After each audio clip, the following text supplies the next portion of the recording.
Hello and welcome. I'm Leigh Ann Gerrans and you're watching W News, broadcasting live from the Arabiya studios in Riyadh.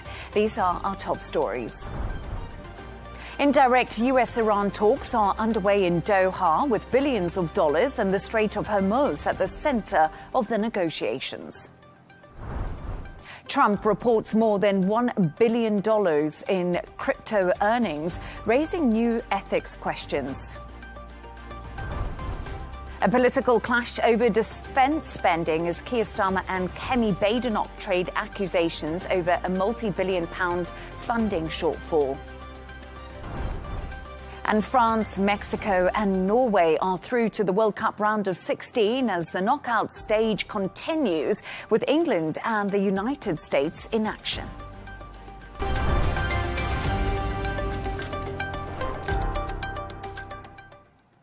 US and Iranian officials are holding indirect technical talks in Doha, with Qatar and Pakistan acting as mediators. That's according to Al Arabiya sources. The discussions focus on implementing an interim agreement, including the possible release of $3 billion in frozen Iranian funds and issues surrounding the Strait of Hormuz. Sources say future payments would be tied to progress in the negotiations. For more on this, I'm joined from Islamabad by Jan Akçakzai, Caretaker Minister for Information and Public Relations for the government of Baluchistan. Jan, thank you so much for joining me. Jan, just before we get on to what's been happening in the negotiations, I just want to talk a little bit about what Donald Trump has said. Trump says Iran talks were very good and the denuclearization of Iran is now moving along well. What do you make of the US president's comments today? Well, Leigh Ann, thank you for having me. President Trump is signaling a positive message, wants to keep the temperature low, wants nerves down, and also signal that things are moving in the right direction, i.e. denuclearization, which is the ultimate goal that the Trump administration is seeking. But we know there is a huge trust deficit to get to a denuclearization. We are far away from that goal that the U.S. is pursuing it desperately. However, it sent a message to keep things calm, and the market also keep calm with the oil prices, the energy prices, and also signaling that progress is going on as per his satisfaction. And it's really interesting, Jan, because after those comments, of course, the oil price did fall on the back of what President Trump had to say there, that positive message. But Iran's parliament speaker says the memo of understanding must be fully implemented before negotiations on a final comprehensive agreement can begin. As you did say, there's a trust deficit. But how difficult is this making negotiations right now? Because there's so much vague language in this MOU. Well, I think there are expectations by both sides. Each side wants the other side to act first. It's a matter of sequencing. And the overall background, as I just mentioned, is the trust that is hampering and impacting and shadowing these technical talks which are underway. But the most important thing is that the trump card is denuclearization. Iran is not desperate to get to that goal before it sees considerable efforts in implementation of MOU by the U.S. administration. This is why Iran is very tough in negotiating these tactics at technical level. And in the last 24 hours in Doha, we have, of course, seen the U.S. envoys Steve Witkoff and Jared Kushner holding talks with the Qatari mediators. What are the biggest concerns for the Americans at these talks right now? Well, the far most concern is, as we alluded to, is how fast the Iranians are moving towards the nuclearization goal. That is a nightmare scenario for the Americans. Of course, the security of the Strait of Hormuz, which is a lifeline of the energy to the world, overall stability of the GCC countries, and the prices of energy and the reaction of the stock markets around the world. These are, few of the important concerns that the U.S. has as we go forward in these talks. So I think this is the most important thing, that how fast and how slow is the Iran behaving in terms of its overall nuclear goals. And would you agree with that sentiment that Donald Trump is trying to wrap up this war with Iran before the midterm elections in November, because it's been hugely unpopular in America? Well, absolutely. That's one factor which is pushing Trump to be as reconciliatory as possible, to be soft as far as the Iranian concerns are concerned. However, it's very important that the U.S. administration needs a sort of face saving as well. Any agreement down the line, which ultimately settle down the nuclearization question, has to be better than what Obama got in 2014. This is why, yes, Trump wants to see the election coming in, but also want to sell something big in terms of the ultimate goal, what we call it, denuclearization. So this is one critical factor that is pushing his timeline to get to the bottom and get to the ultimate agreement and move forward as quickly as one can think of. But there are so many hurdles in what he expects to achieve in the next 2 months or so. And Pakistan does share a long border with Iran. And of course, Pakistan, a key mediator in these discussions right now. When we look at Islamabad, what is the biggest concerns if the ceasefire breaks down and tensions do escalate again? Well, of course, like any GCC country, Pakistan also want to see ship lanes protected, no insurance costs going up, the overall stability in the Strait of Hormuz, so that its critical energy supplies are not affected. Secondly, immediately, it has a border with Iran, 900 kilometer. It does not want to see any spillover of violence, any smuggling, any proxies making their way into Pakistan. These are major concerns that Pakistan has as a neighbor of Iran, but also as a rising regional power to see a stable region where Pakistan has a role to play. So this is why it's not only tactical level threats that Pakistan is facing, but also strategic level. This is why Pakistan has been all along playing this very credible mediation role of mediator that we have been saying, and we have just seen in with Qatar as well and other countries. So I think Pakistan understands the stakes not only for itself but for the other region as well. So it needs de-escalation, cessation of hostilities, and ultimate sort of agreement between the Trump administration and Iran moving forward. And the issue of Lebanon is point one in the memo of understanding, getting to this complete cessation of hostilities on all fronts. What are the Americans bringing to these technical talks to make sure this is implemented? Well, for the Iranians, the Lebanese issue is a litmus test for the implementation of this MOU. This is why America does not want to see some sort of tension in Lebanon. So it has brought in pressure, diplomacy to keep things calm, and also some incentives to offer aid if things are calm. So Americans really want to see a calming in Lebanon so that it does not detract the technical talks that are going on, which are focused on more broader issues. But this is something that Iranians have been all along very sensitive about. Any tension in Lebanon has this potential to torpedo the momentum and the sequencing of the technical talks. This is why the U.S. is very sensitive to keeping things calm in Lebanon. Jan Akçakzai, as always, great to have you on the show. Thank you so much for joining me. Thank you.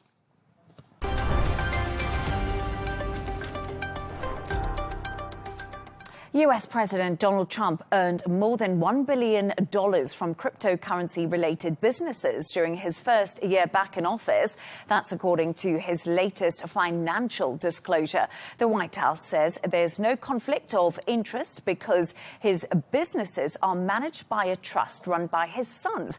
But ethics experts say the earnings raise concerns as the administration continues to support the crypto industry. Meanwhile, Trump says he has nothing to do with his finances. Take a listen. That I said, I don't get involved in my personal. We have funds that run my money, and I never speak to any of the people that run the money. But they're at big institutions, and they invest in whatever they invest. Well, you know why I'm profiting? Because the stock market's going up. Everybody's profiting. For more on this, I'm joined by former Trump state campaign chair Rob Bartlett and Paulo von Schirach, president of Global Policy Institute and professor at Bay Atlantic University. Thank you so much for both joining me today to talk about Donald Trump's finances. Rob, we're going to start with you because Trump is making serious dollars from his family's cryptocurrency ventures while pursuing these pro-crypto policies inside government. Do you think that this creates a conflict of interest? Well, it's always a pleasure to be with you, and always love the opportunity to do so. It certainly gives the appearance, I would say, of potential conflicts of interest. Doesn't mean what he's done is illegal, doesn't mean it's unethical, but it certainly gives that appearance, and I fully understand that. As you know, I am a real estate broker and also formerly elected here locally in Delaware, and those decisions were all involving land use. So as a real estate broker, people were often accusing me of having a conflict of interest, but I always kept it separate and never made any decisions that I was directly involved with at a business level. So I was very conscientious of that personally at a national level, dealing with the president. Again, it's all about public perception. I don't think he's done necessarily anything illegal, but the bigger question becomes, is any public policies directly related to his personal gain, financial gain? And yes, we all know that there's a separation, there's a wall between him and his finances. That's it's a law. It's required when one becomes president, but does not mean it doesn't mean there's anything that's everything is always above board, because there's plenty of examples, historically speaking, that there were lots of things going on behind the scenes that people were not aware of. So it's all about the appearance. So time will tell. I know the legal debate will continue, and certainly the bigger debate will be the political one as we head towards November. And Paulo, what are your thoughts on this? Does this create a conflict of interest for President Donald Trump? And what does it look like? The optics are not the best heading into these midterms. Well, I agree with the other guest. Two things. First of all, the president of the United States and the vice president, guess what, are exempt from ethic laws. This is incredible, but this is the law. So in other words, correctly, as the other guest indicated, Trump hasn't done anything illegal. That's clear. And I think that we would go on the wrong track trying to find out, what if this is legal, not legal. The only thing that a president is, how can I say, prohibited to do is to accept emoluments from foreign governments. If the president is on payroll from, I don't know, the president of Mongolia, I'm just making this up, of course, that would be illegal if proven. If there's documentary evidence, et cetera, but anything else, including the long list of various interests, his family, via his children mostly, and various entities in which they are either, part of boards or investors or what have you. There's an enormous array of things, that go from bitcoins to mining companies in Kazakhstan, and the list is long. So the issue is this legal? The answer is yes. Is this appropriate? Well, that's a matter for the culture to evaluate. I think it is not. I think it shouldn't be. And of course, we all remember that when the Democrats were in power, we heard, and it was right, it was appropriate, about the certainly unethical and possibly illegal behavior displayed by none other than President Biden's son, Hunter Biden. That was a big story. And what was Hunter Biden doing? He was essentially banking on his father's name and prestige to get business in Ukraine, particularly, and China. However, if quantity is a metric, he is like somebody who was shoplifting in a drugstore compared to the enormous amounts of monies that we are talking about regarding the various interests of the Trump organization, the Trump children, et cetera, et cetera. So was it appropriate to label Hunter Biden's behavior as unethical, and indeed, in his case, also illegal, because he was charged with tax evasion, meaning hiding in one fashion or another the proceeds of his international consulting. So I think it applies to everybody. We all remember, this is a very old story. But Paolo, sorry, I just want to bring in Rob really quickly on that point. You talking about Hunter Biden and the Democrats. And Rob, I don't know what your thoughts are on what Paolo's saying, but could we see the Democrats rally against Donald Trump about this $1 billion that he's made while he's come back to office ahead of the midterms? Could this be another thing that picks up momentum in the Democrats' favor, do you think? They're going to try, but I also agree with my counterpart here also. But it's almost apples and oranges. And again, I'm in Delaware, correct? So Biden home state, right? We all know each other in this state, and one person away from knowing everybody in this very state, to include, of course, Joe Biden. And look, I'll put my business hat on, also political hat and strategic hat as well. It's different in a sense. From a business view, it's different because the Trump family, they've been business owners, business people for, decades. They actually have real legitimate businesses. That's a fact. Nobody can deny that. On the other hand, what did Hunter Biden do? What business was he in? What business was he actually accomplishing? Many people perceive it was access to his dad. And that's a problem. And so again, it's very similar, but at the same time, it's also very different. But my counterpart, I agree with him. It's not about what I say or what he says. It's all about the public perception. Democrats will certainly use this as a comparison, as we did with Hunter Biden, with Joe Biden as being president. So different, but yet very similar. But also about public perception and who can try to get up on the other one at the end of the day, because everybody wants to win come November, and I think that's what this is all about. And, it's really fascinating. We're talking about Hunter Biden right now, of course, the son of Joe Biden. Lots talked about this. And a lot of the money that's been made on behalf of Donald Trump right now is from his sons. And, Paolo, I don't know your thoughts on that, because that's not dissimilar. We see Eric Trump and the Trump boys doing a lot of work on behalf of Donald Trump across the world. Do you think that should be more closely scrutinized? Well, it is scrutinized to some extent because the media is talking about it. And I agree with my colleague here that the Trump family has been in business for decades. But the Bitcoin business, they invented it. OK, so this is not something that they've been doing for decades. And again, we could parse and say, well, what about this one and what about the other one?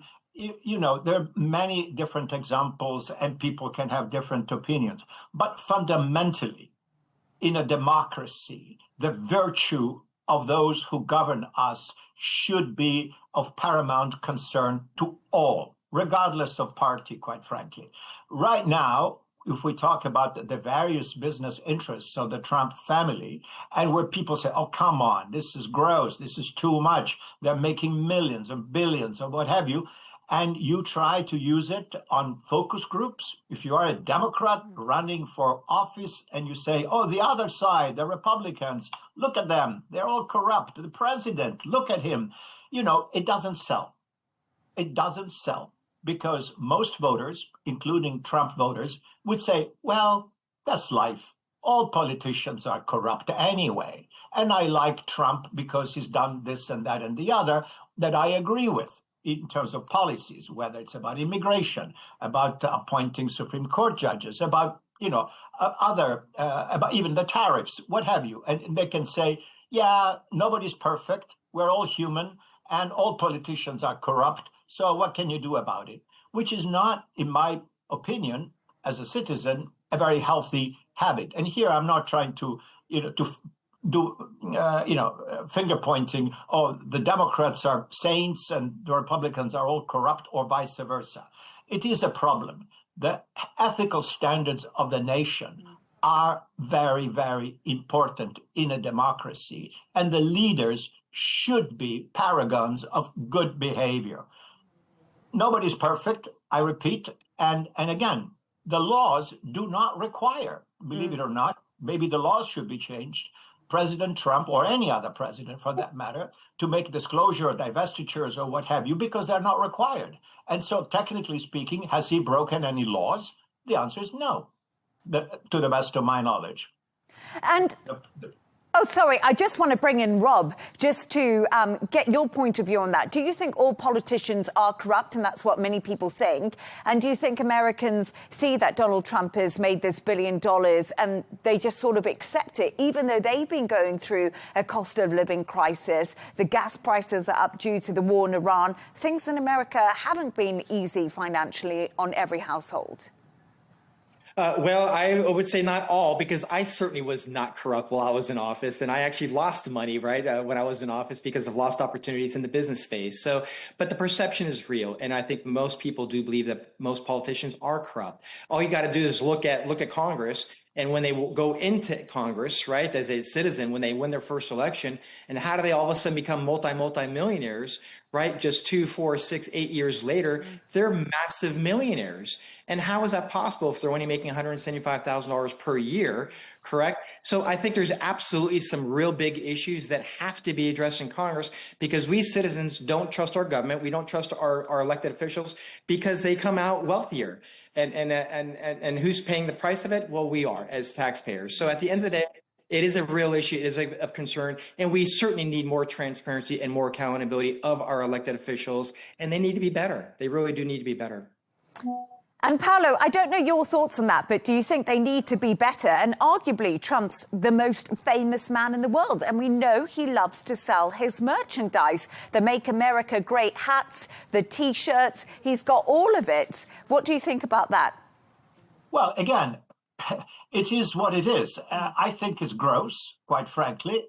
It's not that's never been done before. It's an issue of scale, of amounts. You got the Trump Bible, the Trump sneakers, the Trump phones, the Trump this, the Trump that.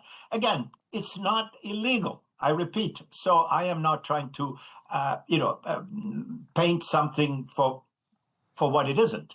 But is this appropriate? That's the question. And only the society can evaluate this. Keep in mind, in comparison, as the other gentleman was saying, that regarding lower ranking officials down to the lowly federal government employee, there are enormously strict laws and regulations. I believe, if I'm not mistaken, that a federal employee, anybody who works for the Department of Agriculture or Energy or Education, cannot accept a gift whose value is more than $25. Okay? Right. Cannot be taken out to lunch. Cannot accept complimentary tickets to, a show or a sports event. It's all illegal.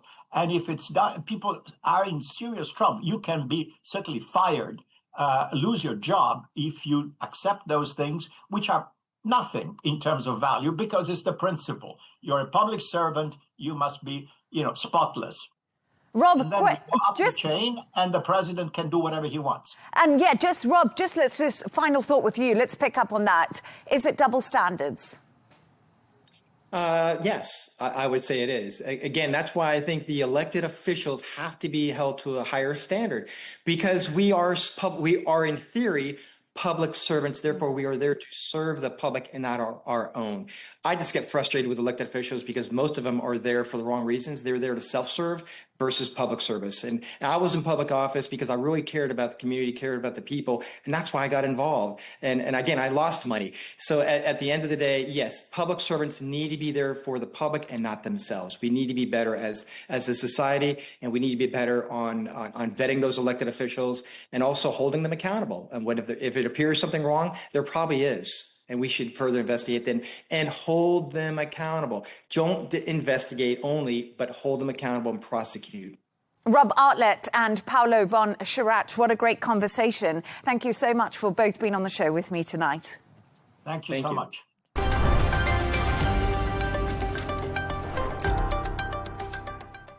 UK Prime Minister Keir Starmer and Conservative leader Kemi Badenoch have traded barbs over the UK's defence spending plans.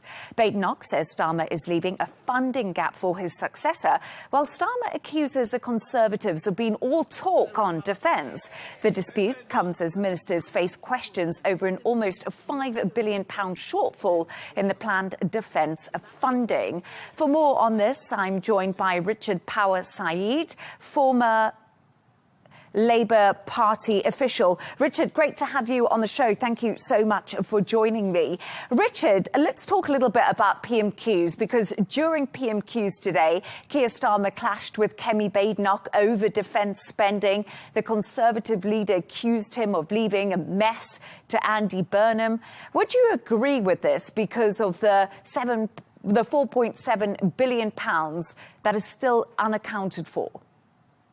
I think it's a little bit of an exaggeration for this to be described as a mess. It's very normal in the middle of a budget process, i.e. there's going to be a budget in several months. Before then, you don't need to account in the British system. You don't have to account for exactly how you're going to get every single pound of future spending, especially when that's quite far in the future, a few years. But of course, this is an incredibly politically salient topic right now. Labour feels quite aggrieved by this because under the previous Labour government, defence spending was very high. It was then reduced very significantly under successive Conservative and coalition Conservative administrations. Now, in the last 2 years, under the new Labour government, under Keir Starmer, defence spending has gone up. And yet suddenly, Labour's being really criticised for defence spending not being high enough. So, there's something a little bit kind of confected about a lot of this political debate right now. And I think it's probably got quite a lot further to run, because lots of people are going to start saying, well, yes, I want military spending to go up if it defends us against Putin, but how about building roads? How about building energy investment? All those things that we haven't been doing enough of for the last several years. But Richard, you talk about Labour increasing defence spending, and arguably they have. The Conservatives, as you say, Labour say that they raided the coffers, didn't spend money on defence. But the UK is still very far away from the new NATO commitment of 3.5% of GDP to be spent on defence spending. That will be by 2035. So I think the big question now is, where will this massive gap of funding be found? Because you just talked to me about it. Should they concentrate on building roads? But money is going to be needed for defence, because we're in a very different time right now. We are in a different time, but I think you've got to remember that for people in the UK, the kinds of threat that Putin potentially poses to Western Europe feel quite abstract. Now, that might be wrong, but it's definitely how people feel about it. No one in the UK is walking around worrying about what Putin's going to do today, tomorrow. I don't think many people are walking around worrying about what Putin's going to do in 5 years. What they really are worrying about, and what they're really putting pressure on politicians about, is the lack of investment in infrastructure that we've had over a very long period, about deteriorating public services. And there's a kind of an easy political response to this, which is to do what Kemi Badenoch did at Prime Minister's Questions, what the Conservatives and the Reform Party always do, which is to talk about welfare spending, social security spending. They, of course, conveniently ignore that the proportion of GDP that's spent on such things hasn't changed, or has very, very hardly changed over a really long period.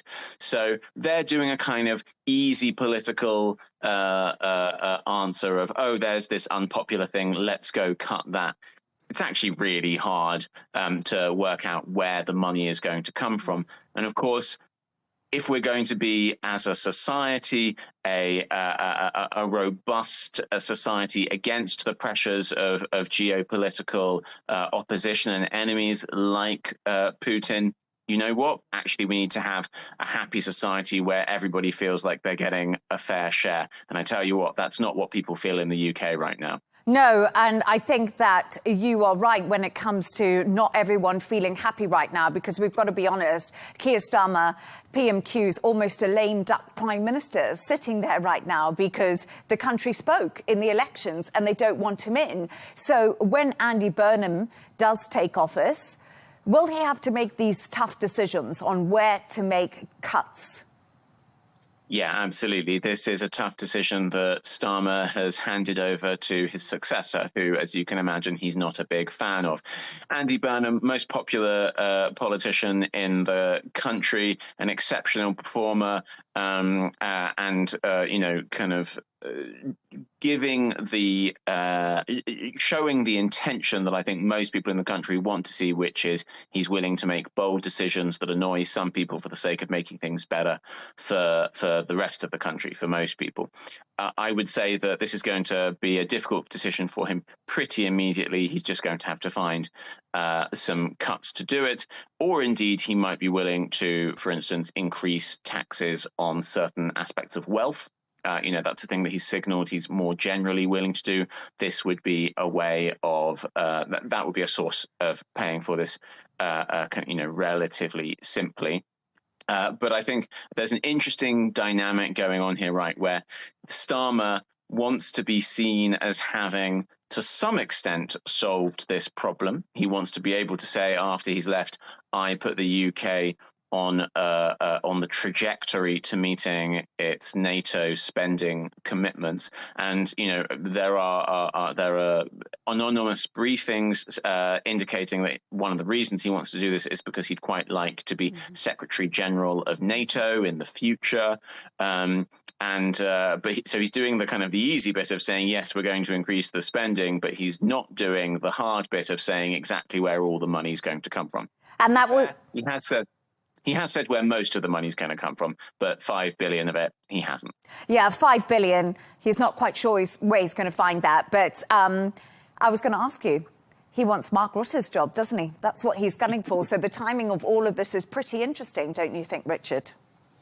Yes, he certainly does want Mark Rutte's job, but that's not going to be available, at least for a couple of years. And it seems that probably Mark Rutte would quite like to stay in the position, though who knows what happens over the next couple of years.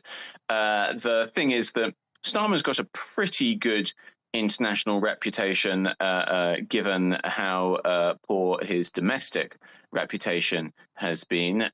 But you know what? He would have to find something quite significant to do over the next couple of years, as in a big job somewhere, so that he stays relevant. Unfortunately, we live in a world where the job you get depends on how relevant you are.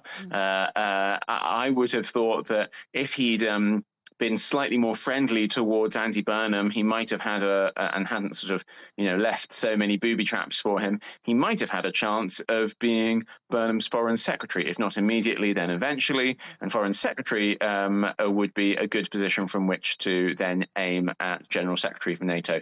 But Starmer hasn't done that. He's made things, if not as difficult as possible for Burnham, then certainly he's made things difficult for Burnham, and Burnham's not going to thank him for it. I wonder if he can pull a rabbit out of the hat, as they say, when it comes to the budget in the UK. But Richard Power Saeed, great to have you on. Thank you so much. Thank you.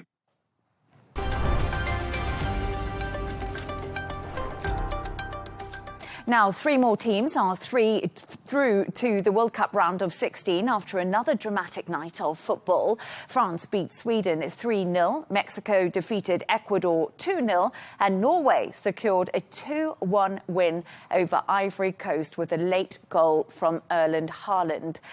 England and the United States are the next big names in action as the knockout stage does continue. For more on this, I'm joined by sports journalist Emilia Bautrau. Emilia, great to have you on the show. So England currently in action right now playing DR Congo. What's happening? How are they doing? It's not looking very good for England at the moment, actually. DR Congo have taken an early lead. It was Brian Sapanga. He scored in the first 7 minutes of the game. England left themselves open defensively, and it was very, very easy for DR Congo to break through. And this is going to be a concern for England, because the only time they've ever come from behind to win a World Cup match was in 1966 against Germany. And DR Congo's recent results against Uzbekistan, against Portugal, show they are defensively very strong, and they will hit you on the break. They are not to be overlooked. And I think, given they will not be as defensive as England's previous opponents in Ghana and Panama, so this could be a worry for England.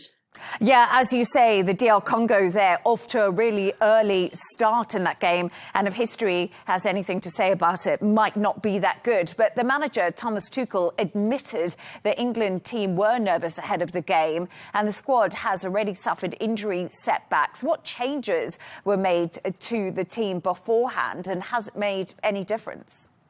I mean, there have been real concerns in England's defence, and as we can see, it's now having impact on the pitch. So Gerald Kwanzaa's been hit with an injury. Reece James has been injured during this camp, and then a lot of the players just have little niggles here and there. So they've been subbed off for this game. So the changes that he has made, he's brought on Marcus Rashford, he's brought on Noni Madueke and Jed Spence. Marcus Rashford did show some signs of creativity in the previous game against Panama, but he just couldn't find the back of the net, frustratingly. Noni Madueke, he comes in for Bukayo Saka. He's been struggling with a bit of a niggle, but he is sitting on the bench, so there are opportunities that he could come on later this game. And then Jed Spence, he is coming on to fill in as right back. But Reece James, who has been battling a bit of an injury, he is also on the bench. So there are options for England, but it is getting tougher as minutes go on in this game.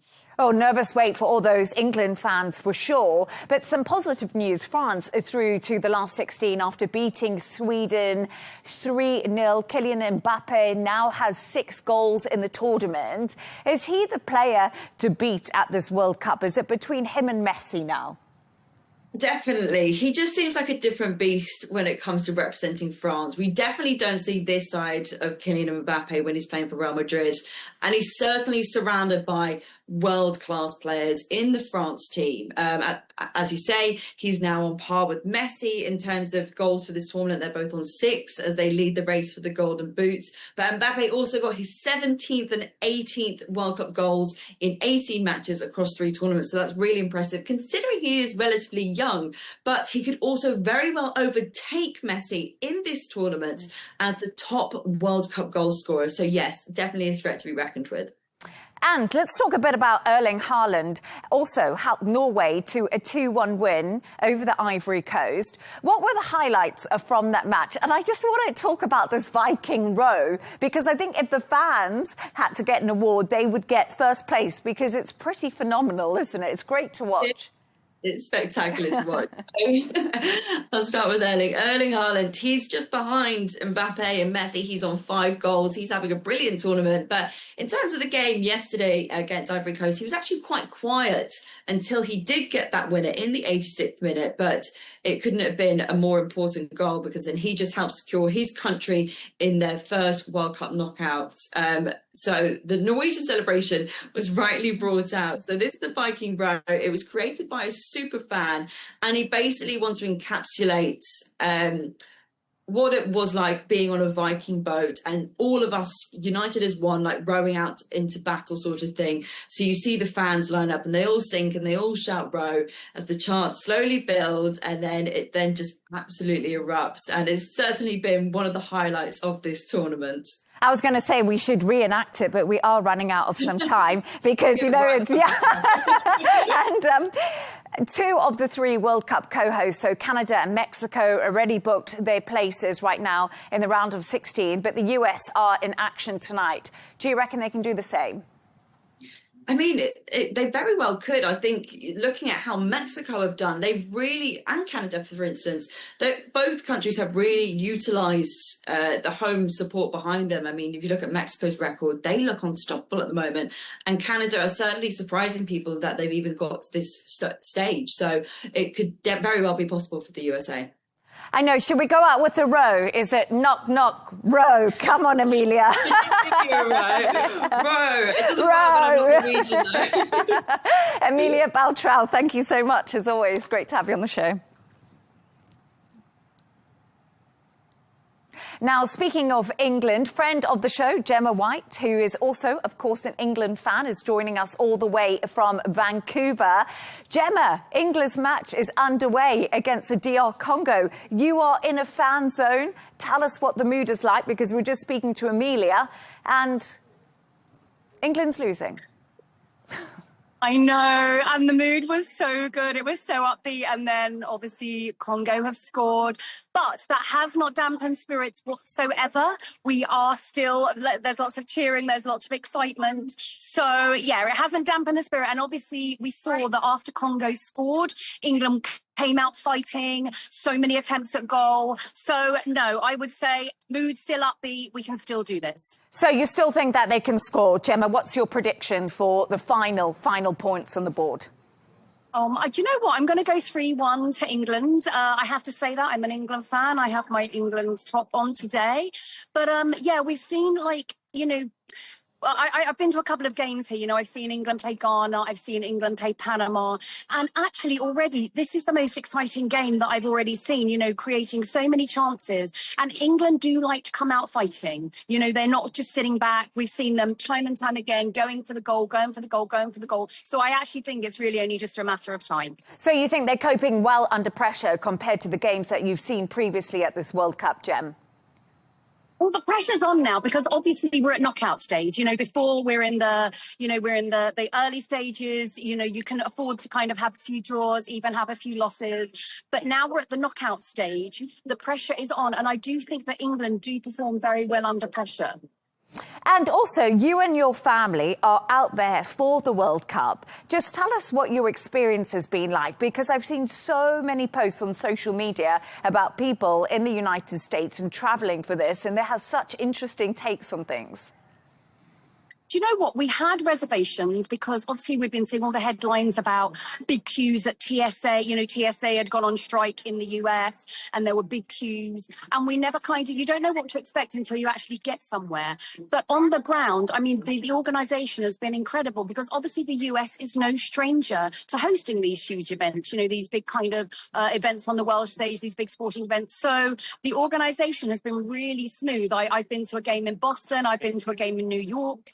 Now I'm in Canada. It's a lot less heavy-handed here, you know, it's a bit more free and easy. But I thought the organisation in the US was spectacular. Very heavy police presence, very heavy security presence, lots of volunteers. But the mood has been excellent. So yeah, I can't fault that. But I do think that's testament to the fact the US is no stranger to, you know, hosting these huge global events.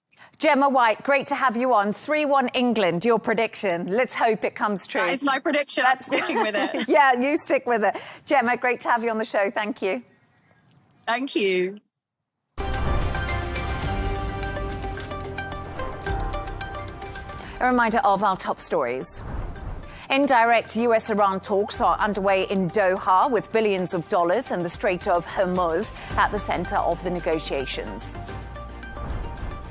Trump reports more than $1 billion in crypto earnings, raising new ethics questions.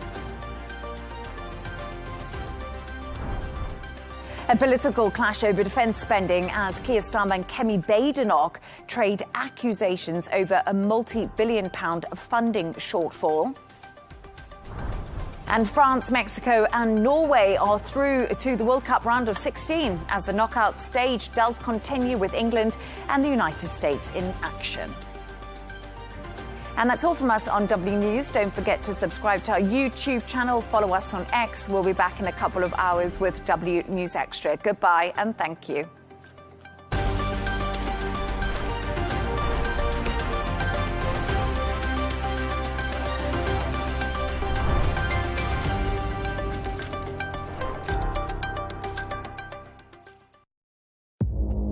Our allies, in many cases, are worse than our enemies. Stay informed and connected with the latest international headlines. There obviously is a risk. From breaking news to in-depth analysis. It would appear that this war is coming to an end. Who buys this stuff? Investors, pension funds. We deliver the most important developments straight to your screen. Iran always wanted to deal with militia. Join us for compelling, expert-driven conversations A curfew order has been established. And an insightful look at the issues shaping our world today. There are lots of proposals about European architecture for security. I'm Leigh Ann Gerrans, and this is W News. We dealt with this when I was Chief of Staff in the first term. Where you don't just hear the headlines, you get the full story.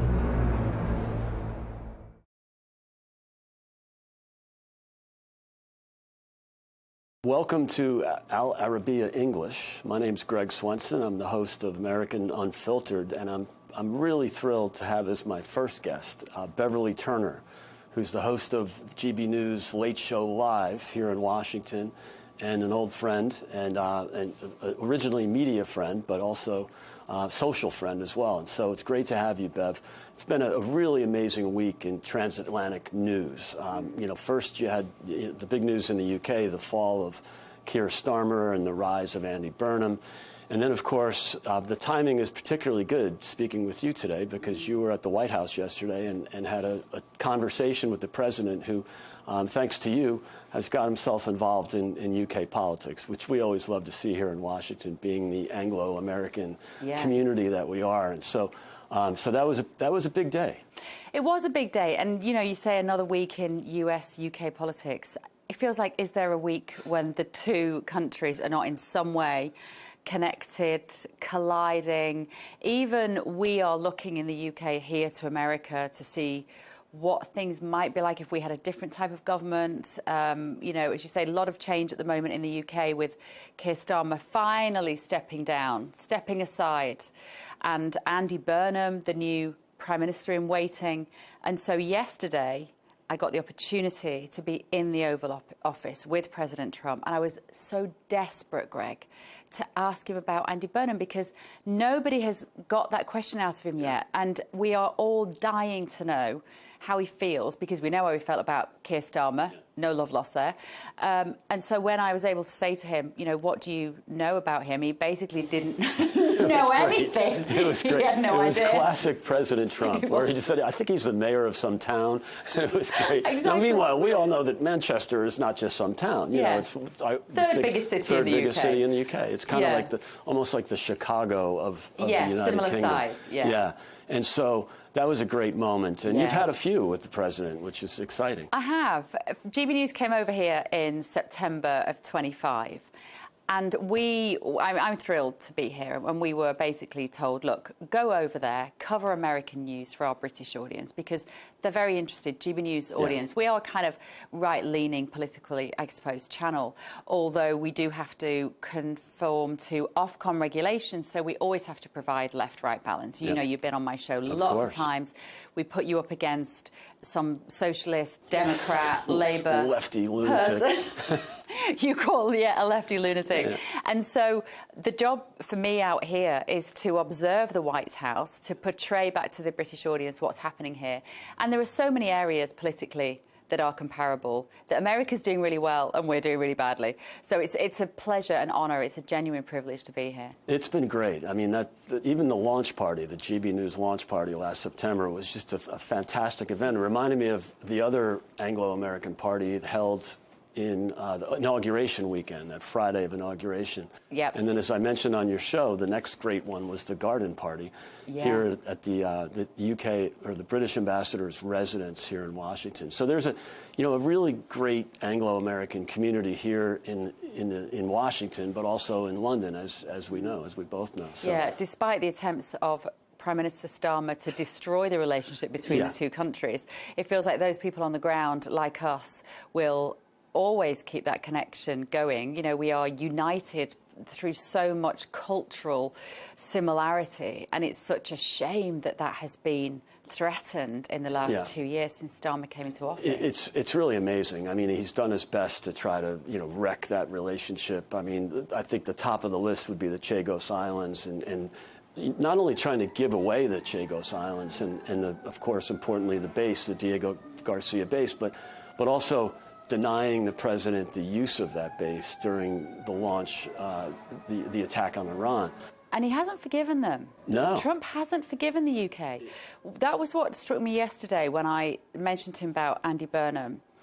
And he said, I don't know much about him. He's a liberal, he said. And then he went on to say, with some frustration and actually some emotion, that he'd warned Starmer he had to fix energy via using fossil fuels again and not being so wedded to net zero. And he has to fix immigration, both illegal and legal migration. And I think Trump he loves the UK. Yeah. He said it absolutely. repeatedly. He's a real Anglophile. His mother was Scottish. He will always tell you that. And I think his frustration stems from wanting what is right for the UK and our country. And when he said, I tried to tell Starmer, I told him he's going to lose his premiership, he stopped short of saying, and I was right. Right. But that was clearly his frustration. It is. It's frustrating for the president because, as you said, he's really fond of the UK. You know, he's got this connection that we lost during the Biden years. But Joe Biden was very, at the very least, he was indifferent to the UK, and he always favored the EU, always favored Ireland. And that was frustrating, I think, for those of us that were living in London at the time to have our president be so dismissive of this great relationship. And I think it's, I still think it's a speed bump. I mean, if anything, I argued that Keir Starmer actually did a good job of managing the relationship both with the U.S. and with the president in his first year. And in fact, I argued that it's probably the only good thing he did in his first year because he's been such a disaster as prime minister. And so, I think this was inevitable, that sort of break, because they are so different politically. And look what the president has done with the energy sector in the U.S. And now, once again, we're the largest energy producer in the world. We're the largest exporter of natural gas. We're exporting oil as well. And we're mining again. This is a totally different world. And I think one of the things I pointed out, and I hope you'll agree, is that the problems in the UK are fixable. And I think we heard that from our mutual friend, Sarah Rogers, yesterday, speaking at the ARC conference. And, that these are not problems that can't be fixed. We would know, because we had the same problems 4 years ago with Joe Biden. It totally depends on whether we are prepared as a country to step away from genuinely the globalist agenda, the Agenda 2030, the UN sustainable goals. And we are tied into so many treaties and agreements now that I don't think we can backpedal. President Trump is preoccupied, I'm not going to say obsessed, he is a bit obsessed with us drilling oil in the North Sea. Every single time I've spoken to him, which is on multiple occasions now, he will talk about the windmills. The windmills are ruining your country. You've got to start drilling, he says, in the North Sea. Now, we are committed to these climate goals. We're committed to Paris Agreement. Like, we can't backpedal without major international disagreement and potentially legal cases. Trump doesn't give a rat's backside international about that. agreements. He doesn't care. He's not a fan of multilateral institutions. Hates it. It's what's best for his country. And that's why he stood up at the UN Agenda Conference in New York last year and he just said, you are ruining your countries. And it was beautiful to watch him detonate that globalist agenda. He's very much, I understand him from what I hear on the ground here, pivoting towards firmer relationships between America and the Middle East. And the Gulf states, and also Eastern European countries, Hungary and Poland, on whom he shares very similar viewpoints about stricter border control.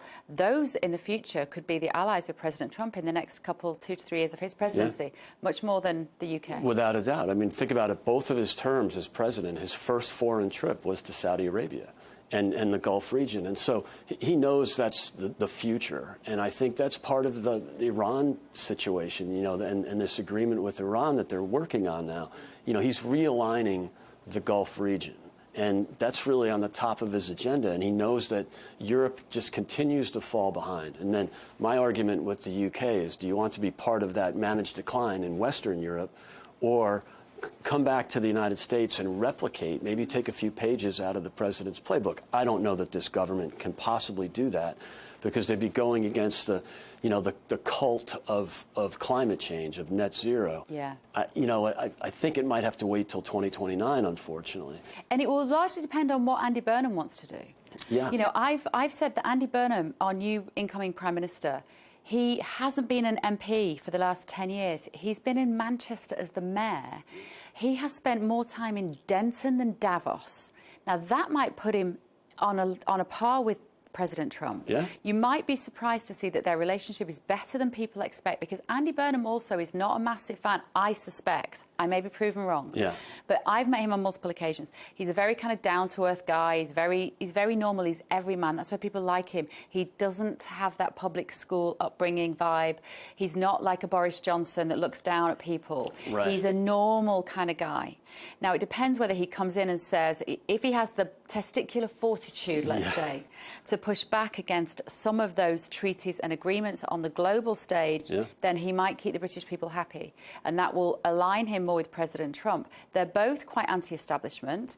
They are both well aware of the fact that the political class hasn't served the working person for a very long time. There may be more synergy, Greg, than we anticipate. That's a great point, Bev, because he is more of a man of the people. He's been in Manchester, he's been in the North, and he's connected much more to the trade unions like a proper labor politician, like the old Labour. Whereas Keir Starmer, as we all agree, was from that new Labour, that, you know, North London, uppity, Oxford, Cambridge, kind of that lanyard class. And I don't see Andy Burnham as part of that. He might be a man of the left, and that's what I worry about. But you're absolutely right. He might actually have more in common.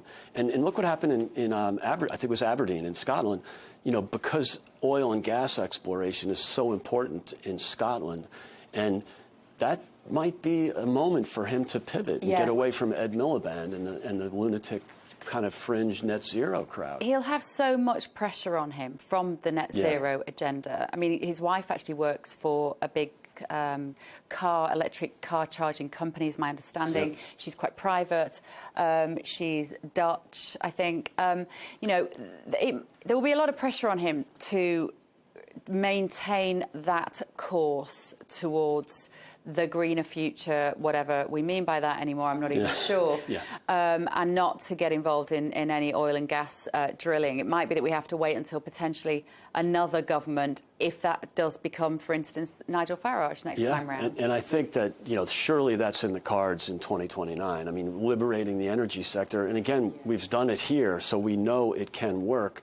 It might be a stretch to expect a Labour prime minister to endorse that. The other thing we often forget about, because you're right, President Trump is so focused on the North Sea, he's a common sense guy. He just can't understand why we in the UK are buying oil from Norway, who's drilling it in the same sea that we've banned drilling in. He's got a point. And this goes back to the Tory party, to the Conservatives, you know, and I've been lecturing them for years now on not only do you have to stop this nonsense of net zero, but apologize for it, bury it. Just, you know, don't even leave it lingering out there.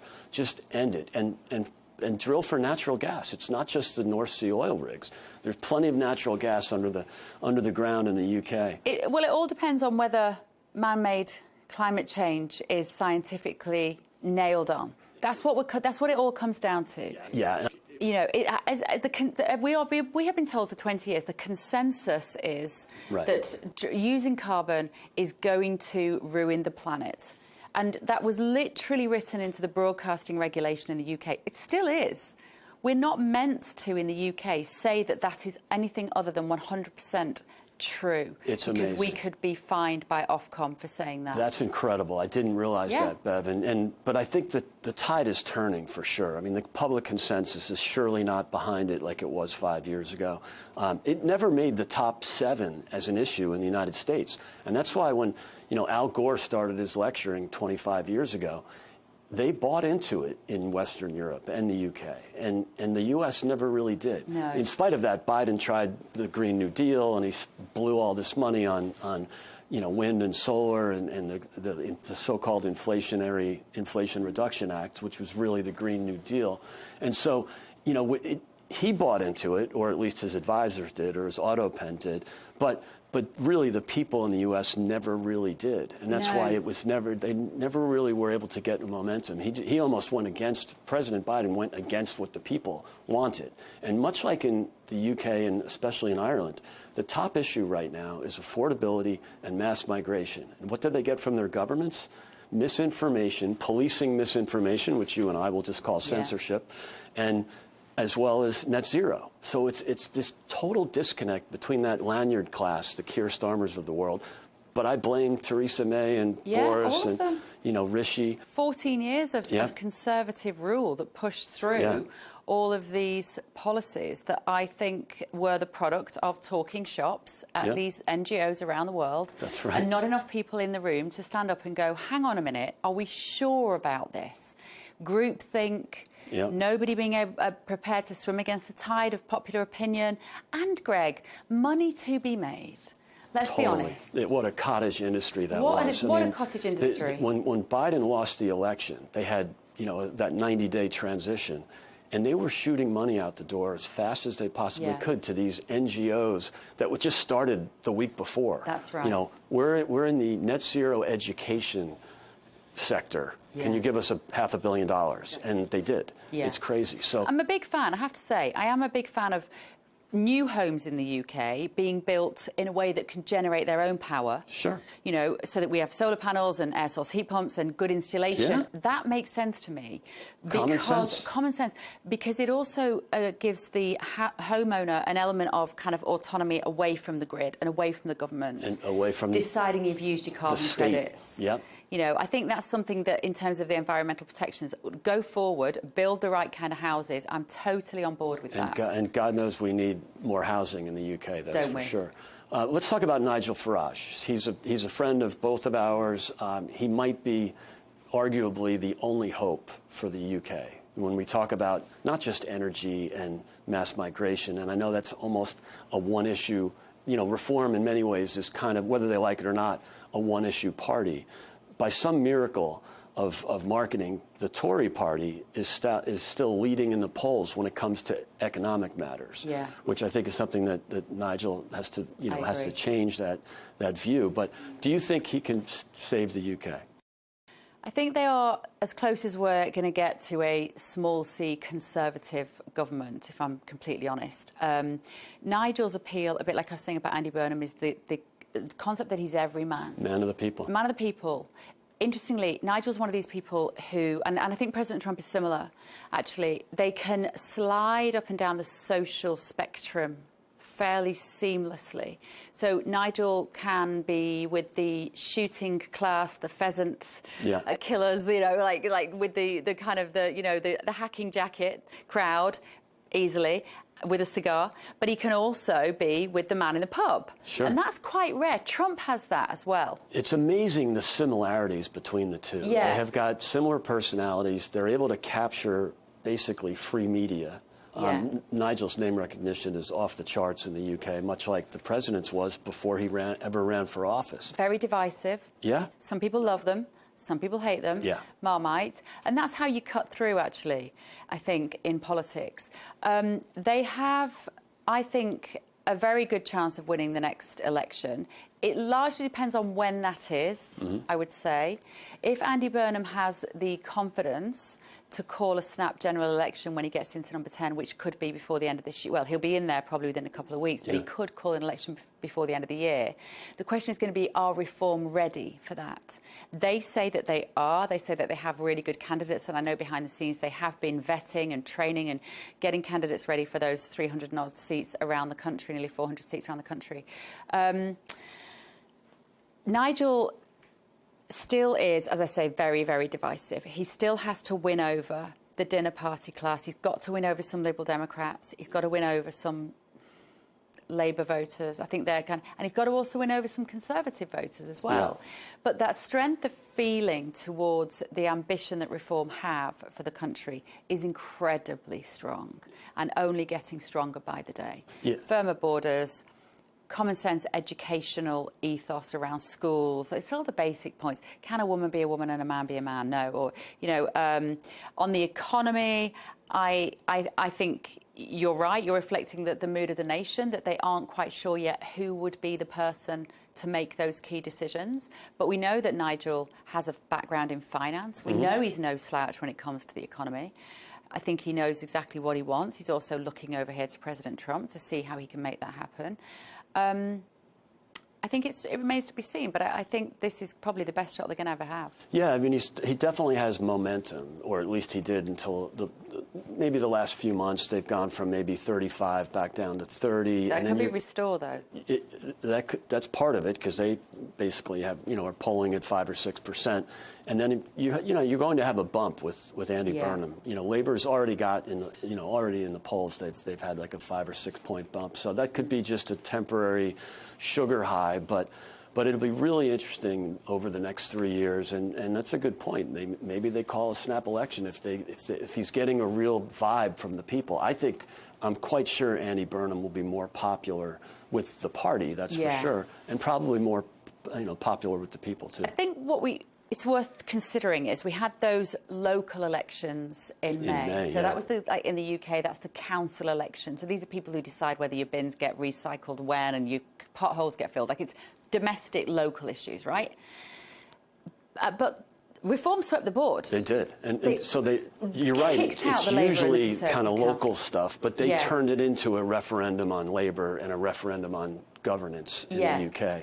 And that was a massive movement. And what was then so shocking was for Andy Burnham to then win the Makerfield seat so convincingly, because he didn't have a huge amount of choice where he could stand. He obviously, as I said, he was a mayor, and an MP had to stand down so he could go in, and then he could challenge Starmer. It's all this protocol political system that we have in the UK.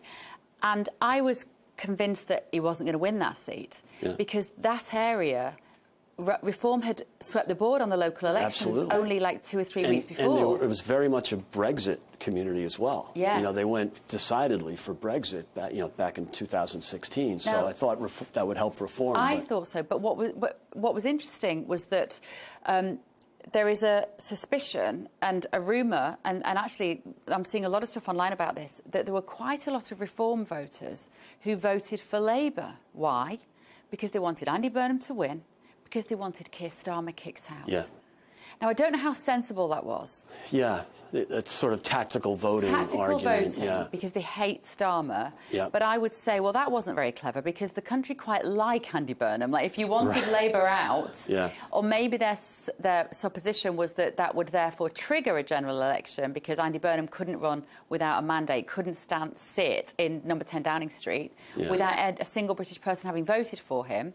And maybe, we still don't know, he might do the decent thing and call the general election. He could, but wow, they have such a majority. They'll never replicate that majority. No. That was like a perfect storm in 2024, where they only won 34% of the vote, and yet they have this massive majority. Yeah. Unprecedented, really. Because the British people were absolutely sick of that Conservative government. It's the so-called Conservative government. Post-pandemic, all that. We just wanted them out. And that's what, I hope that Reform, and frankly, I hope that the Tories can come back to traditional conservatism, small C conservatism. And I've been banging the table on that with both parties, but especially with the Tories.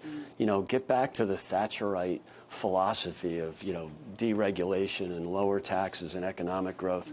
They kind of lost their way. They had, this is the party of price caps and windfall taxes. Joe Biden could only dream of windfall taxes. He could never get that passed in America. And yet the Conservative Party in the UK, the party of the right in Great Britain, had windfall taxes. Yeah. It's crazy. So I hope they can get back. And this enormous bloated benefits bill that we now have. It's almost like government for at least the last sort of 15, 16 years haven't factored in human behaviour. Yeah. They haven't factored in how people actually think and operate. So if you tell a generation of young kids, we will always support you as the state. You will never go hungry. We will always give you a roof over your head. Guess what? We've got a million of them sat in their bedrooms doing bugger all. Playing video games doing or nothing. Whatever they We've got do. a million people, young, predominantly young men, I think it's between 18 and 24, who are NEETs, not in education, employment or training. Well, surprise, surprise. Yeah. We took them out of school for a pandemic. We're paying the price of all that now. Yeah. And nobody thinks about the fact that human beings are currently in the UK looking to the government to solve all their problems. It's big state gone wild. Big state gone wild. And we have to look out for the people who need it, Greg. We have to look after 10% safety net. The Nothing disabled, wrong with that. people who can't work, Without a the doubt. elderly, 100%. I am completely a great believer that we need a really good states system whereby those in need can be looked after. But we are currently looking after people who are able-bodied, who are able to work. Many of whom have just arrived, you know, come across on the boats, and they sign up for a welfare state. Shocking statistic I saw only last week, which was that our social housing, our government-provided housing, I think it was in London and Birmingham and maybe one other city like Manchester, nearly 50% of those houses are occupied by non-British-born people. Yeah, it's crazy. How is that okay? And at least the current budget, you know, tax receipts are down because rich people are leaving the UK.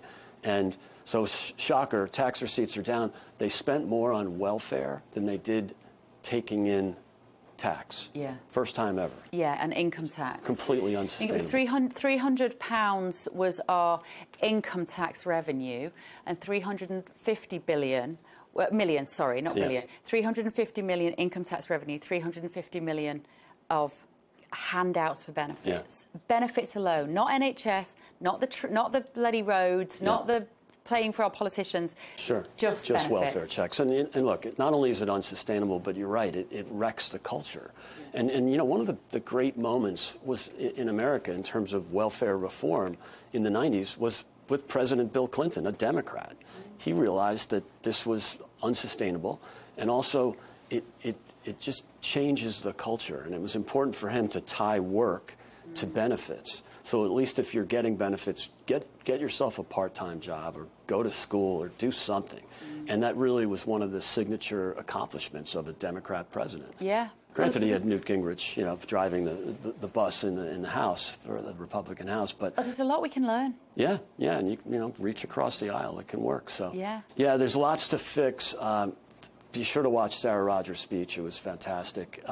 She really captured it, but in a very positive way. Yeah. So that was a great moment, I think, for U.S.-UK relationship and sort of you know, bringing it back. We're not just critical all the time. We can look at the great aspects of Great Britain, right? Yeah. And she highlighted the people, and America is really sort of a derivative of the UK. Yeah, and so, well, she's the Undersecretary of State for Diplomacy in the State Department, and she's a remarkable person. Yeah. I'm thrilled to call her one of my friends here in Washington D.C. She's great, sharp as tack, intellectually phenomenal, and she and I share a great passion for freedom of expression and freedom of speech, which is being increasingly oppressed in the UK. It's really unfortunate, and again, she talked about it yesterday, but she's been talking about it quite a bit for the last year. She became almost a social media phenomenon in the UK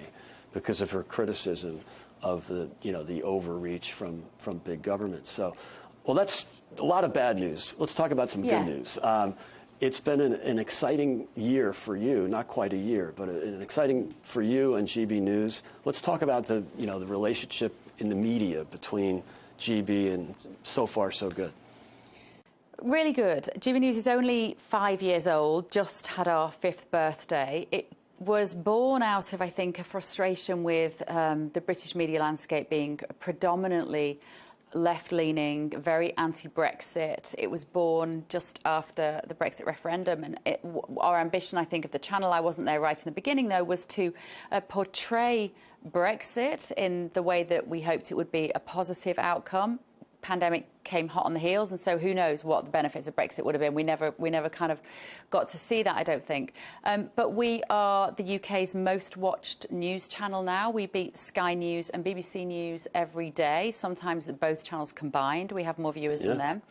We're very much the people's channel. That is our definition, and I think we are. Yeah, we don't talk down to our viewers. That's right. We think they are adult enough to be given the information and to make their own decisions. That's an incredibly old-fashioned concept, Greg, in the UK, as you know. You're not getting that from the state-owned media, that's for sure, who are so snobbish in a way.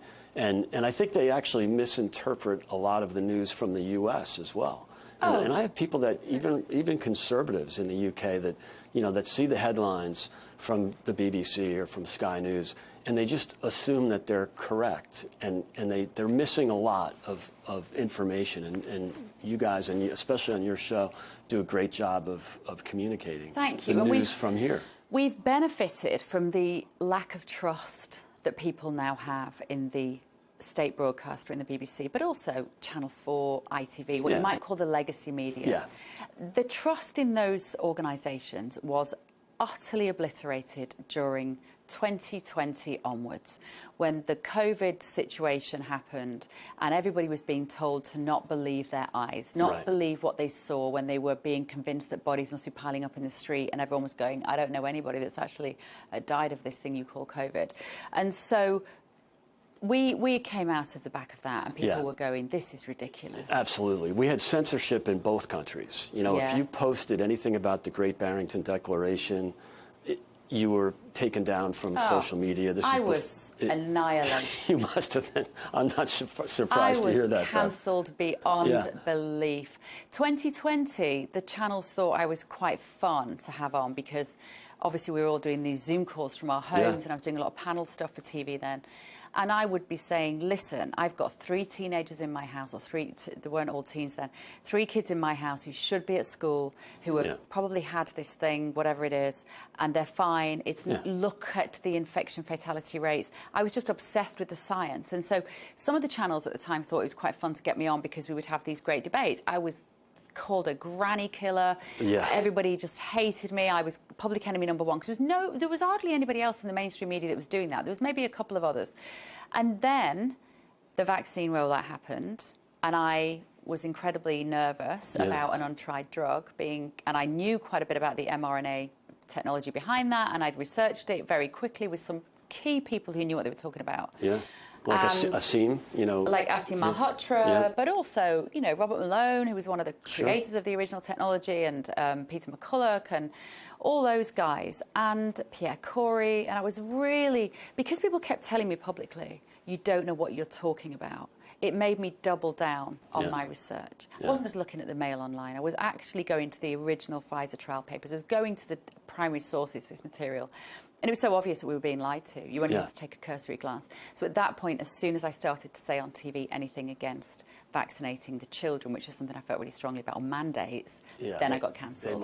So 2021, I disappeared. No, it's amazing. I literally I was just cancelled off everything. My first appearance on GB News was when I had COVID, and I was isolating. You know, I was in my friend's apartment because they were out of town, and it was just outrageous to look back at that and think of how insane that was. And then I started boycotting all of that nonsense. You know, I didn't isolate. I mean, it just was so stupid. And just now, Tulsi Gabbard, the Director of National Intelligence, just before she's left office to look after her husband, she has just released the most phenomenal confirmation of what many of us were shouting about 6 years ago about Anthony Fauci's role in this. Amazing. The funding of the Wuhan Institute, and then the suppression of that information, and nobody's covering it. It's outrageous. And what he was doing was lying to Congress, but lying to the American people, and telling them they should stand 6 feet apart, and they should wear masks all the time. And it's one thing to make a mistake, but it's another to know that wasn't true, and then go ahead with it anyway. And we had that in the UK with Matt Hancock, who knew that the data wasn't showing that masks are working or that social distancing. And he went ahead with the lockdown anyway. It was really insane. And now nobody wants to look back and learn any lessons from that period of time. But I think there's so many people who are now untrustworthy of organisations and establishments and institutions, who are doing their own research, who are thinking about their health differently, who are thinking about the relationship between themselves and the state. And all of that is good. Yeah, I mean, this skepticism is so healthy. Right. And that's why I think RFK Jr. has won a lot of skeptics, skeptics about him, but that, Make America Healthy Again movement has caught on, especially in some sectors that we didn't do so well with in the elections, like suburban women who are actually looking after their children and really like this idea of healthy eating. I don't think Bobby Kennedy gets enough credit for getting Trump elected. Oh yeah, so, I mean, you're absolutely right. So when he obviously got kicked out of the standing as a Democrat, and he had to stand as an independent. And I, for one, was watching very carefully then. I didn't used to be a massive President Trump fan, by the way. I certainly certainly wasn't in the first term. I've been on a bit of a journey on that. But when he brought Bobby Kennedy over, I was like, that's it, bingo, he's got it. Yeah. He's got it. Because in close elections, and it was close, I mean, he won the swing states, but, you know, popular vote by 1.5 points, and Bobby Kennedy was probably like, you know, like any third-party candidate, you know, they're not going to move the needle dramatically, but all you need is 2 or 3 points. Yeah. And then with the suburban women, and you know, that's right. It was really brilliant moms, that the president especially, embraced him. Mothers who might not have liked Trump because of some of the stuff first time around, you know, they love Bobby Kennedy. And they love everything he's been trying to do, like getting chemicals out of food, clamping down on the food companies, not on the, you know, the food in your trolley, not telling people you can and can't eat this, but actually let's go after the guys who are making this stuff. And I just think, I think it's wonderful. It's been very well received here in the U.S. because we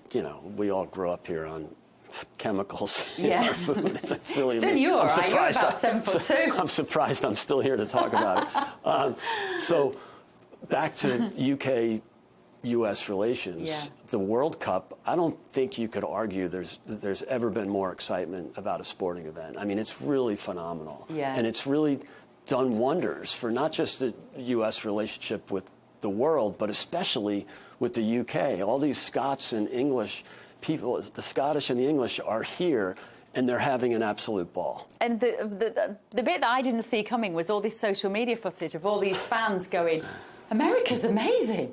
They have like air conditioning everywhere, and you walk into a shop and the shelves are full, and you can park your car without getting a ticket, and there isn't a camera on every pavement trying to catch you out, and you feel safe walking down the street, and things work. I felt like that since I arrived in America, compared to what Britain just feels broken and depressed. And there is a sense here, and I know that Trump isn't popular with everybody, but there is a sense of opportunity here. And there is a sense that things work and expectations are high. You literally walk into a shop in the UK now, you don't always expect to be able to buy the product that you want because there isn't on the shelf. You know, you go to get on the train, you don't think the train's going to run on time, or the bus is going to break down, or the traffic jam, the roads are going to be... You leave your house in the UK and you do not know with any certainty that your day is going to not be beset with challenge. That is so different to here. It really is the land of prosperity and abundance, even in blue states. I mean, I talk a lot about the red state, blue state divide. There's more in the red states. You go to Texas, it just oozes optimism. And I think the English really got that. They spent, you know, the first 2 games they had were in Dallas, and they just had a ball. And everything is just bigger there. But even, you know, here in blue city, Washington, and I spend a lot of time in Chicago. I spend a lot of time in the UK, in sort of left-leaning areas. It's still, there's still abundance in the blue states. And look at the Scottish up in Massachusetts, a very left-leaning state, but they have welcomed the Scots. The Scots have embraced it. They've absolutely charmed the people of New England. And I've always found Boston's not the most inviting place. It's got a bit of snobbery to it. They're, you know, it's very Puritan. You know, they still have that sort of a little bit of segregation. I don't mean black and white, but just, you know, the Irish are over here and the WASPs are over there. It's amazing. The Scottish, there's a great meme that went around that Boston 2032, and it's a picture of a school with a bunch of redheads because they're having so much fun up, and they've been welcomed. They kind of remind me of like American GIs in Paris after the war. It's just this charm. It's just oozing. And the game, because you know what? Because Americans are generally really friendly. I am amazed. Genuinely. I mean, I spent time in America over the years. I used to host the NBA for British television 25 years ago. So I've spent time in the US, but there's something about a warm friendliness. There's like a confidence about people that I meet here now. People are approachable. So there isn't nice. that, you know, there's that unspoken law in the UK. You shouldn't speak on the tube, on the subway. Well, London. You know, Americans. Manchester's different where I'm from. And yes, that's true. But I know from living in London for 10 years, you know, all the Americans knew each other. You'd say hi across the street. You know, everybody knew each other's dogs. It's very, you know, we're very friendly. And I think, you know, the visitors to the country for the World Cup are getting the true version of America, not what they read in the BBC. That we're shooting each other and everybody's got a gun and everybody's got a Confederate flag on their pickup truck. It's just not true. Yeah. And so they're actually sifting through that. Yeah. I mean, they don't get that from GB News, but they surely get it from the legacy media. Oh, without a shadow of a doubt. So, and then on the other hand, it's an opportunity for us to embrace the visitors. My brother went to the game in Los Angeles. He said it's the best sporting event he's ever been to. It was like Mexico versus another Latin American team. And he just loved it. And the Mexican fans were, I mean, obviously it's Southern California, so there are plenty of Mexican football fans. But, good for America for embracing our visitors, but good for the visitors for really telling the truth about how great America is. It's but if you look at see. some of the coverage in the UK, like you say, with the BBC and Channel 4, whatever, Sky, they're so sneery about President Trump that they're even describing the World Cup as his vanity project, even though it was decided long before he got into office. Right. Yeah. He's going to be giving out the trophy at the final, we heard yesterday in the Oval Office. He confirmed that. He will be so criticised for that. Right, which is crazy because he is the president of the country. You want the president at the games. I mean, it's fantastic that he went to the Knicks game. It's actually, unfortunately, it's the one they lost. Yeah, it is New York, right? This is the thing. People were. I think you might have been on the show actually that day on my show, Greg, when we were watching a bit of that because the crowd was booing him, and I had one of my left-wing Democrat panelists who was saying, "Well, what was their logic? He just wants the attention." Yeah. I said, "They're booing him. That's not the kind of attention he wants." Yeah. And they were saying, "Oh, well, he just loves this." I was like, the suggestion was he will only go somewhere where he's going to be adored by the crowd. I was like, clearly not. They're booing him. Yeah. But that's because he's not popular in New York. That's right. I mean, it is a very Democrat town. It's 5-1 at least, and Democrats are Republican. And so he's not afraid to go into hostile territory. Now, granted, when he goes to any college football game, he gets unbelievable amount of cheers and attention. He's very popular with, much like Andy Burnham and Nigel Farage. Yeah. He does well with the people who maybe they're not going to tennis matches, but they're going to UFC fights like we had here in Washington and any NASCAR auto races. The sort of working class people that embrace those sports. A kind of blue collar. It's hard to find the language, isn't it? Yeah. But you're right. The working person, the alarm clock the alarm clock. I think that's what Nigel Farage calls them, isn't it? The alarm clock class. Yeah. That wake up in the morning and have to go to work. Yeah. I thought the UFC at the White House was incredible. It was amazing. I don't like that sport. No, I mean, I do not like that. But it was the spectacle of it. It was just so exciting, and the big tent, and it was a fantastic moment here in Washington, and we're going to see a lot more of that in the next few weeks with the 250 celebration. So I'm thrilled about the World Cup. I hope England makes it, and I hope it would be great to see a U.S.-England game. Unfortunately, the Scots are out now. So we won't see the Scottish charming Boston or Miami like we've seen. But I think the English, it would be fantastic to see a game with the 250 and all the excitement we've had. America were good. I mean, I shouldn't sound surprised. It's probably the best team we've ever had. Yeah. That's probably We've had some big wins with a lot of 4 goals. goals in one game. That's more than we scored in the entire 2022 World Cup. And so, there's been it's been a great moment. I'd love to see Harry Kane, finish strong. With England, and it's a really great time, and thrilled to have you. We've been doing this for a long time. I think I was on your show first time in 2022. 2022, I guess. My guess. Yeah. But this is quite nice. This is just a role reversal, Greg. Yeah, it's I like fun. you interviewing me for a change. I can get used to this. This is easy. And also, we don't have Ofcom regulating us, so we can actually speak freely and not have to have a Democrat joining us. So we're saying that all of her, what was it last week? All of my friends are leaving the U.S. because of ICE and because guns. And I mean, it's just virtue signaling gone wild. Tell the truth, be honest. We might disagree, but as long as we're honest about it, it's all good. Totally. Well, thank goodness for America, hey? It's great. Thank goodness for what President Trump is doing, for showing the West, showing the UK a different way. I mean, like I say, I didn't used to feel like that about President Trump in 2017. I was one of those people who wasn't paying attention. Yeah. I didn't know where the threats lay. Because they were just so busy calling him a fascist or a Nazi or a misogynist and all that other nonsense. And what we found out is he liberated the economy in his first term. He's liberating the economy again. Scott Bessent did a great speech the other night at the Economic Club of New York.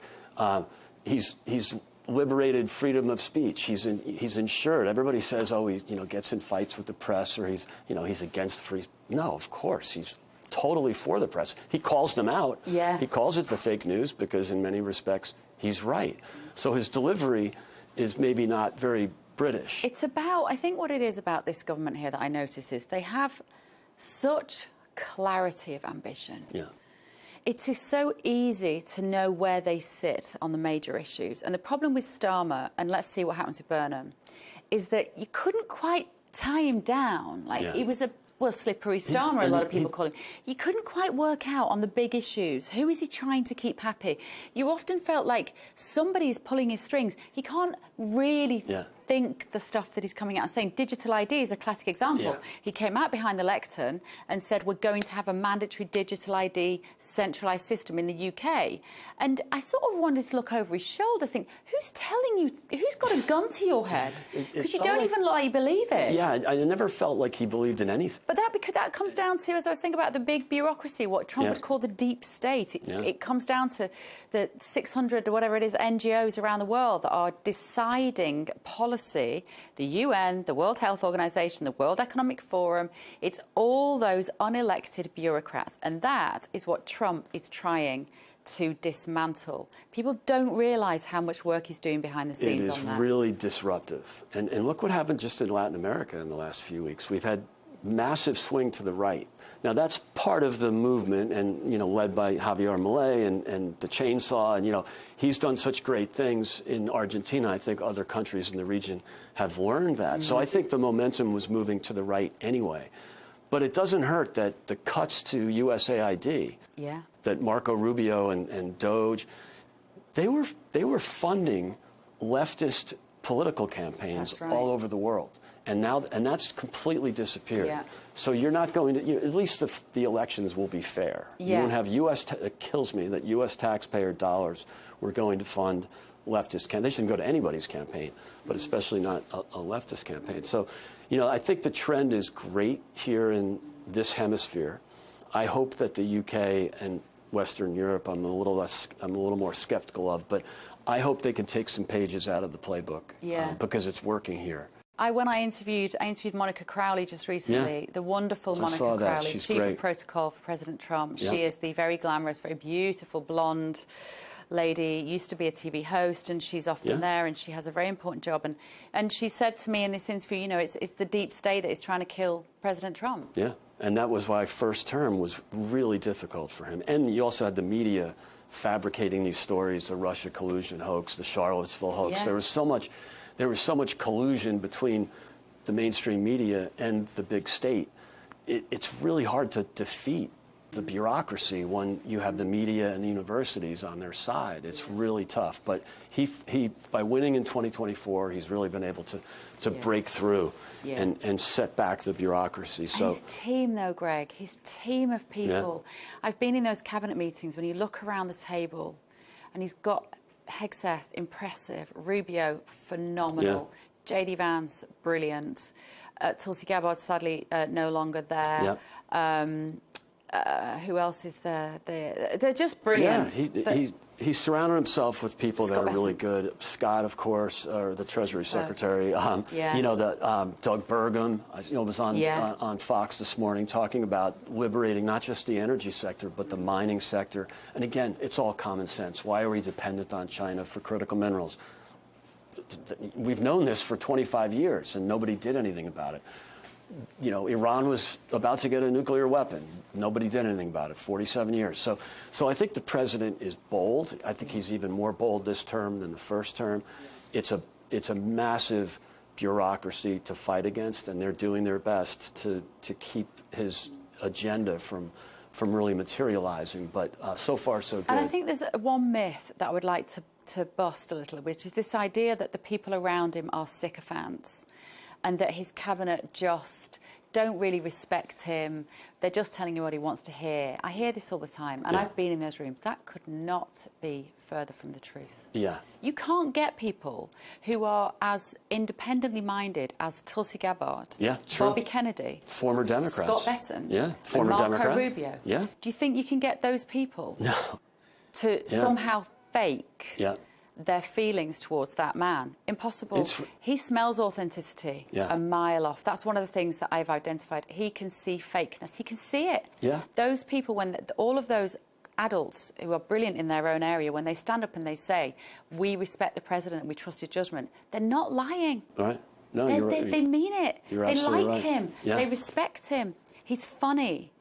And I wish people would understand that and take away some of this mad derangement they have about him, because I know that his delivery can be problematic. Right. I know especially that if he just dialed it down a bit. Especially if it's snapshots, or it's you know, the clip on the mainstream media will be President Trump using an obscenity about something, and it'll just be that clip, and then you don't have the context around it. You've been on Air Force One a couple of times. It's wonderful, and he's just surrounded by good people. There was who was it? Somebody died recently. I think it was one of the judges who was part of the lawfare cases against him. I can't remember the guy's name, and this guy had died, and Trump basically put on Truth, good riddance.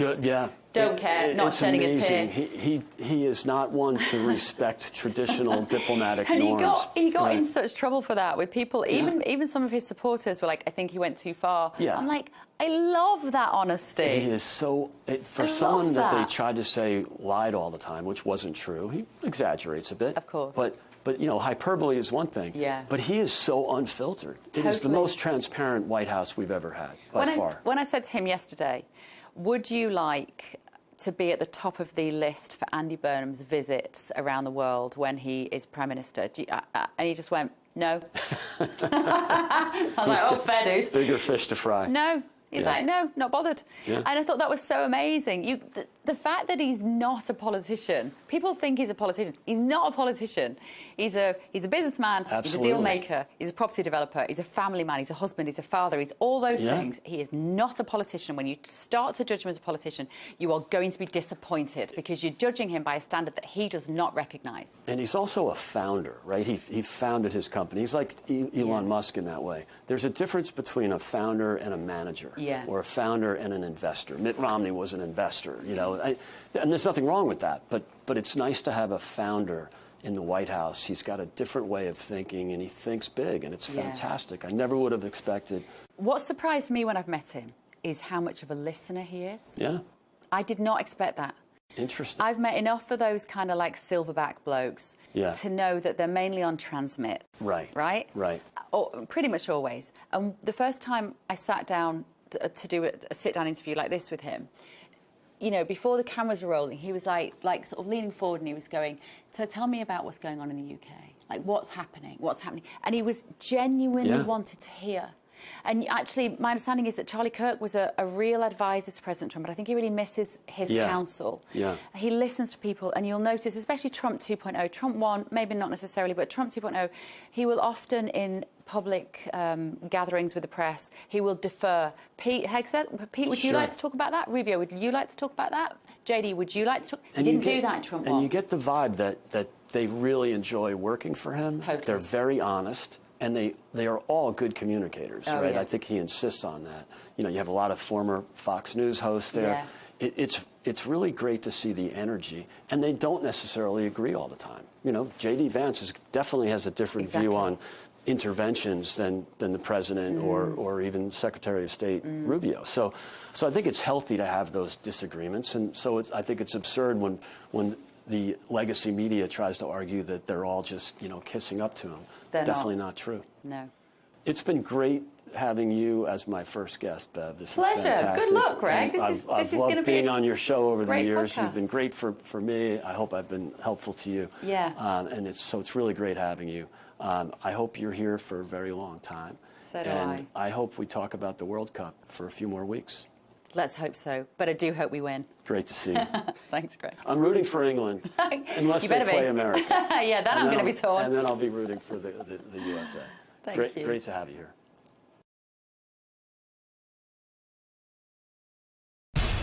We have to take care of our people, and we're going to take care of our people first. For in-depth analysis and all the latest developments across the globe, make sure you join us every weekday. President Trump is trying to negotiate a ceasefire.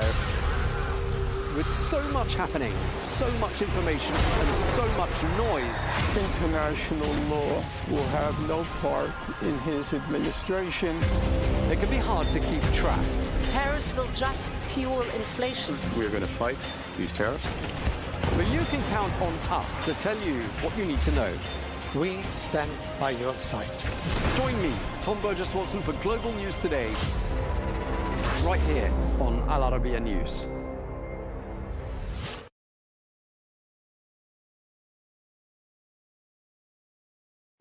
Contest or coronation, a general mandate or a general election. The United Kingdom has kicked out another unpopular Prime Minister. But can a fresh leader save the country and the Labour Party? Newly appointed MP Andy Burnham looks destined for Downing Street. Can he survive the revolving door? Stay with us. That debate is coming up on Counterpoints with me, Melinda Nucifora.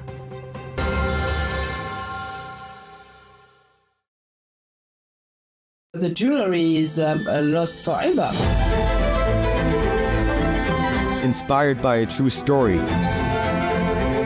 We were blaming insufficient security. It's a symbol that has been attacked.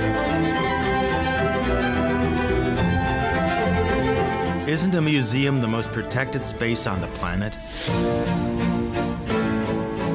Social media was flooded with countless fantastical videos. Before the era of artificial intelligence, people reacted to such shocks by taking to the streets. I didn't leave my chair, and I didn't say a word there. Technology no longer grants time, the luxury of time. Contest or coronation, a general mandate or a general election. The United Kingdom has kicked out another unpopular Prime Minister. But can a fresh leader save the country and the Labour Party? Newly anointed MP Andy Burnham looks destined for Downing Street. Can he survive the revolving door? This is Counterpoints with me, Melinda Nucifora.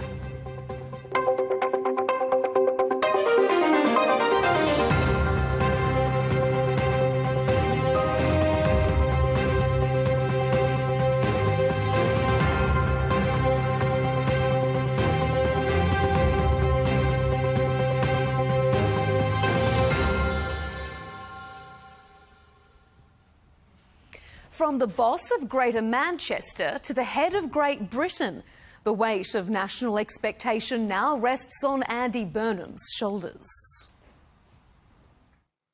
From here on, I will give everything I have got to make it so, to ensure the name Makerfield is forever synonymous with bringing about the change this country needs. It's surprising that the UK even still has an appetite for change. Burnham looks set to be Britain's 7th Prime Minister in 10 years. Perhaps in an effort to project stability and unity, most Labour identities want to avoid a leadership contest. But the latest YouGov poll shows voters want to see his policies tested. And once he does have the top job, does that automatically give him a mandate to lead? And whoever becomes the Prime Minister will not have been voted for by the British public. And if the next Prime Minister is the new MP for Makerfield, Andy Burnham, he didn't even stand at the last election on any manifesto at all. Almost 50% of people surveyed agree there should be an election. So coming up on this episode, we'll ask, can Andy Burnham revive the Labour Party? Should there be a leadership contest and then a general election? And can a new leader fix so-called broken Britain? Joining this Counterpoints debate is Dr. David Bull, former Reform UK chairman and deputy leader. Tom Baldwin is with us, journalist, former Labour advisor and Prime Minister Keir Starmer's biographer. And rounding out the panel, Matthew Torbett is here, former Labour advisor and political commentator. Gentlemen, welcome to Counterpoints. Thanks for being here.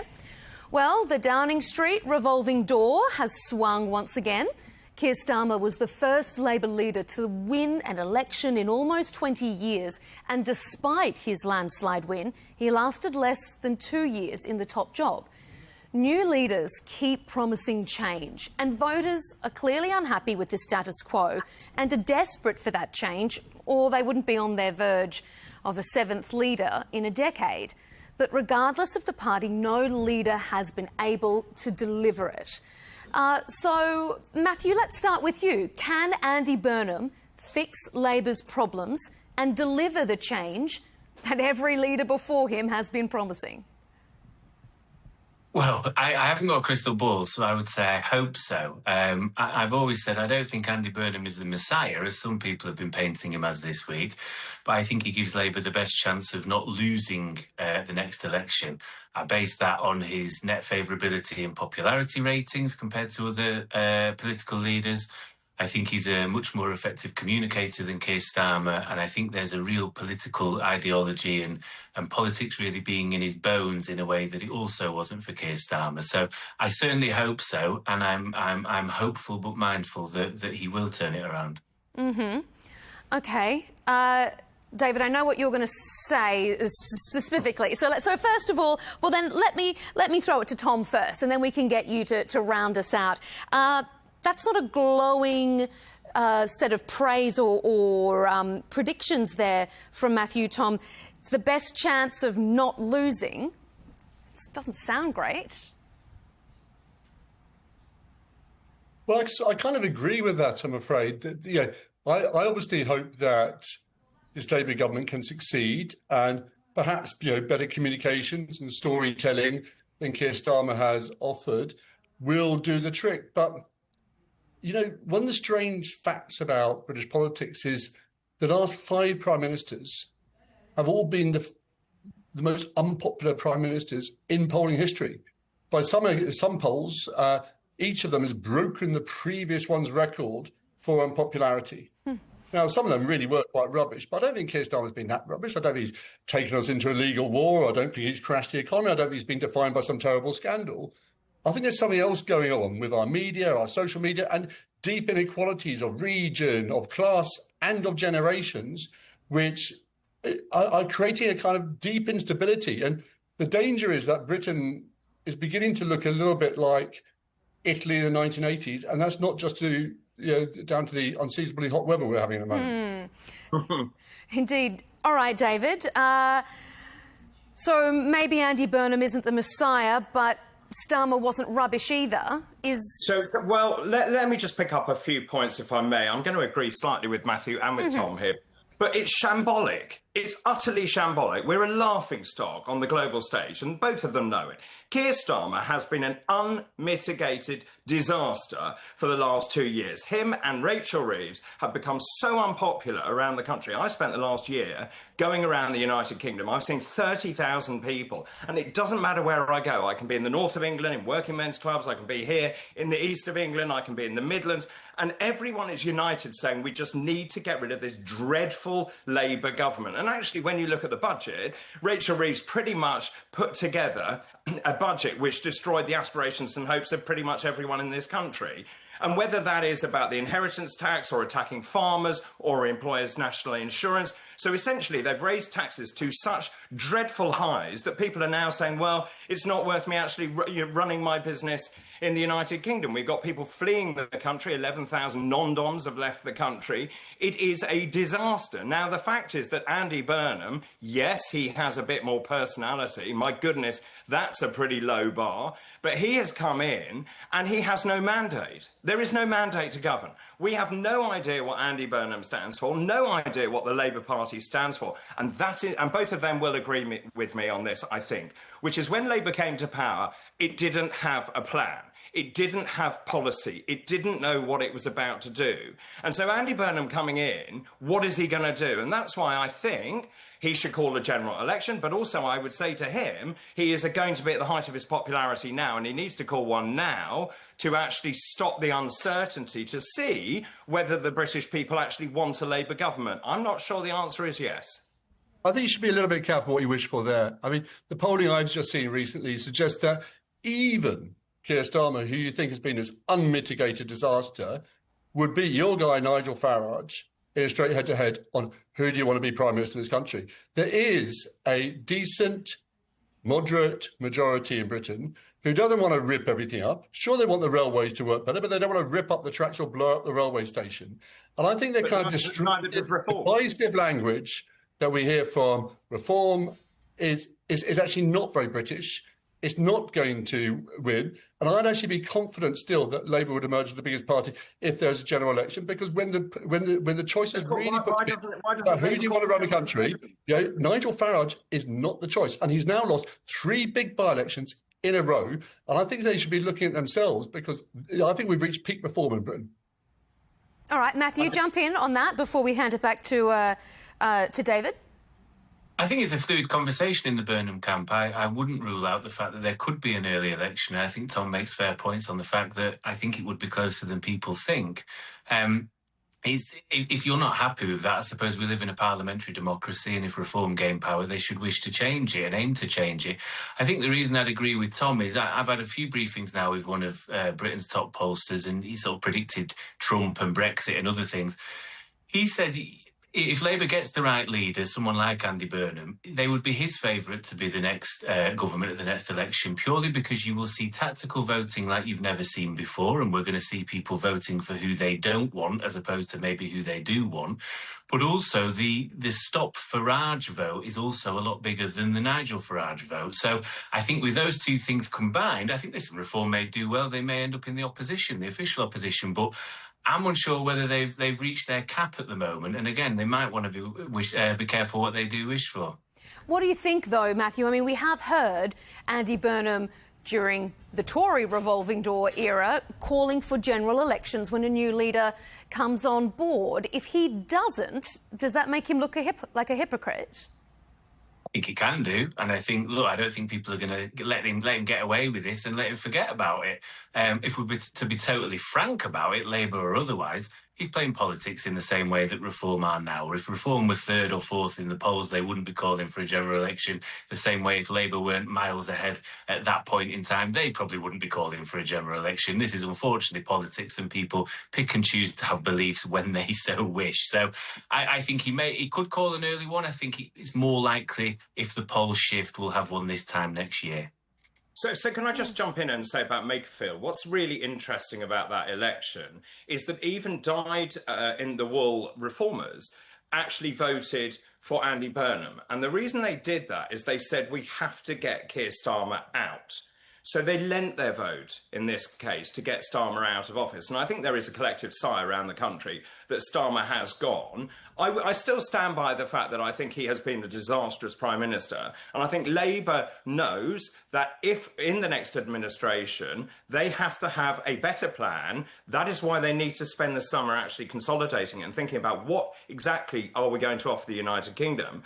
But actually, I think the fair and right thing to do, and it's not because Reform is polling particularly well, we are polling well, but I do think there needs to be a general election, because you have to say to the people, do you actually put your cross in the box for the next Labour government under Andy Burnham? Yes or no?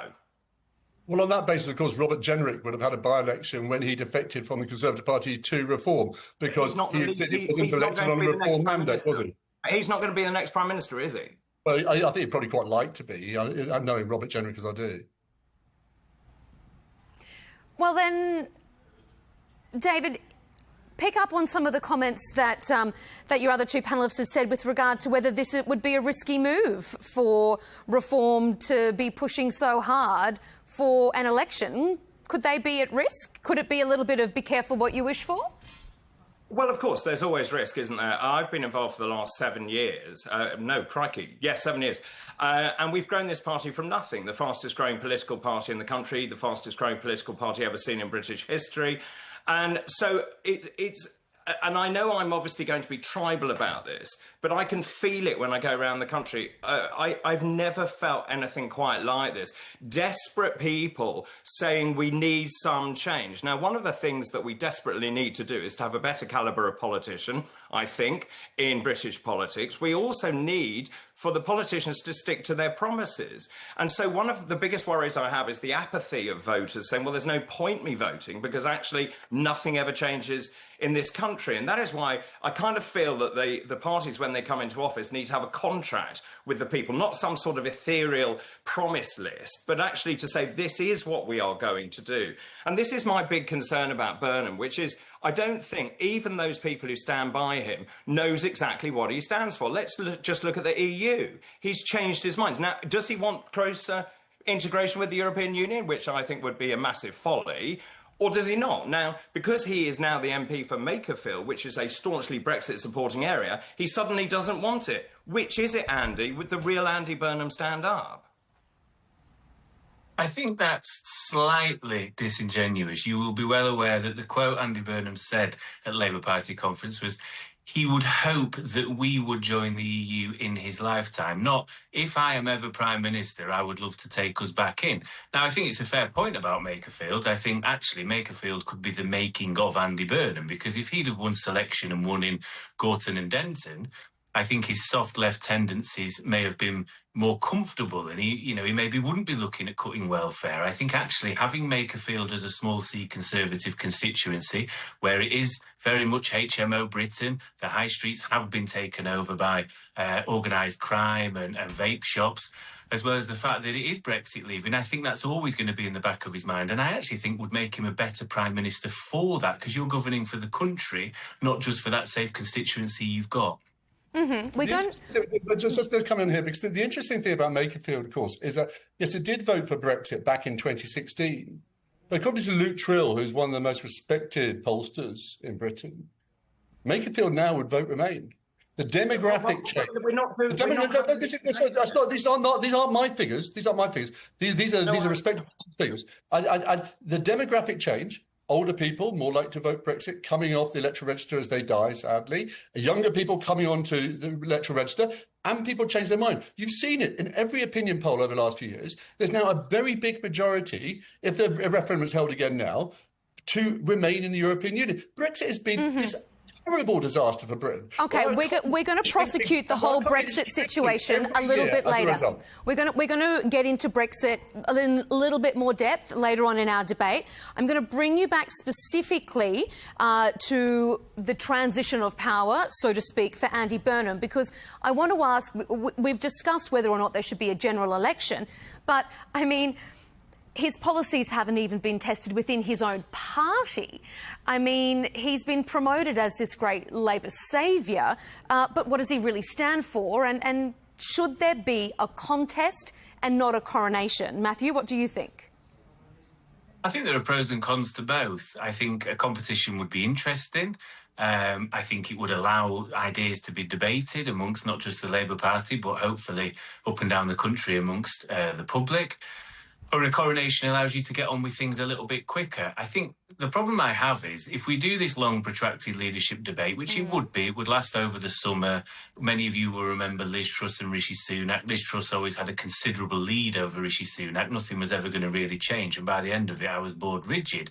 And that's what I'd be worried about. I think all you would end up with is the same result. It would be Andy Burnham as Prime Minister. So should we allow this stasis to sort of dig in, or should he be able to get on with doing what he wants to do? And he's doing that at the moment, having these sort of similar to Access talks with permanent secretaries and civil servants to see if his ideas are realistic and doable. Yeah, look, I mean, I think one of the interesting things about Andy Burnham here is that he's not offering a really big change to what Labour's already doing. Labour's already doing quite a lot of change. Yeah, the big three ideas that Andy Burnham's talked about so far is more council houses, more public control over public utilities, and more devolution to city mayors. And they're really great ideas, and they're so great that the government's already doing them. Now, the question is, I mean, I've been quite critical of Keir Starmer in some ways because I don't think he's told a very good story about what Labour's doing. I don't think he's given people that sense of direction and destination. And maybe someone coming in who's better at that kind of politics will be able to explain the big change Labour's already doing. But I don't think there's a major departure. There's quite a lot of continuity between what Burnham's going to do and what Labour's already doing. Mm-hmm. But let me just caveat that, which is you don't think. Isn't that the issue? You don't know, because I don't know. No one knows. Now, the idea that you want to build some council houses, 1.5 million, I think, was the target over 5 years. That's housing overall, not council housing. Sorry, houses overall, indeed. But again, successive governments haven't done that. So again, the devil is in the detail and how you actually do that. Then you've got issues over net neutrality, for example, which has hampered the building of those houses. So ethereally, there are things that people want to get on with. But the question is, how would that happen? We've got another major problem in this country, which is the dependency on welfare. We've got young people who see no future and no aspiration in this country. We're seeing 1 million kids not in employment, education or training. What is he going to do to get around all of those problems? I think he said he's going to be making it. Sorry, Tom. Here you go. No, I think there will be a range of speeches over the next few weeks outlining exactly what he wants to do or what he believes. I think I can point to things like housing first when it comes to the homelessness. He spoke during the campaign. I think that's part of the problem. He spoke during the campaign, but at the same time, you don't want to be seen as arrogant and taking people for granted and that you've already won. So we could only say so much as well. But he spoke specifically about cutting welfare to fund defence. And I think John Healey's resignation has focused some minds in the PLP. I've picked up on an attitude of, actually, maybe there is a point to this, even if it isn't traditionally something Labour MPs would like to do. And he's also said during the by-election he'd like to tackle the organised crime that is on the high street. So there's 3 things there that aren't quite actually in the Labour manifesto.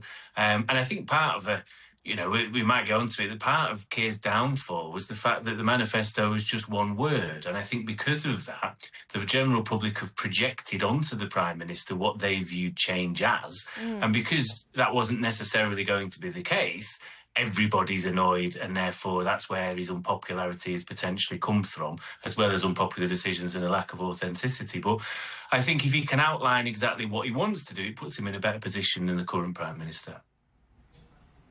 Is there a bit of a risk, Tom, that there is a bit of a vibe over substance here? I mean, there has been so much hope and weight put on this one new MP's shoulders to save the Labour Party, to save the country. Can anybody live up to that hype? I think we do have to have a grown-up conversation with people at some point, because what is possible is sometimes not enough. We can't have the tax cuts that these sort of populist parties like Reform are offering, and great public services. There are trade-offs in everything we do. And the reality of government today is it's not about having some 3-word slogan or 1-word slogan which just transforms everything at a stroke. It is about hard grind to get delivery in a very, very difficult environment where you've got lots of global headwinds, you've got failing public finances, you've got failing public trust, you've got lots of damaged public services, and it's very, very difficult to make progress. Keir Starmer's frustration, I know, is that this is the moment just when quite a lot of delivery is coming through. Immigration's come down. The Brexiteers promised they were going to cut immigration, it quadrupled, it's now come right down. The economy is starting to grow a bit. You're beginning to see real improvements in public services, waiting lists coming down, crime falling. And his frustration is that's what he would have liked to have been talking about now, rather than this sort of speculation about his position and the resignation and so on, because, you can't keep swiping right for a new Prime Minister. One of the reasons why we don't tackle these long-term problems in Britain, these long-term challenges, is we've got a series of short-term Prime Ministers. I think that is right. And I think also some of these, and particularly, obviously, I'm a doctor by training, NHS is such a huge problem. It's such a massive organisation, and having worked in it for many years, it is incredibly difficult to turn around the NHS.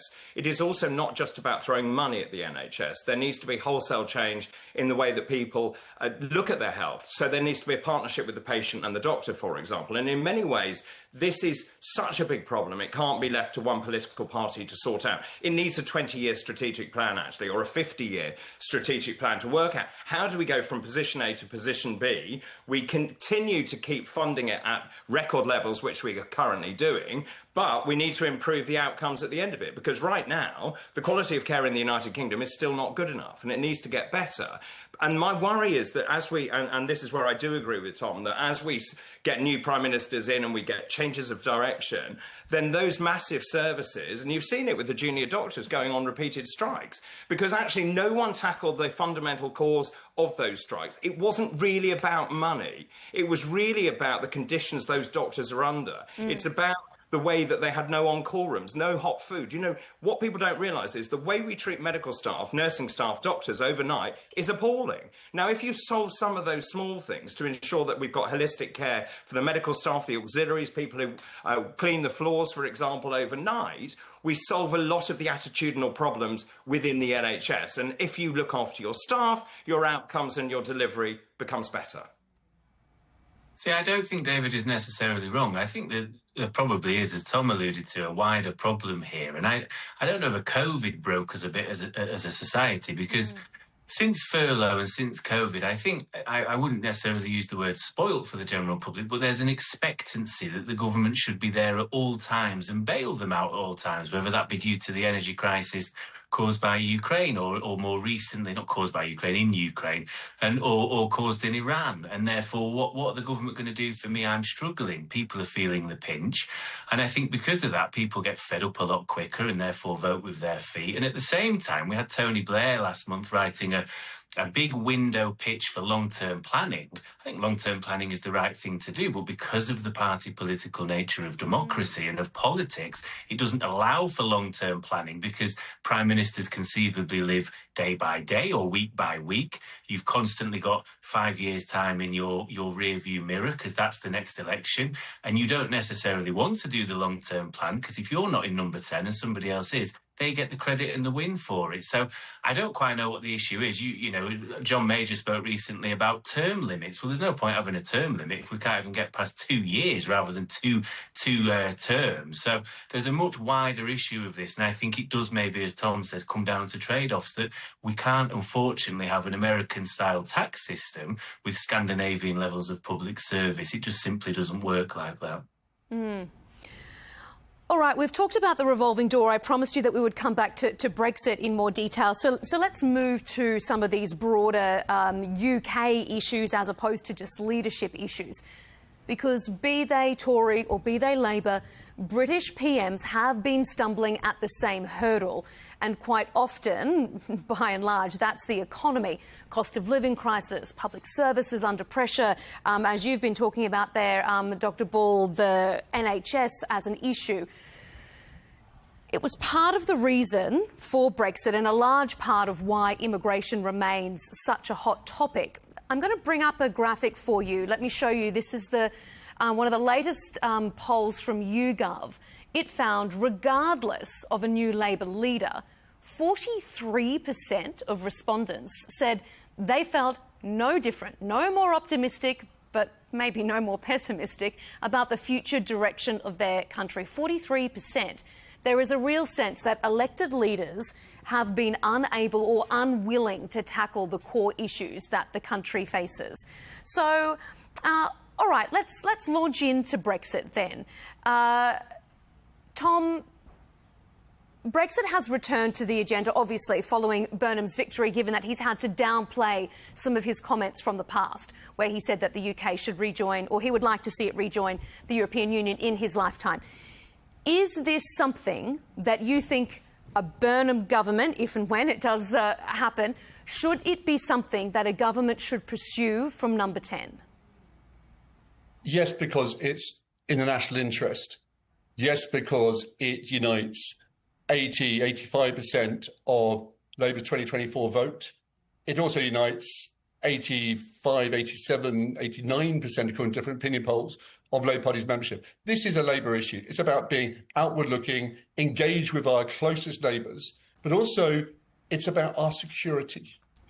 Europe faces an existential crisis from Russia. There are new threats with AI, there's cyber warfare, everything. This is the moment where we need to come together as liberal democracies and say, yeah, we are part of the same continent. This is part of our future. We have seen the economic devastation that Brexit caused. The people who thought that this would solve everything and were angry about the way things are, it's got worse for them more than anyone else. It's hit them first and worst. It is a grotesque act of economic self-harm never before seen by a liberal democracy in this way. Now, will it be corrected in one term? No. But it's right now that you set a direction. You say that our long-term strategic interest in the country, our long-term interest in terms of our values and who we are as a nation is to be part of Europe again. And it will take a while to get there. But I think people need to know what we're doing, why we're going there, and everything the government does should be explained by that. And the government has already taken some good steps about getting closer to Europe. That needs to go further and faster. What bit of the referendum do you not understand? The fact is that people voted to leave the European Union. The reason it hasn't worked is because we never fully left the European Union. We should have left the European Union. Even harder. You wanted it even harder, did you? I still want a much harder leave from with even more economic damage. That'll work. No, not at all. I was a member of the European Parliament, so I worked in Brussels. I worked in Strasbourg. It is the biggest gravy train I have ever been in. It doesn't work. We've got fundamentally different economies going on. And actually, when you look at Europe, it's a declining market. You said you want a relationship with our closest neighbours. But the point about security and defence is we are members of the UN Security Council. We are members of NATO. You don't need to actually be part of the European Union to ensure the defence of the United Kingdom. I'd also go further to say that what you need to do is to have closer relationships and better trade ties with growing economies. The Commonwealth makes up a third of the world's population. So what I want to see is bigger trade deals with Canada, with the United States, with Australia, with New Zealand. Let's stop being introspective and looking backwards. And if you spend the next 10 years trying to rejoin the EU, and by the way, you won't get the carve-outs that we had, that Thatcher negotiated all those years ago, you won't get any of that. You've even got people like Michel Barnier, who would quite like us back, saying that it would take a very long time for the United Kingdom to join.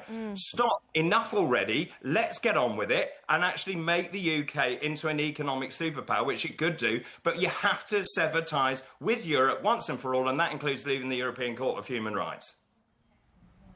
So I think we've heard from both sides of the referendum there. I may aim to be a healthy medium, because I think there's points on both sides. I was a reluctant Remainer anyway. It felt like a choice between Pepsi or Coke. There was no sort of fresh orange juice available. I thought both were quite low quality levels of debate. But I think most of us would have accepted the result without shooting ourselves in the foot economically. If people wish to feel that their laws are made in a sovereign nation in their own parliament, I can sort of respect that element. I think what I'd have preferred is a sort of Swiss-type deal. If we were part of the customs union, the single market, why all it said is leave the European Union. Yeah, happy to leave the framework, no problem at all. But, and I know the figures are contested, and David may well contest them, but if you're wiping 8 to 9% off your GDP, then that's just silly. And I hear the talk of growing economies. I'm all for signing different trade deals, but when we're signing them with places like India, and it's making up 0.1% of our GDP, well, what are we really getting out of that? We weren't getting from our second largest trading bloc. So what I would say, however, which may then surprise David, is I'm not really sure about rejoining at all, because for me, I don't think we could ever have it as good as we had. We totally opted out of the euro. We opted out of Schengen. We didn't go to them to tell them we were going into Iraq. And I can't help but feel, and maybe I'm wrong, maybe we'll never know, is that there'll be an element of punishment. We'll have to pay a lot more money and sign up to more things that maybe we weren't going to. So I'm a little bit sceptical on the whole thing. Would it bring the Labour membership together? Yes, it probably would. Just on that, I think it's important. So I've spoken to people in Europe on this, and there is actually quite an appetite to have Britain back in. And there's lots of countries in the EU who don't have the euro. Lots of countries in the EU don't have Schengen. So I think those opt-outs are available. The thing that I think is a big barrier to Britain rejoining is this sense that what's the point of negotiating with Britain if you could end up with some sort of reform Tory government who'll just rip it all up again? And that's where I think one of the things that Andy Burnham's talking about is really interesting. In that he's talking about bringing in some electoral reform, some form of proportional representation, which I think could give expression to that pro-Remain majority, 60-65% of the country now, and make sure that these people who want to create sort of economic self-harm are kept out of government for a very long time. And that would, I think, make Europe sit up and take notice. I think electoral reform is a necessary, if not sufficient, condition of Britain really beginning to get the motors on for getting back and becoming a dynamic economy in the European Union again. You know what, though, Tom, very quickly? The thing that worries me is I remember working in Parliament during that period. It was the most horrible, nasty, divisive period when there was an aim to get a deal over the line. I worry, unless someone was going to take us back in willingly, which I think would also be, I'd have a lot of caution about, the idea of another referendum where people feel like they were potentially lied to, they don't feel any better off. It may be for a lot of people, certainly lower down the socio-economic ladder, a last roll of the dice. Things can't get much worse for me, and now it feels like actually they have. I just worry about the already... Well, no, precisely. I don't disagree, but I worry about the fragile nature of our society now. If we were to throw another referendum in at this current juncture, I just worry about where we would be at the end of it. But you've got to be careful because the rot just goes on. It's not like a one-off hit to our economy. This shrinks our economy, shrinks our economic growth every year by between 4 and 8%. It's like sort of giving your kids some sort of drug which stops them growing, right? It's like it's not just a one-off cost. It's hurting us over and over again. At some point, this madness has to stop, and we have to begin to reverse it. Otherwise, we are punishing our children, we're punishing our country, and we're making ourselves utterly irrelevant. So are you advocating another referendum, even though? No, I actually don't think you do. I wouldn't actually. I did campaign for a second referendum. But I actually think that just as Boris Johnson took us out on this disastrous hard Brexit deal through a general election, I think you could do that. But I do think you need to express a majority of public opinion. And I think somewhere between Labour, the Liberal Democrats, the Greens, the SNP, Plaid, there is actually a big majority, pro-Remain majority. And I think to express that through proportional representation would mean that you would keep that pro-Remain majority in power one way or the other. And it's really important that we get some sort of electoral reform. And what's great is Nigel Farage backs electoral reform too. He does. All right. Yeah, OK, David, then talk to that. I mean, whether this is the electoral reform that you're looking for, I mean, surely something has to change? So electoral reform is particularly helps smaller parties. So if you have proportional representation, and particularly when we were the Brexit Party, when we were polling far less or far less percentages, then PR would have suited us much more. As you start to do better and as your percentages go up, then obviously first past the post tends to suit you better. And that's why you're starting to see the commentariat changing around whether we should have electoral reform. My worry about all of this is whilst we spend time talking about the EU and rejoining and electoral reform and all this stuff, the country is in a catastrophic state. What are we going to do? Our debt is 100% of GDP. You've got young people not employed. There's no future and no aspiration for young people in this country. The health service is in terrible decline. So what are we going to do? Are we really going to spend all our time and effort and energy on electoral reform, or are we actually going to get on with the job in hand of making the country better? According to an independent economic estimate, Brexit is costing this country £226 billion a year. That is where the money that we should be paying for our health service, our schools, that's where it's all gone. Why don't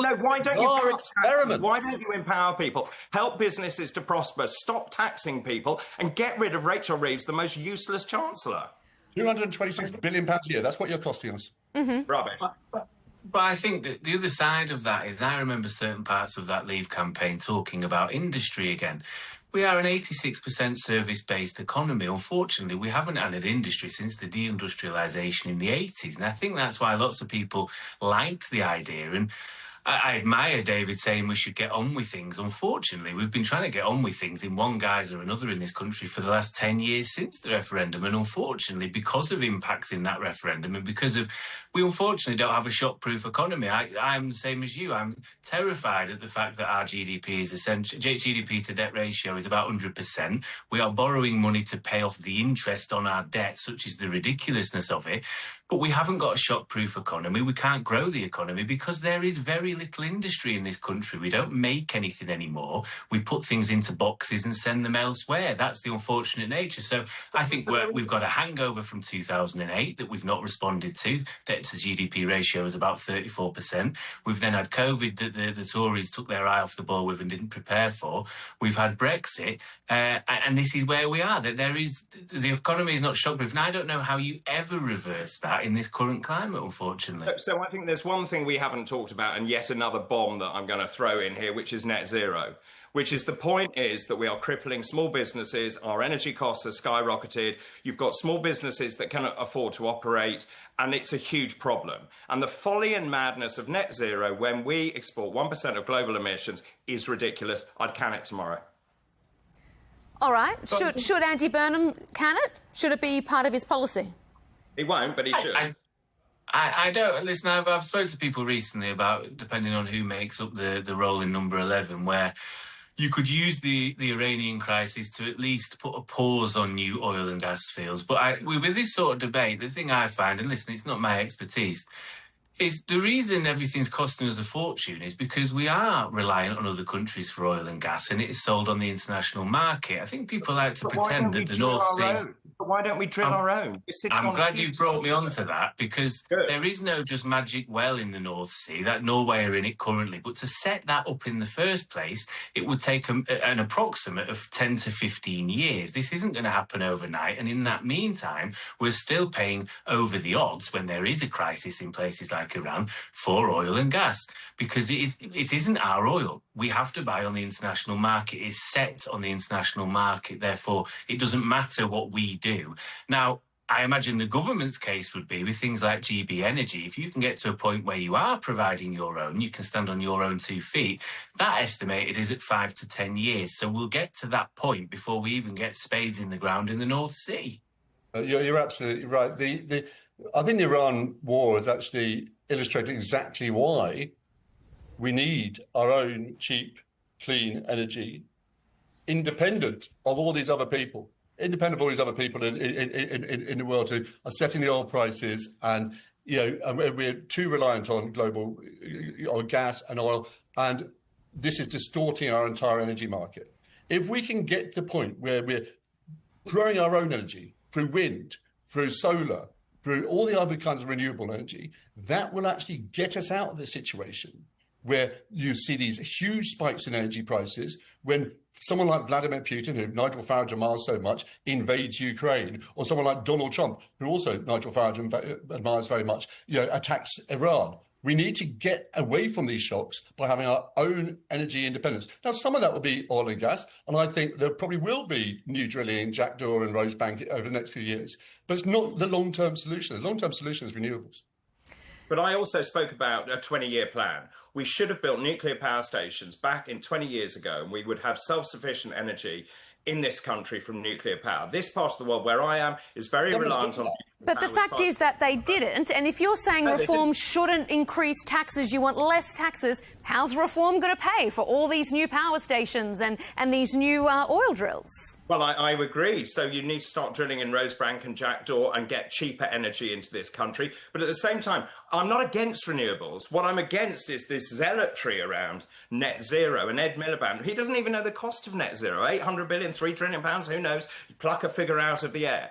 And the fact is that when you live in the country in a house like this, I can only heat this with oil. You cannot have a heat pump to heat a house like this. It doesn't work. The only thing I would quickly add is the cost of net zero is, of course, expensive, and you don't see the rewards till a bit later on. The thing that is more expensive, according to the Parliamentary Committee on Climate Change, is not acting on climate change, and therefore it is more expensive for all of us in the long run. Well, David, all right, before we wrap up, because we're almost out of time, one of the issues that Reform claims or platforms on is causing so many problems is the issue of immigration. Do you really think that immigration remains at the root of a lot of the UK's problems? And do you think that perhaps Andy Burnham will do a better job at addressing that than Keir Starmer did? Look, I mean, going around the country, it's the #1 issue people are still talking about, whether it's legal immigration. 3.8 million people came here legally under Boris Johnson. That was disastrous. The illegal migration, look, it seems to be coming down. I welcome all of that. But we need to be much tougher, and I go back to the fact that you need to leave the European Convention on Human Rights to do that, protect our borders, and that is the first job of any government, to keep its people safe. Mm-hmm. All right, Matthew, pick up on it before we wrap up. Do you think that Andy Burnham is going to approach immigration in a vastly different way to Keir Starmer, and how should he? I think there'll be some consistency, because the idea is, I believe, Shabana Mahmood will stay as Home Secretary, and she's got her own ideas about that. I think I would say to Andy Burnham what I've said to anyone that's been Labour leader over the last few years, is I would look purely for optical reasons at things like offshore processing, because you can please the left wing of the PLP because this is a safe and legal route for those that are truly asylum seekers and wish to come to this country due to fear or persecution. But at the same time, it's about security. It is undoubtable, whoever you are, that there are people coming across in small boats, many in unsafe conditions, so morally that seems to me not quite right, but also that are throwing passports in the channel and pretending to be people they aren't. So from a national security and humanitarian point of view, I would prefer to see processing centres at pinch points, whether that be in Turkey or whether we have one at Calais, which was floated to Boris Johnson. He threw that away in 2021. And that way you can check who these people are, make sure that from a security point of view they're OK, but also that we are a safe haven for places like Afghanistan and Ukraine, because we have to do our bit the same way as everyone else. Mm-hmm. I'll just briefly remind everyone that, the people campaigning for Brexit, including Nigel Farage and Boris Johnson and Michael Gove, they said immigration was #1 issue during the Brexit campaign. After Brexit, immigration quadrupled. This government has cut it down, right back down to a quarter of the levels it was under the Tories. It's getting the issue of asylum seekers under control. It's closing these hotels. It's processing claims faster. This is a complicated issue, and this country does need some immigration. We shouldn't be silly about this. We need a grown-up conversation about it. But this government is doing managed migration in a way that no government has done for a very long time. It's got a good story to tell, but you wouldn't know that from some of the sort of nutty protests and the rhetoric you hear from Reform. And that's unfortunate, because those are the same people who said that Brexit would solve it, and it quadrupled. I don't think they should really... honestly, so you're right. Boris Johnson, the 3.8 million legal migrants, that the threshold was far too low. We need consequence of Brexit. It was a consequence of Tory policy, not of... It's a Brexit. It's the way they implemented Brexit. What Brexit allowed you to do was to actually make your own rules. Where you're conflating the two is Boris Johnson decided to go for cheaper labour. Now, that is not what I would do. So you need to bring in highly trained and highly skilled labour into this country. But equally, you need to deal with illegal immigration. If you come here illegally, you will be detained and you will be deported under a Reform UK government. And I'm telling you, that is what people in the country want.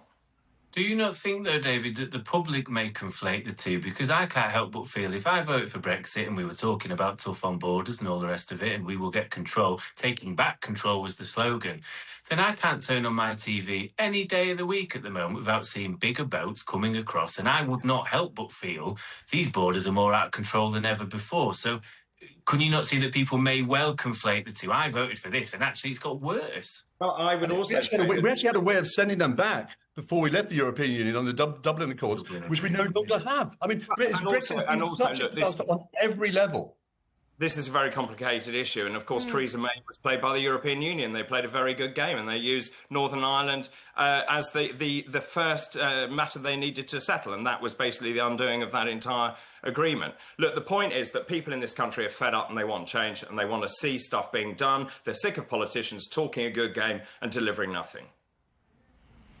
I feel like they've been feeling that for a decade now, and hence why we are in the position we are. Let's see if Andy Burnham can be the change that they're looking for. Gentlemen, a really interesting debate. We appreciate all of your perspectives. Dr. David Bull, former Reform UK chairman and deputy leader. Tom Baldwin, journalist, former Labour advisor and biographer for Keir Starmer, and Matthew Torbett, former Labour advisor and political commentator. Thanks so much for being with us. And thank you for tuning in to this episode of Counterpoints. What a debate it was. Keep up to date with our latest interviews and debates on our Al Arabiya English YouTube channel. And of course, you can see us on X and TikTok. We'll see you next time.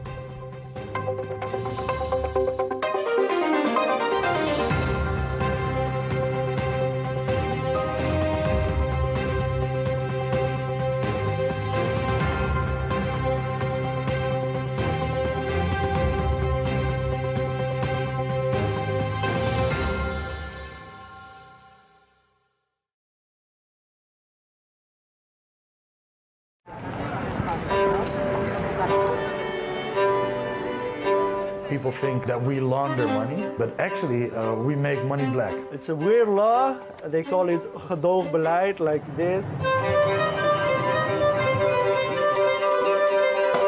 That is the law. So they say, okay, bye, but don't let us see you.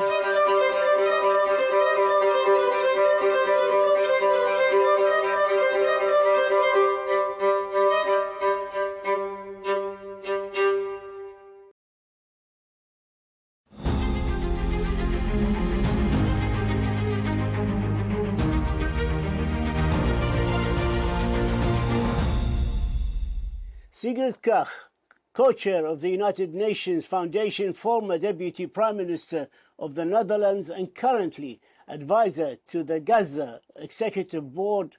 Welcome to Al Arabiya. Thank you, Talal. Delighted to be here.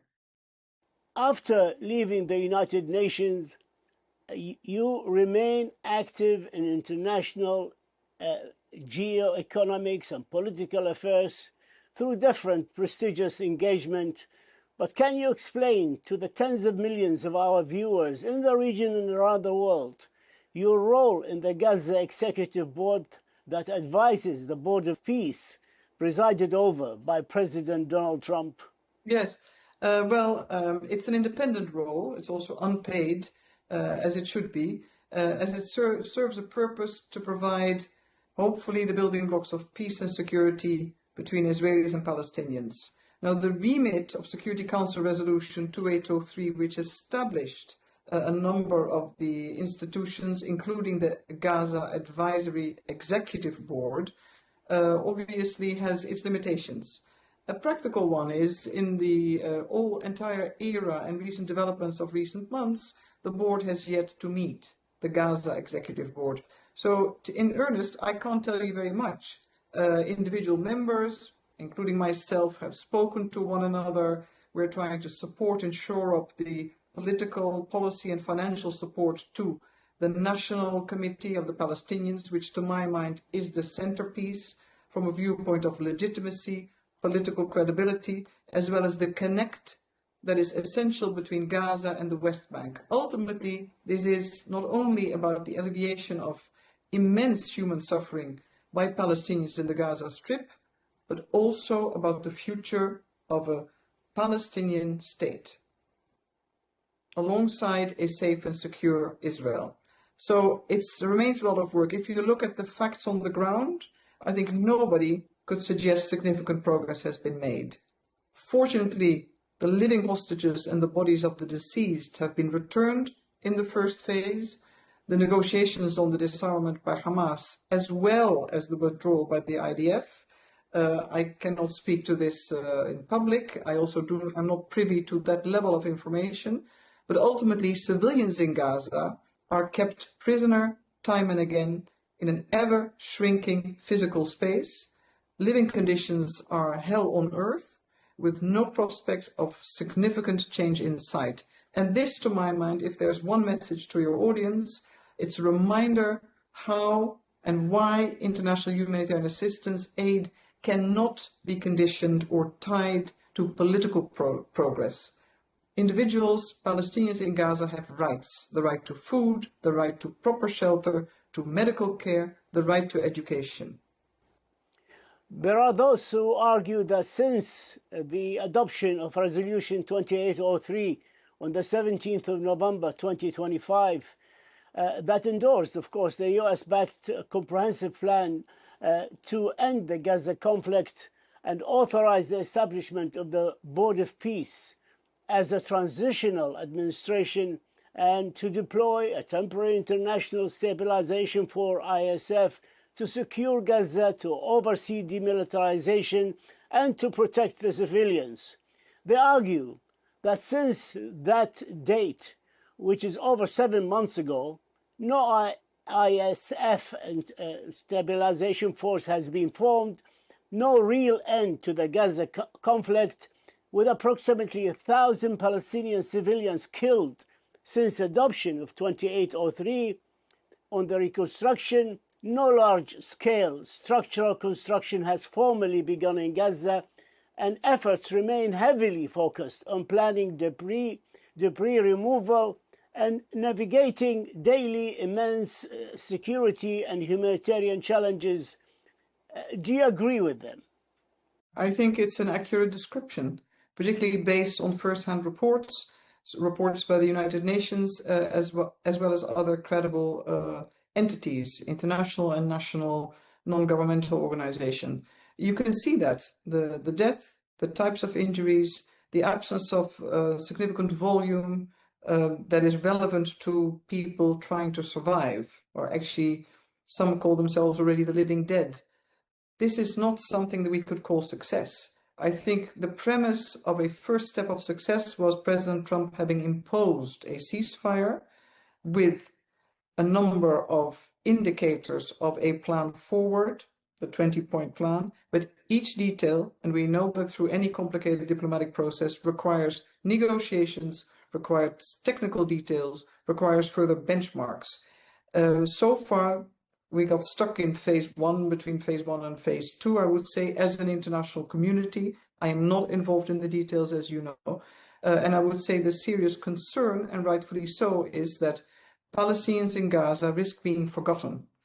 Since the Israel-United States attack on Iran, Iranian response, and what is now called the Iran war, political attention, economic attention and focus has immediately shifted, rendering Security Council Resolution 2803 and the full implementation of that resolution, rendering it a significantly lesser priority. Sigrid Kach, what would you say should happen now to improve the lives of the Gazan people? Well, it's a response that you can hear from any NGO representative, or I believe a UN official, or most other countries. Massive influx of aid, unconditional, not dependent on whether the negotiations proceed well or less well when it comes to the disarmament by Hamas and the withdrawal by the IDF. The encroachment by the IDF into further shrinking the space Palestinians are permitted to live in, that needs to be altered straight away. And of course, the death toll, it keeps rising. That's one. Second part is early recovery materials need to be allowed in. The amendment of the existing dual-use list risks impacting second and third tertiary negative consequences for all civilians from a health perspective, education, pure survival when it comes to the absence of forms of decent shelter. I could go on and on. The Economist a few weeks ago had a very sad but very telling title: "In Gaza, only rats are allowed to roam free." Just picture that for a second, and then you can imagine what it is like to be a Palestinian civilian trying to survive one day more in Gaza without any prospects of serious change, let alone improvement in sight. Last but not least, medical evacuation. Some countries in the region have performed miracles to allow patients in, to have them treated free of charge, to bring their relatives. The list of seriously injured Palestinians in Gaza, I believe, is now around 140,000, but correct me if it is less. It's a serious number. Each one has a name, a life, had hopes, and they need to be treated. We cannot look away. I'd like to move to Iran, which is a place you visited in February of 2018 as a Dutch foreign minister and met with President Rouhani in Tehran at the time. And you, at the time also you expressed the EU continued commitment to the JCPOA. What is your take on the latest development in the Gulf and on the Switzerland diplomacy, and where and when did we, or diplomacy, failed us in case of this conflict? Well, I think 2018, and since the withdrawal by the Trump administration, the first Trump administration of the JCPOA, we've seen, of course, a rapidly changed environment. But I think we also have to look at where we are now, or since the terror of 7th of October, the onslaught on Gaza, and the continued suffering, as well as all the reactions, counter-reactions, the military hegemony established by Israel versus an Iran and a regime that is fighting for its survival. All these are aspects to take into account. Where we are now, I believe that we have seen once again that a war without proper strategy and strategic objectives, let alone a political strategy, definitely runs into a serious set of issues. That's one. We've also seen that asymmetry is weaponized, be it geographically or otherwise, by use of proxies. The third part is that there is a return, and by necessity, to diplomacy, from coercive diplomacy to actually proper diplomacy, which means you need to sit down with your adversary. You need to figure out where compromise lies, how it can be legitimate, not only against international law or treaties, but also how it can be legitimate in the eyes of the different populations. So you have a chance to build a path forward. On Lebanon, you served from 2015-2017 as the UN Special Coordinator for Lebanon, during which, of course, a period of constitutional paralysis. Lebanon's situation, of course, today is different, with the election of a new president, the formation of a new government headed by our previously judge, an ambassador here to the UN, Nawaf Salam. Entirely different from the one you experienced. But how do you read the current developments in Lebanon and the way forward? First of all, I think the government of President Aoun and Prime Minister Nawaf Salam have made a few bold moves in the interest of the country, in the interest of the state, and reinforcing statehood, including the very difficult one, already covered under Security Council Resolution 1701, the need to have the monopoly of state established over all arms and armaments. That, of course, is domestically a tough one, given the fact that regional allies, Iran and Hezbollah, and domestic equations do not necessarily match up, certainly in the last 2 years. And this is a difficult one. So I don't think the question is how to read. The question is more what and how the international community could support and where they need to focus. And you need to be mindful of the complexities and the sensitivities and the history of Lebanon. I'd like to move to Syria. You know it very well. You led the OPCW United Nations Joint Mission in Syria in 2013 and 2014 with a team of 100 experts that successfully oversaw the removal of Syria's declared chemical weapons under active wartime conditions.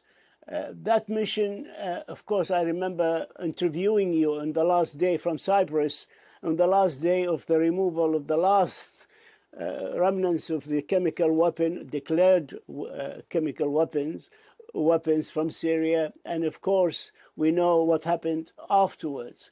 That mission met its stated objectives, but however, Syria subsequently used chemical weapons again against its people. What does that history teaches us about the durability of internationally verified agreements when the political will to enforce them is non-existent? The mission at the time had stated agreed objectives set between the Russian Federation and the United States of America, confirmed by the Security Council, carried by a treaty, the Chemical Weapons Treaty, and led and implemented by the joint team which I led. So we did what was agreed. If the parties have agreed to leave remnants or to not touch certain areas, that's a second phase. The second part, and it puzzles me a little bit now in the negotiations or the start of talks around Iran and, of course, the importance of its nuclear enriched material. I believe there are good examples, including the Syria mission, whereby the international community, in this case the IAEA, maybe the UN, and a few other actors could team up, provide for the leadership, provide for a verified, monitored implementation plan that ensures whatever is agreed gets acted upon and reported back to the Security Council. That triangle is an extremely important one. Ultimately, yes, political will is always important. Political will to monitor, to call out when violations occur, to have sanctions if need be, and where needed. And. That's a long list, but you can negotiate that. Sigrid Kaag, we thank you for your time. We thank you for your insights, for this exclusive interview, for sharing with us your thoughts. And we also thank you for your history of service to the Palestinian people and the people of the region. Thank you so much. Thank you. My duty. Thank you, Tala.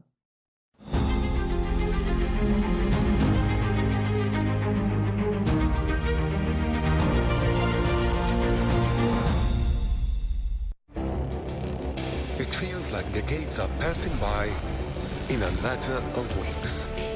Seismic shifts in the world order. Never, ever will be part of America. With so much happening and so much noise. Whether it's political upheaval, Canada has been ripping us off for years. economic shifts or social movements, And no one wins from tariffs. I think America can be more friendly to the rest of the world.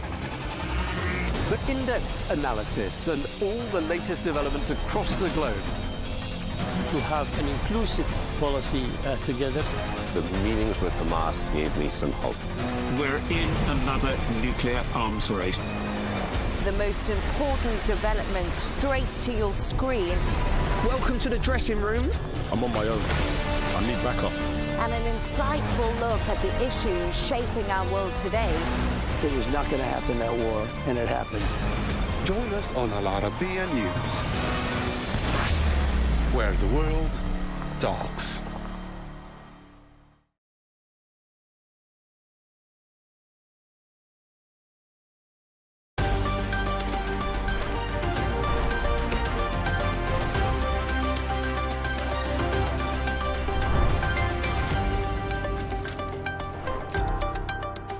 Hello and welcome. I'm Leigh Ann Gerrans and you're watching W News Extra, broadcasting live from the Al Arabiya studios in Riyadh. These are our top stories. Indirect US-Iran talks are underway in Doha with billions of dollars and the Strait of Hormuz at the center of the negotiations. Trump reports more than $1 billion in crypto earnings, raising new ethics questions. And a political clash over defense spending as Keir Starmer and Kemi Badenoch trade accusations over a multi-billion-pound funding shortfall.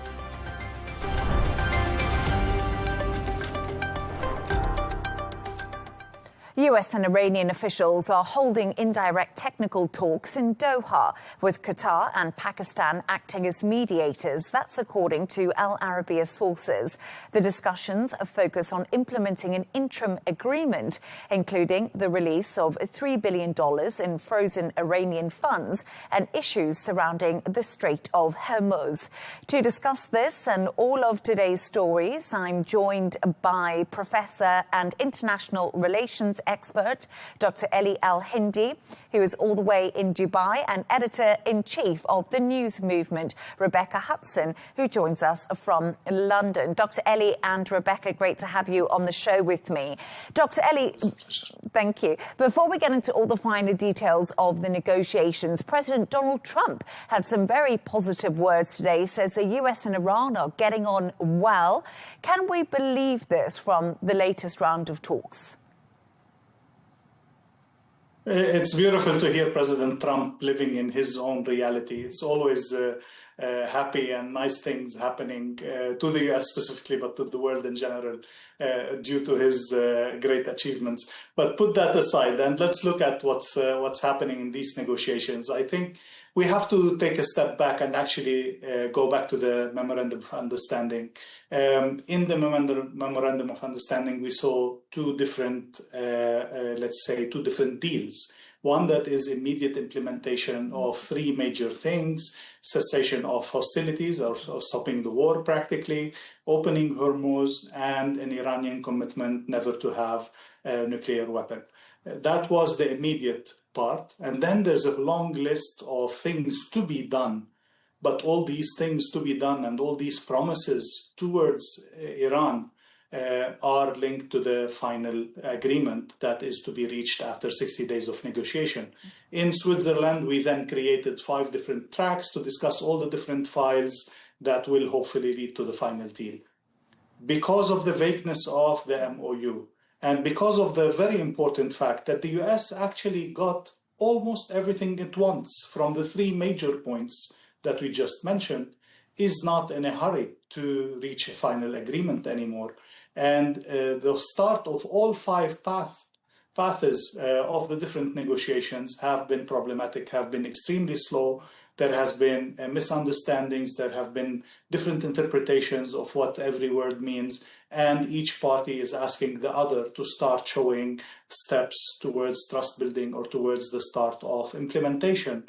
And then the negotiations will lead to results. As it is now, I see a lot of complications, a lot of vagueness, unwillingness to both teams to give in on major issues, but also unwillingness to go back to the war. So we might be stuck in a kind of a status quo where negotiations will never reach to a final agreement, but where returning to the war is very unlikely. And just to bring you some news, Iran's Deputy Foreign Minister says talks of Iran's delegation in Doha are now concluded, so they have come to an end. But Rebecca, Iran's foreign minister didn't hold back on X earlier.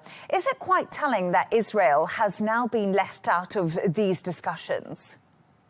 Well, firstly, I mean, the comments that we saw on X are kind of typical, aren't they, of the way that we're seeing world leaders communicate through this conflict. You know, hugely bombastic, aggressive language that is getting us nowhere when it comes to achieving peace. I think Donald Trump kind of set the playbook for it. We get his Sunday evening truth social posts, threatening to resurrect the conflict, despite the progress that's being made.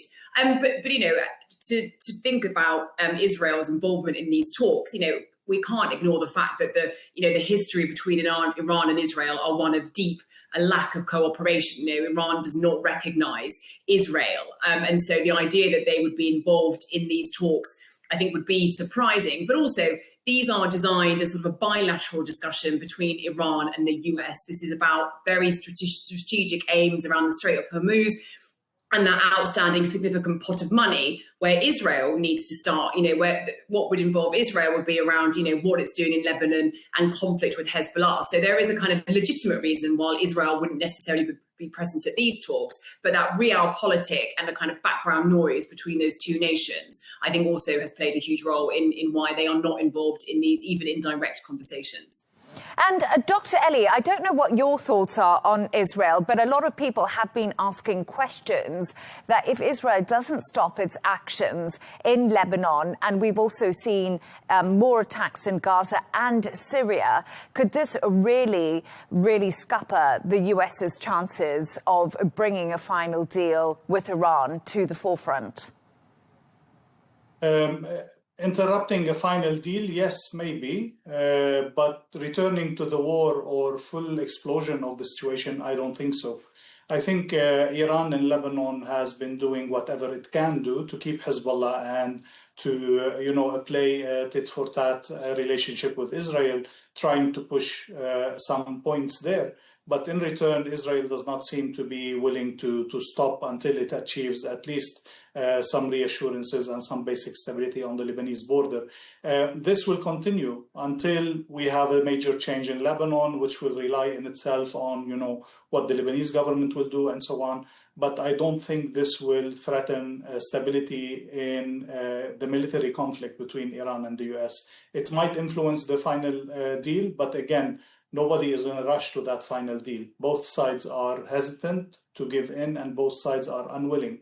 Even on the points that the news mentioned, that some $3 billion might be released recently, it's a huge compromise by both parties, and it is very late on the issue of freezing assets. Iran started speaking about $24 billion of assets to be released, and then we spoke about 12, then we spoke about 6, and now we're actually reaching $3 billion that were part of a previous deal in 2023, not even the results of the current negotiations. So very, very difficult path, influenced by so many factors, but unfortunately both parties are not eager to move along and are not willing to give in on key issues that they hold on to. And Rebecca, let's just bring it back to the frozen assets Dr. Ellie was talking about, because at the end of those discussions in Doha, Iran's deputy foreign minister says it has been decided in a meeting with Qatar that part of the $6 billion in frozen funds would be used to purchase goods based on Iran's needs, because obviously we've heard conflicting statements coming out of the US and Iran on what that money can be spent on, because there are concerns that it could actually fund them restarting their nuclear program. Well, if we can believe that readout and that those funds are going to be used for, food, resources, infrastructure, all those things that, the US wouldn't have a problem with, then I think that would represent a kind of significant step forward in these negotiations. But, these readouts, they're sort of they change like the tide. And, whether we can believe that or not, is yet to be seen. But that would represent a significant kind of step forward and an improvement in relations and getting this deal done if those funds are being used for exactly the kind of humanitarian purposes they've been earmarked for, and there are cast iron guarantees in place that they wouldn't be used for kind of rearmament or anything that could re-escalate this conflict.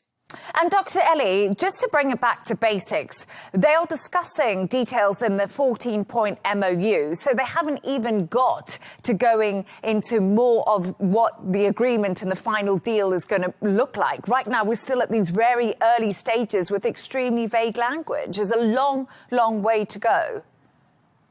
Indeed. I mean, the 5 trajectories that they have put in place include the freezing of the assets or defreezing of the assets, includes sanctions, includes the nuclear details, and includes Hormuz, and includes Lebanon. These are the 5 paths. And we can see that none of these is actually advancing.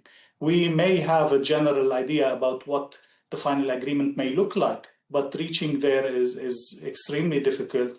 And I am still, since February, a strong believer that such a deal is almost impossible to reach. With this regime and with this administration, it is impossible to reach a final agreement. Yes, and we are 2 weeks into that 60-day period as I talk to both of you. Thank you so much for your thoughts on that. Stay right there as we move on to another story now. And US President Donald Trump earned more than $1 billion from cryptocurrency-related business during his first year back in office. That's according to his latest financial disclosure. The White House says there is no conflict of interest because his businesses are managed by a trust, which are run by his son. Trump told reporters he has nothing to do with his finances. Take a listen. I don't get involved in my personal. We have funds that run my money. And I never speak to any of the people that run the money. But they're at big institutions, and they invest in whatever they invest in. Well, you know why I'm profiting? Because the stock market's going up. Everybody's profiting. So, Rebecca, everybody's profiting because the stock market's going up, according to Donald Trump. Technically, President Trump hasn't actually done anything wrong. But what are the optics here? I mean, the optics aren't great, are they? The ethics aren't great, but he is proving that it really pays to be POTUS. This is a man who, through his entire, second term in office, has fought Congress to deregulate cryptocurrency. He is the poster boy of these digital currencies.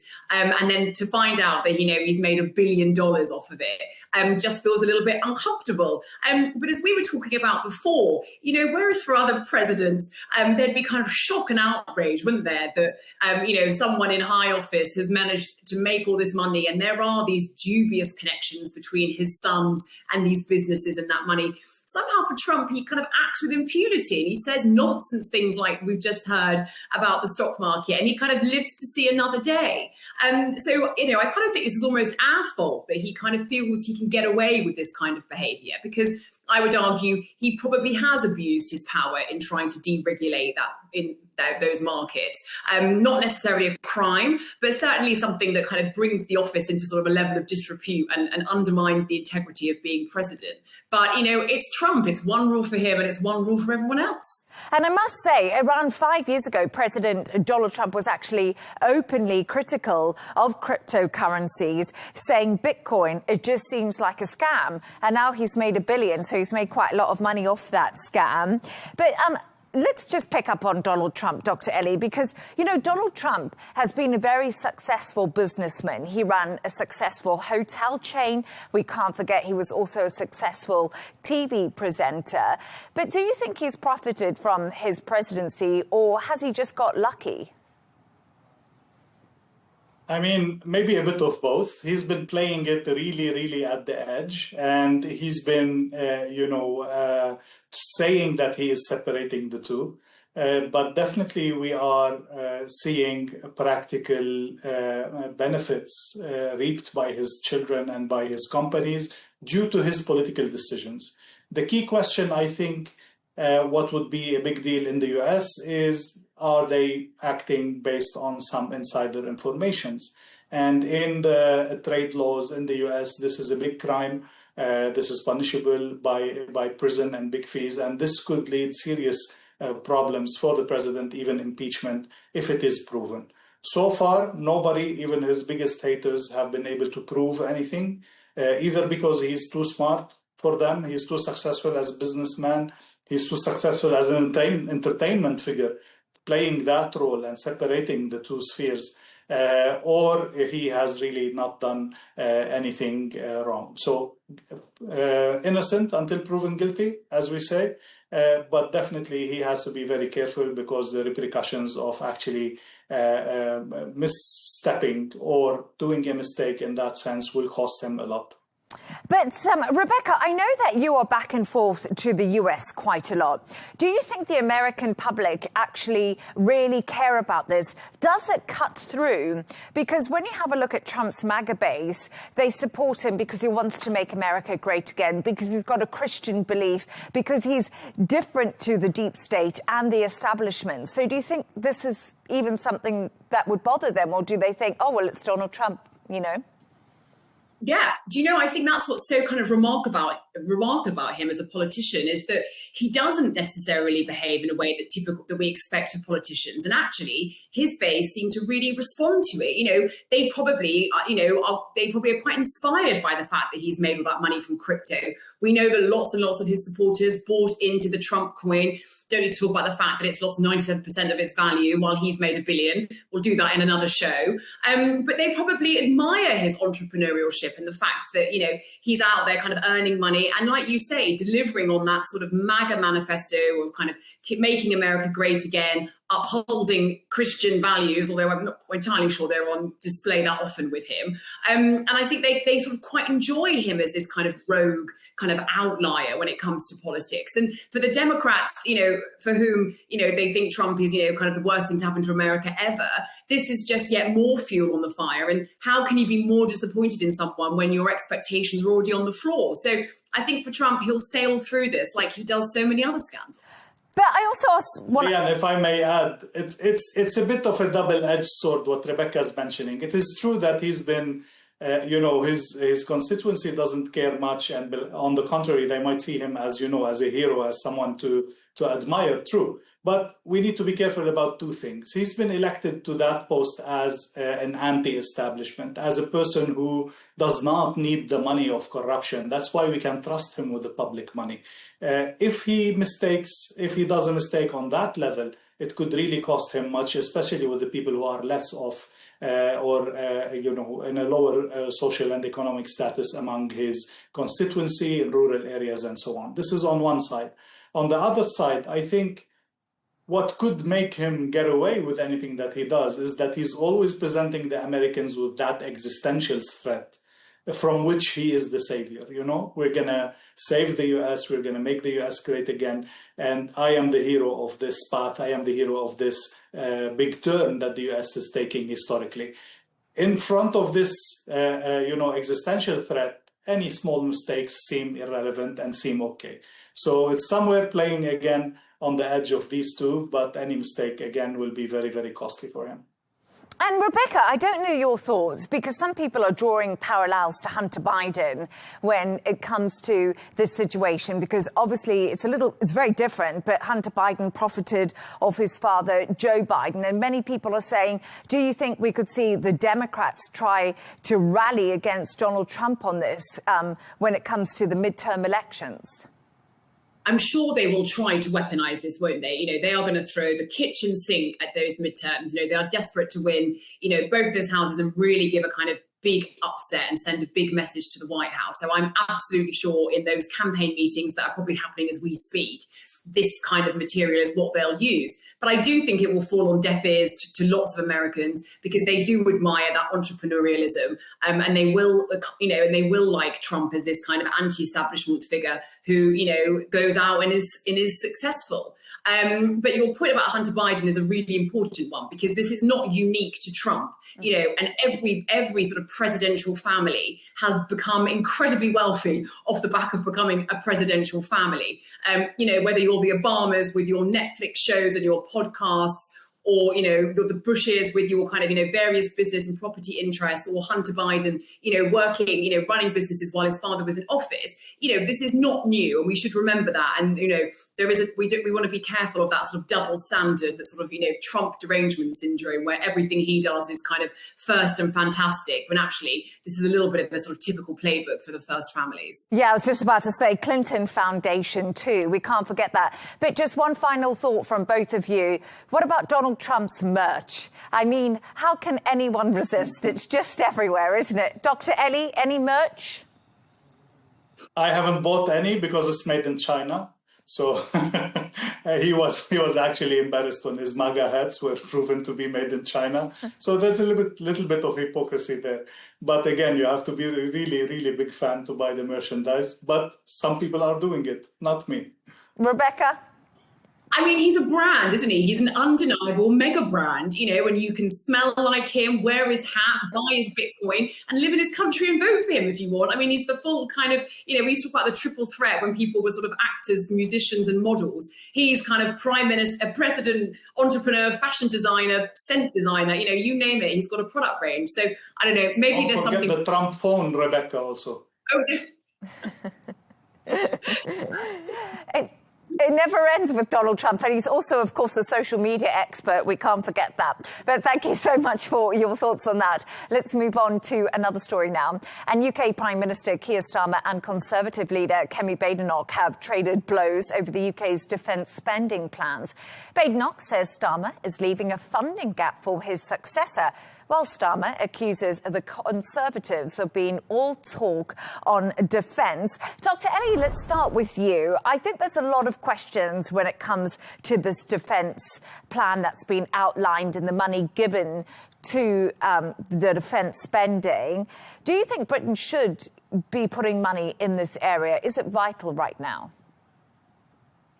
I mean, definitely they should. The problem, how I see it, again, looking at the whole of Europe, is that the governments in Europe in the past decades have spent too little on defense and have disregarded and put it aside a bit too much in that sense, until they were shocked with the fact that the Russian threat, as they see it, is imminent, until they saw that the US cannot be the always reliable ally with an administration like Trump. And now they are realizing that they have, again, wasted so much time and could have been much more advanced and much more capable of protecting themselves. So this is definitely, in my opinion, something that should be corrected by different European governments, including the UK predominantly, because it was the main power in Europe. It still is to a large extent. Now, when it comes to Starmer himself, I think in the past few months, we saw Labour government, specifically him, addressing some key issues that have really hurt him in the polls, that have really hurt his popularity, and that he realized were very concerning for the UK public, be it migration, be it defense spending, be it the prices of oil, be it international presence. All of these things, he really tried to address them. Unfortunately for him personally, it seems that it was not enough. With, again, what's happening inside the Labour Party. On the other hand, Badnoch have been really aggressive, especially in the last couple of months, and trying again to regain the ground from Labour, from Reform, to be the opposition party and to be the real alternative for this Labour government, and not to leave the ground for anybody else. How will this influence not himself, but the coming Labour government? And how will this influence the coming elections? I hope it is not too little too late for the UK.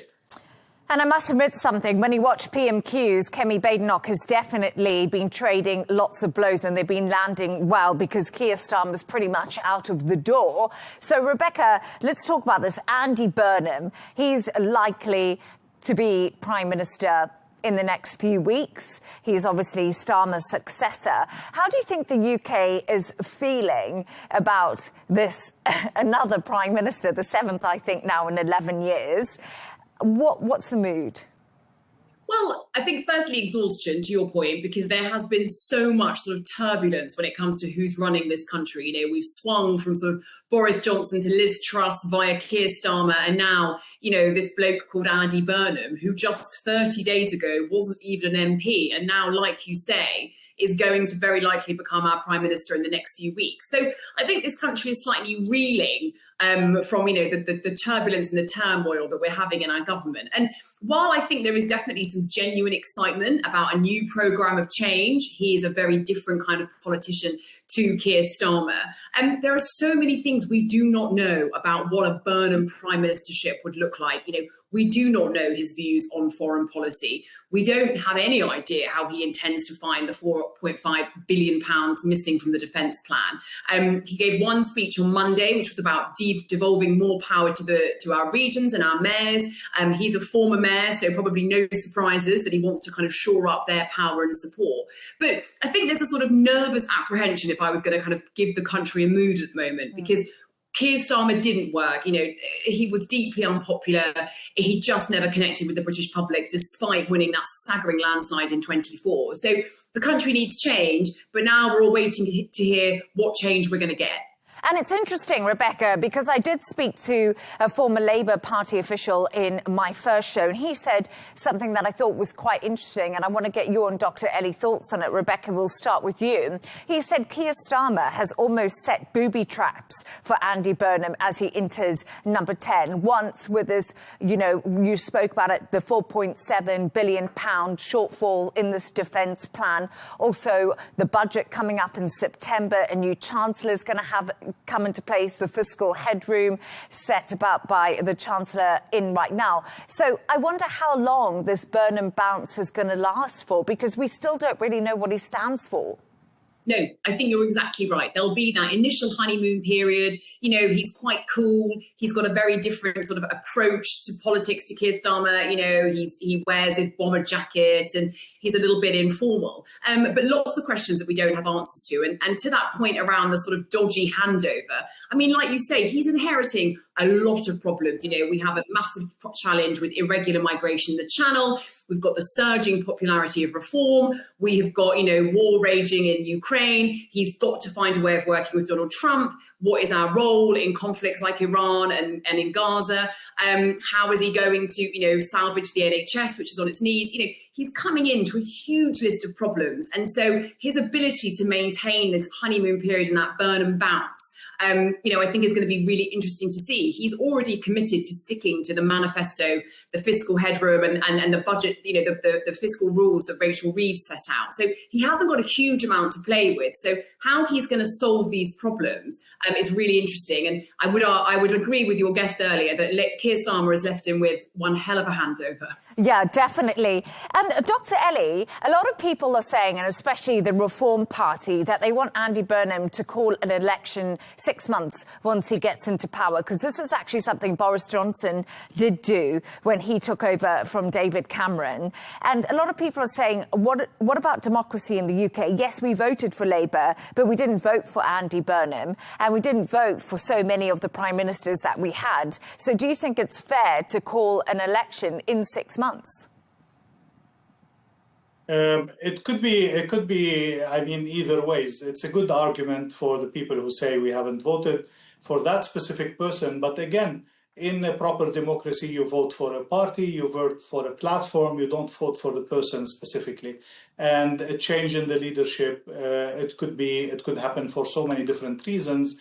Your belief and your vote for that party should have been, should stay as they are. Again, the popular vote will have the way to hold the party accountable on a regular basis, but shortening the election or bringing forward the election will need to have a very valid and strong reason. I don't think the Labour will call for an election. They will benefit from 2 years to prepare themselves and to make sure they don't lose to Reform or to another party by trying to fix the many mistakes that you and Rebecca spoke about.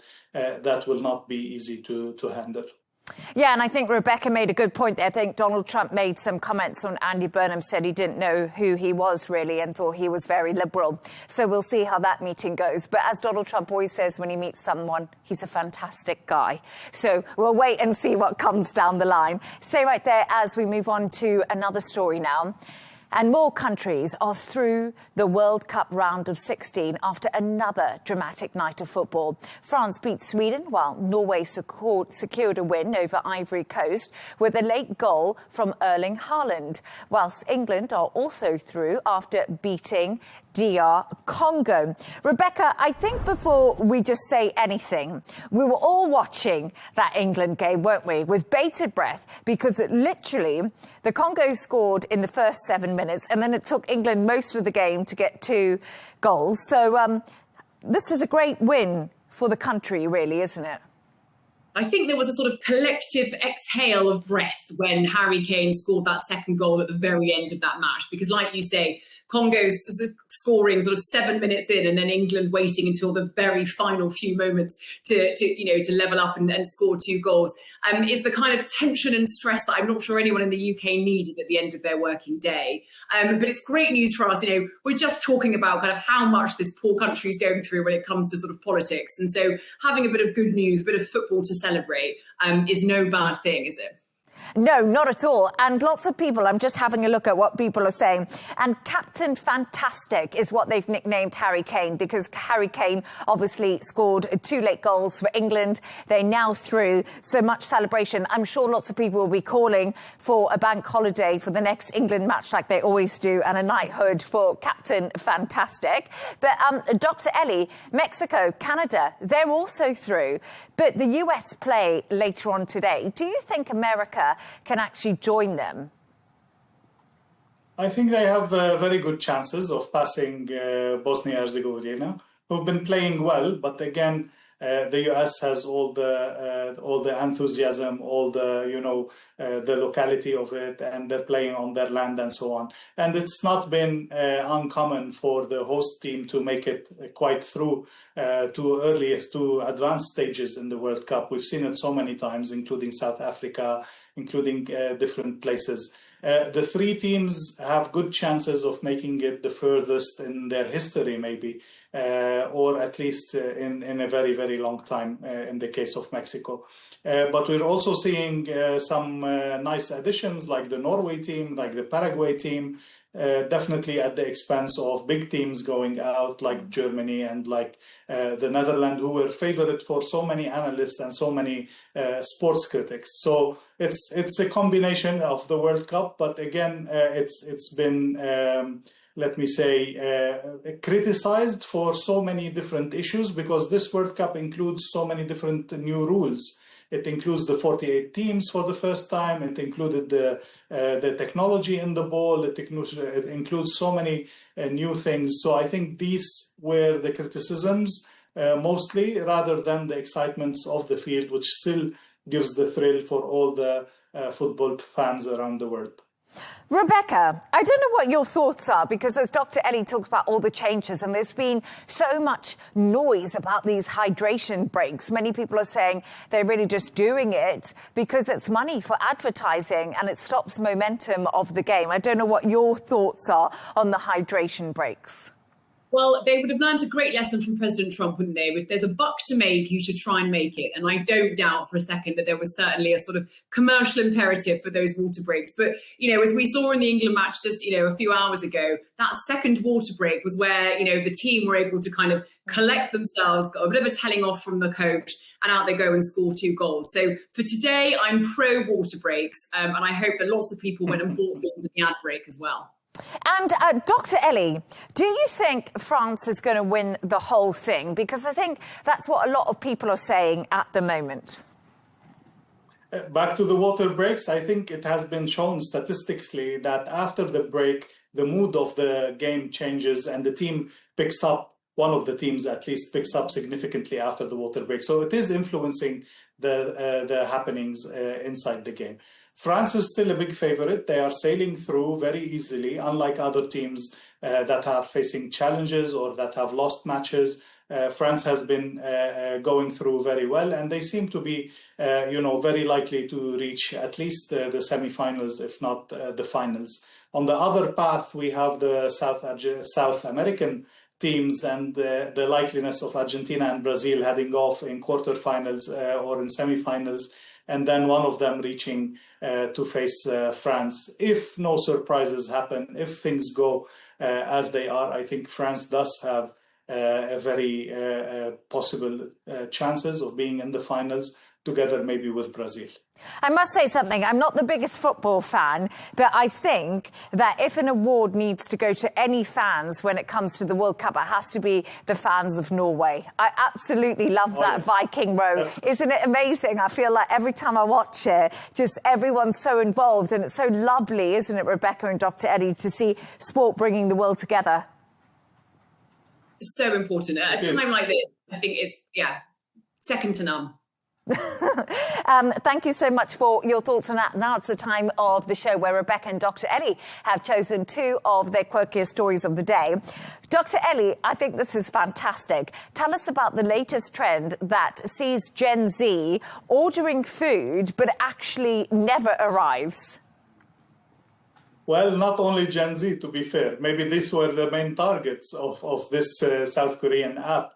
But again, who of us have not felt the eagerness or the craving or the mood swing when you are very sad or very angry, when you go online and just order stuff, mainly food, but also other stuff, and you end up wasting your money and maybe gaining a lot of calories out of something that you could have easily avoided. Well, this South Korean company have found the solution where you can, whenever you're feeling like it, go and order whatever you want for whichever amount and not worry about losing a penny or not gaining any calories, simply because these are virtual orders that will never happen and the food will never be delivered. It's just for you to get that dopamine and that happiness of actually ordering the food without any of the disadvantages of it. No, good idea, no? Yeah, I don't know, Rebecca, good idea. I quite like it. I think this is genius. If I could have had a few calorie-free takeaways, I'd be feeling much better about bikini season. So I think this is brilliant. And I think it'd be wasted on Gen Zs. They need to give it to everyone. Yeah, us millennials, we definitely need it. But I was also thinking that sometimes an app like that would be good for clothing stores and home stores, because I feel like often when I get back from work and I've got a bit of spare time and I'm just like waiting to go to sleep, that's when I seem to do all my orders at like 1 a.m. in the evening. So I need an app for just homeware and just basic stuff, because it is that dopamine hit. You get so excited about ordering and you stuff. order all the stuff that you will never use, actually. Just stuff that you feel like ordering. Yeah. I never use it. No, you're absolutely right. And Rebecca, let's talk about yours, because it's about the latest Willy Wonka experience. We all remember the last one. Well, I must admit, I don't, but you can tell us about it. Well, there was a terrible sort of Willy Wonka experience in Glasgow, and it was sort of a little bit budget. So sort of, I think there were a few Oompa Loompas who sort of weren't even a sort of compelling orange. And, you know, the set was falling to pieces and there was no chocolate. So it all just felt, you know, very under par. But Netflix have come back to sort of save the day, and they have created a new Willy Wonka quiz game. So think Squid Games meet Oompa Loompas. So contestants will compete inside their own chocolate factory. They've got to swim through a chocolate river. They've got to negotiate the glass elevator. They've got to make their own confectionery and compete against one another to win the ultimate golden ticket. But the sort of spooky thing about it is that Netflix are using the AI voice of Gene Hackman, who obviously played Willy Wonka in the film back in the 70s.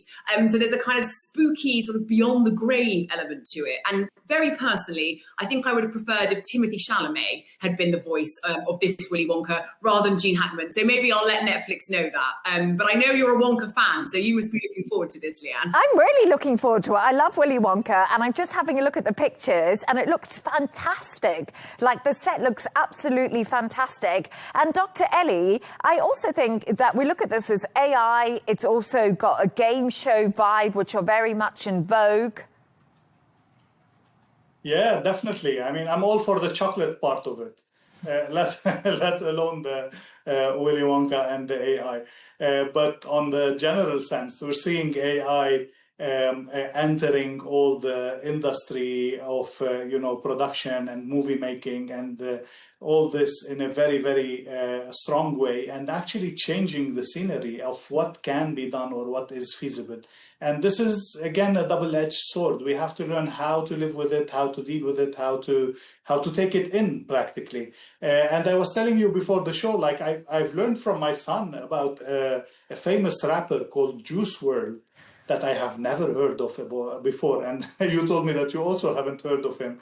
So this guy has been publishing 3 records after his death. So he died in 2019, yet through AI, through the lyrics that he had written, they put his voice on new records, and they've issued 3 records after his death. And these records have done amazing, reaching top levels in the things. So do we need the singers? Do we need the production companies if we have AI? Do we even need the actors if we can put them through intelligence? So this is rethinking all of the industry. Yeah. Exciting things to be seen, but it's also, again, we have to know and see how the people will react to this. So far, the reaction has been quite positive.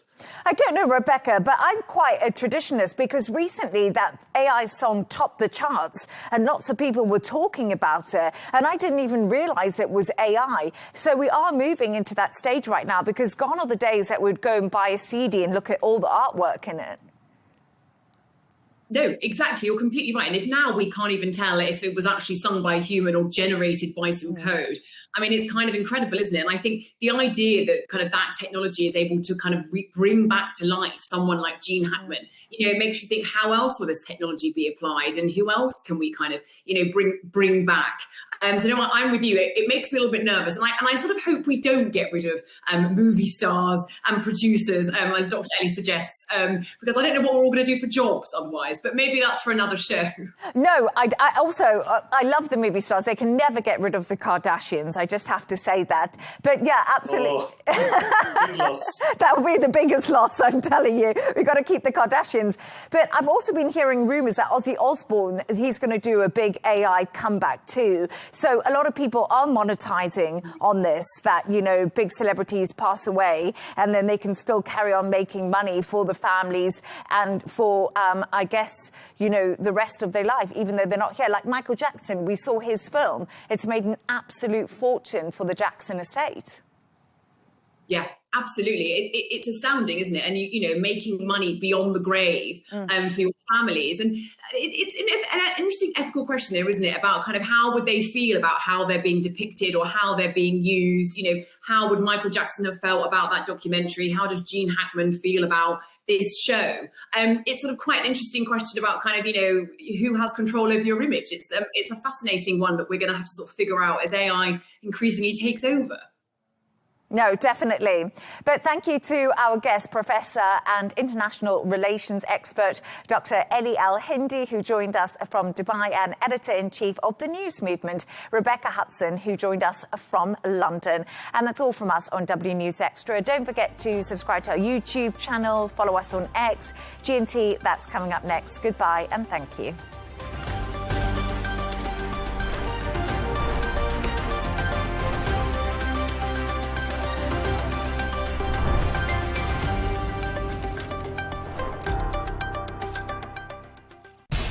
We have to take care of our people, and we're going to take care of our people first. For in-depth analysis and all the latest developments across the globe, make sure you join us every weekday. President Trump is trying to negotiate a ceasefire. With so much happening, so much information, and so much noise, international law will have no part in his administration. It can be hard to keep track. Tariffs will just fuel inflation. We're going to fight these tariffs. But you can count on us to tell you what you need to know. We stand by your side. Join me, Tom Burges Watson, for Global News Today, right here on Al Arabiya News.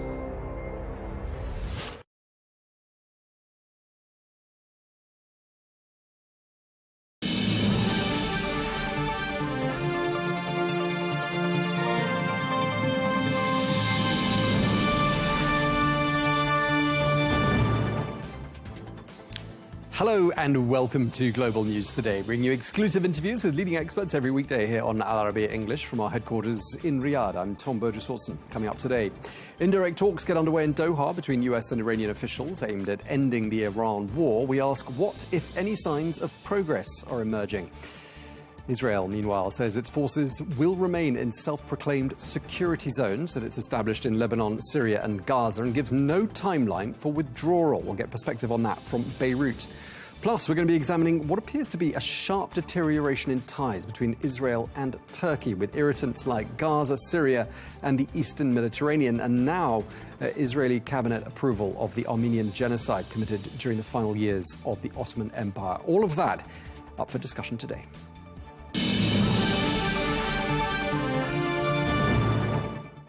Hello and welcome to the programme. Our talks are still underway in Doha, where Qatari mediators are trying to keep the US-Iran diplomatic track moving. Well, for now, the talks remain at a technical level, with no face-to-face meeting expected between US and Iranian negotiators. Meanwhile, over in Lebanon, the Israeli Prime Minister Benjamin Netanyahu visited Israeli troops in the occupied south of the country yesterday, saying that Israel won't pull out as long as Hezbollah remains a threat. Well, the Defense Minister of Israel also echoed that position, saying that his country intends to maintain what he calls security zones in Lebanon, Syria and Gaza, and he gave no timeline for a withdrawal. We can speak now to Nimrod Novik, who is a former senior diplomatic advisor and special ambassador to the late Israeli Prime Minister Shimon Peres. He's also a fellow at the Israel Policy Forum, and he joins us today from Tel Aviv. Ambassador Novik, thank you very much indeed for joining us. We're being told that indirect talks between the United States and Iran are underway, and I want to start by talking to you about this. I mean, President Trump had suggested there would be direct talks in Doha. But in any case, the fact that talks are taking place at all, does that sound like progress to you? Well, I must confess that I'm less impressed with the issue of the format even though, as you suggested, it does indicate a certain problem.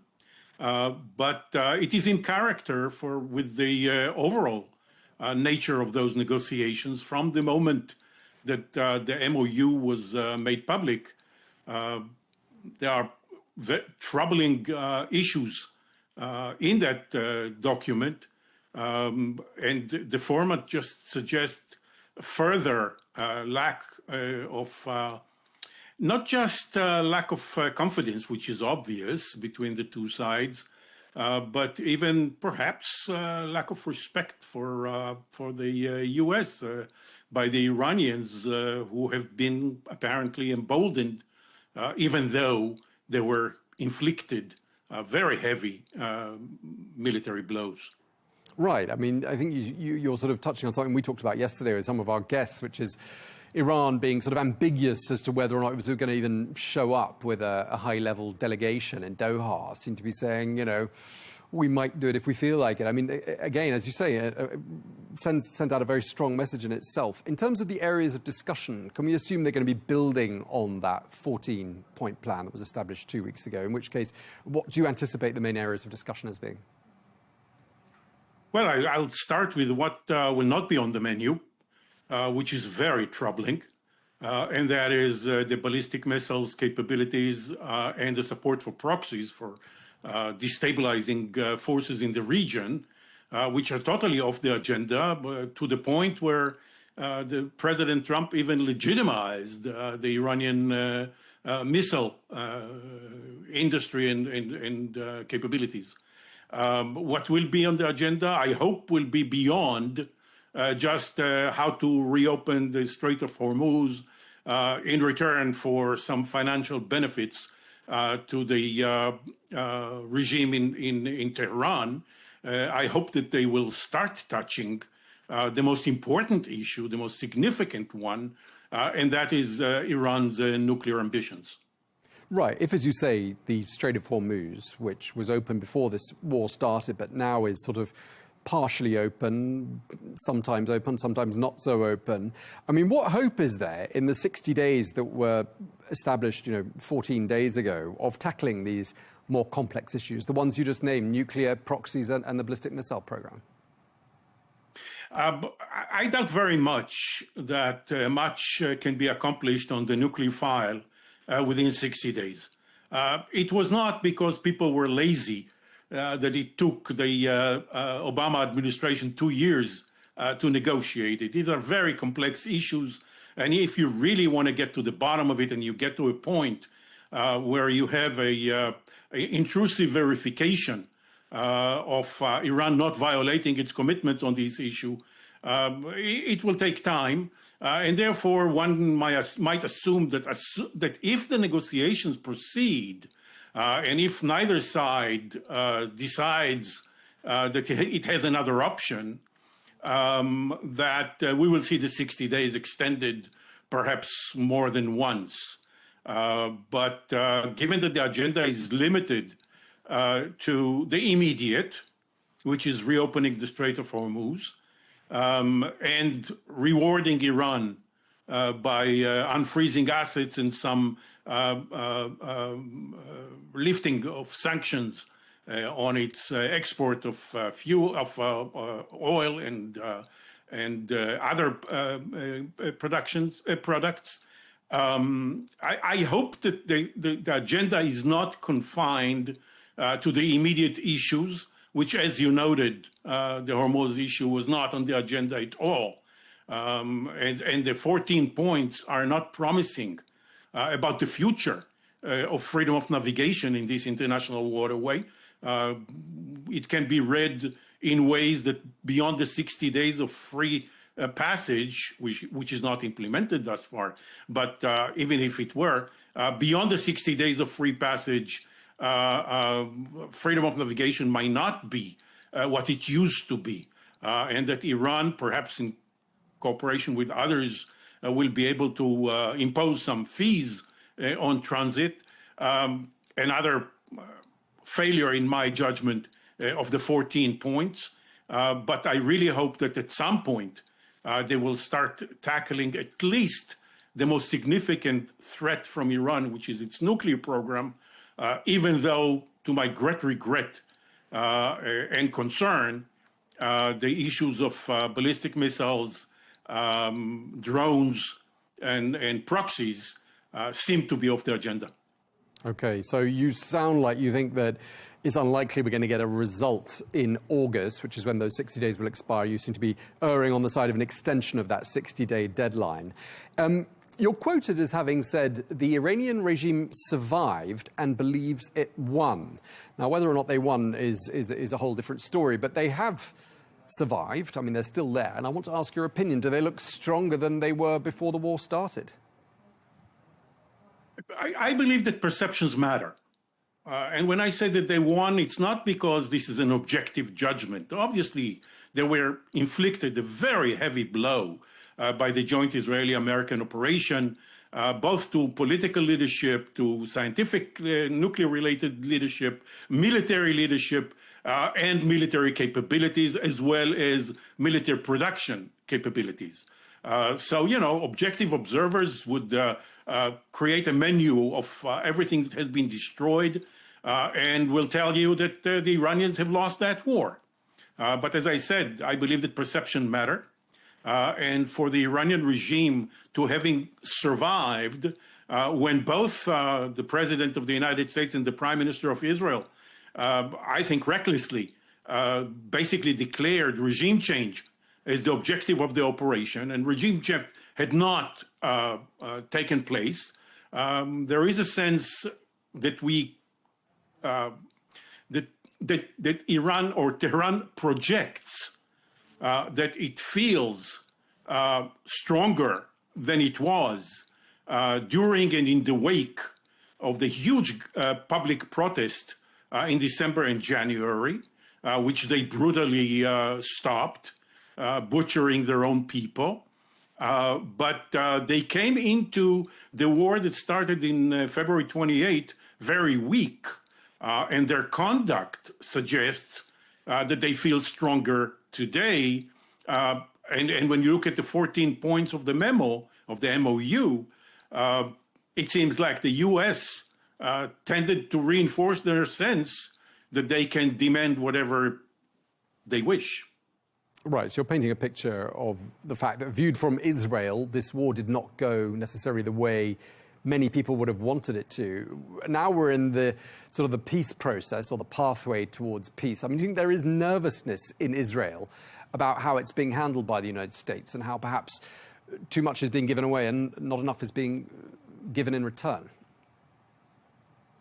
I believe that there are two factors that play into the Israeli concerns. One is the one that you hinted at, and that is the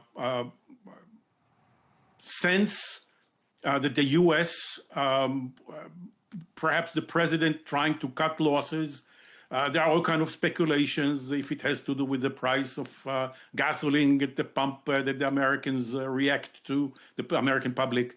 Is it the midterms? Whatever the considerations, maybe he's just disappointed that his wish for regime change, style Venezuela, overnight success did not materialize. Whatever his reasons, there is a sense that he is cutting his losses, no matter what, almost no matter what is written in the MOU.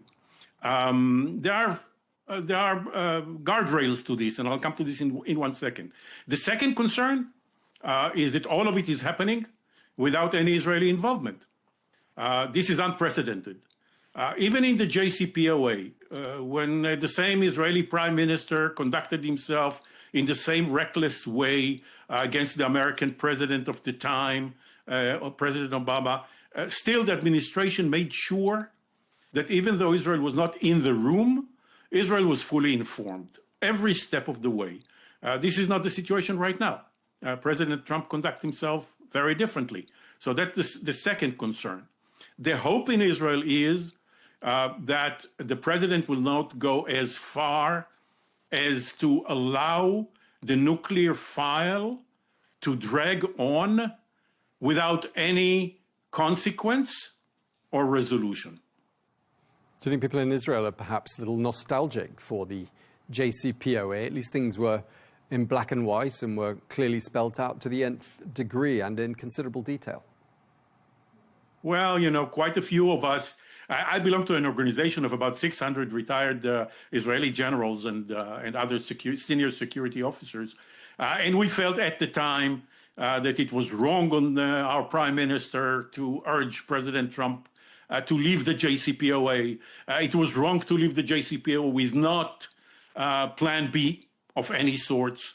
And we even didn't think that the second strike at Iran was within a well thought through plan. Last year, I mean, it's just about a year ago, when the first 12-day war took place, most of us thought that striking Iran's nuclear facilities was urgent and justified.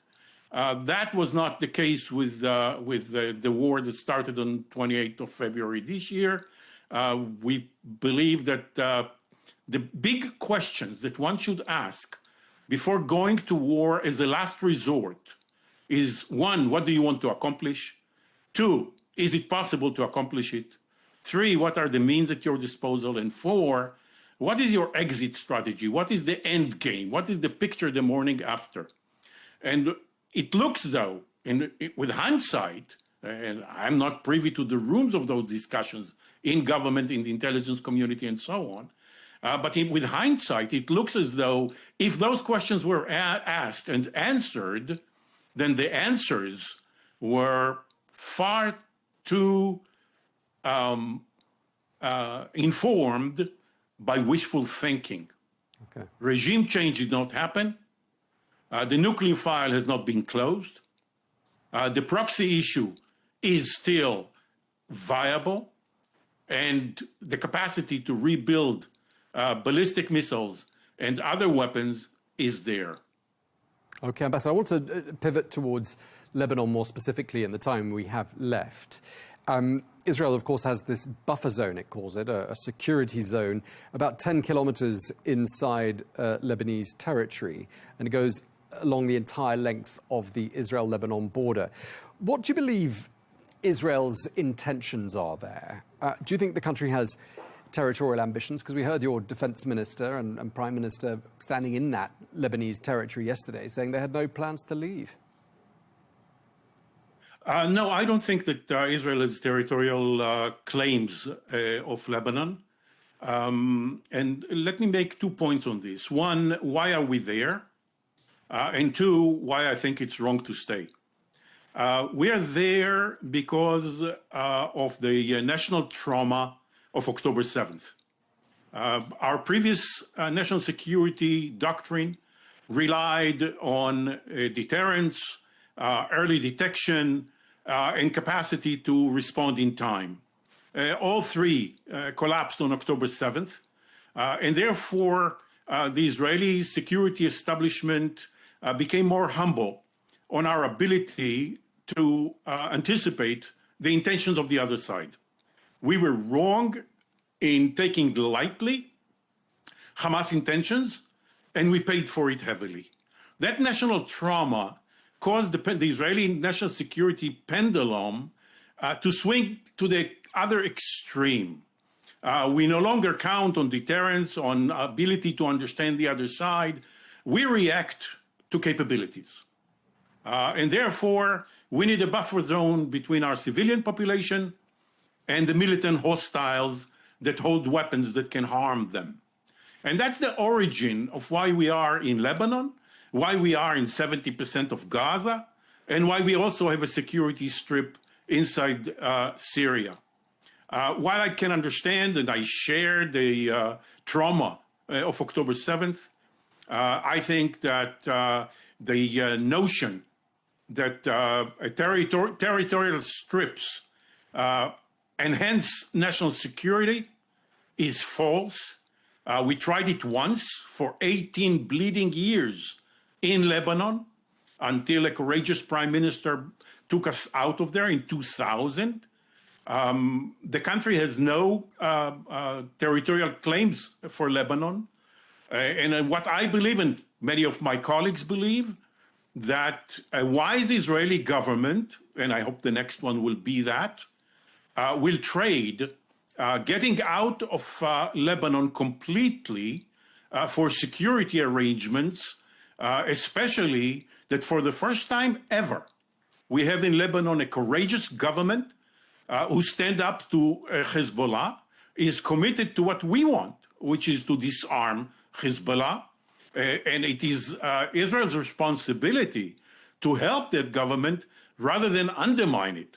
Our presence in Lebanon enables Hezbollah to claim that they are defending Lebanon, which is nonsense. They started this war and they declared it openly. They started this war in order to respond for our killing of Ayatollah Khamenei in Tehran. Right. Now, you want to fight for Tehran, go to Iran. Why drag the Lebanese people into it? So Hezbollah has took over the country, and it will take a long time and major effort on behalf of an Arab and Western coalition to strengthen the government, to strengthen the Lebanese armed forces. But Israel has to make its contribution, and its contribution should start with stating clearly that we have no territorial claims, that we will withdraw when security arrangements are in place, and in making the pilots that have been decided upon, where we evacuate certain areas and the Lebanese army moves into them, make it an ongoing process, accelerate it, so that the government of Lebanon gets the credit for the Israeli government army withdrawal. Right, you made a really good point there, and actually one that we haven't heard before, which is that if Israel is explicit in saying it does not have territorial ambitions and it will leave the country, because many Lebanese people we speak to are still in two minds, trying to decode and decipher what Israel's intentions are, that would in turn take away the propaganda gift that some accuse Israel of having given to Hezbollah by seizing large swathes of Lebanese territory. I mean, clearly a lot of people in Hezbollah oppose the talks that are taking place between Israel and Lebanon right now, something that the United States is championing. The Hezbollah chief himself, Naim Qassem, said any deal will be treated as null and void by that group. Do you think it's fair to say, though, that there are many in Israel who don't want to see peace being made between Lebanon and Israel? No, I don't think many. It's not that those voices are soft. They are quite vocal, but they are on the margins of society. To my great regret, the prime minister chose to bring them into government when he formed the current coalition, which is in place since late 22, and he provided elements of the margins of Israeli society, messianic annexationists, Jewish supremacists, with a significant portfolios and a powerful microphone in his government. But no, that is not shared by the vast majority of Israelis. Israelis have no territory. Even Israelis who are not soft on the two-state solution with regard to the Palestinians, even they have no claim for territory in Syria or in Lebanon, for that matter. Mm-hmm. And therefore, I expect the next government that will not be dependent on those extreme elements to usher in a completely different policy vis-a-vis all those fronts, even though it will not be a bunch of peaceniks who will strike a two-state solution tomorrow morning. But at least they will change dynamics on the ground from further escalation, from further friction, from primary reliance on force. And force is important. You know well, your listeners, your audience knows well that we live in a tough neighborhood and you have to be tough. But limping on one leg of security brings you to collapse. There is a need for the other equally potent, equally important leg of diplomacy. And the Israeli government should embrace the other leg and pursue a visionary, forthcoming diplomacy on all fronts while having the confidence that derives from our very significant military prowess. Okay, well, on that note, we're going to have to wrap up. We really appreciate you being so generous with your time. Ambassador Nimrod Novik, thank you very much indeed for taking the time to join us today. Thank you for having me.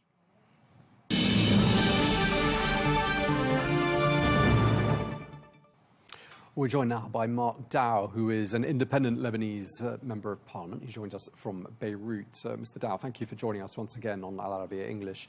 The defense minister of Israel said yesterday, I believe, whilst on Lebanese sovereign territory, he said Israeli forces will remain in these so-called security zones in Lebanon, as well as in Syria and Gaza. And he said there were no plans, there's no timeline for any withdrawal. He said this, he said, we will not withdraw from the security zones. How's this going down in Lebanon? Again, any occupation is not legitimate, and it is very surprising that Israel signs an agreement a few days before saying there's an intention towards peace.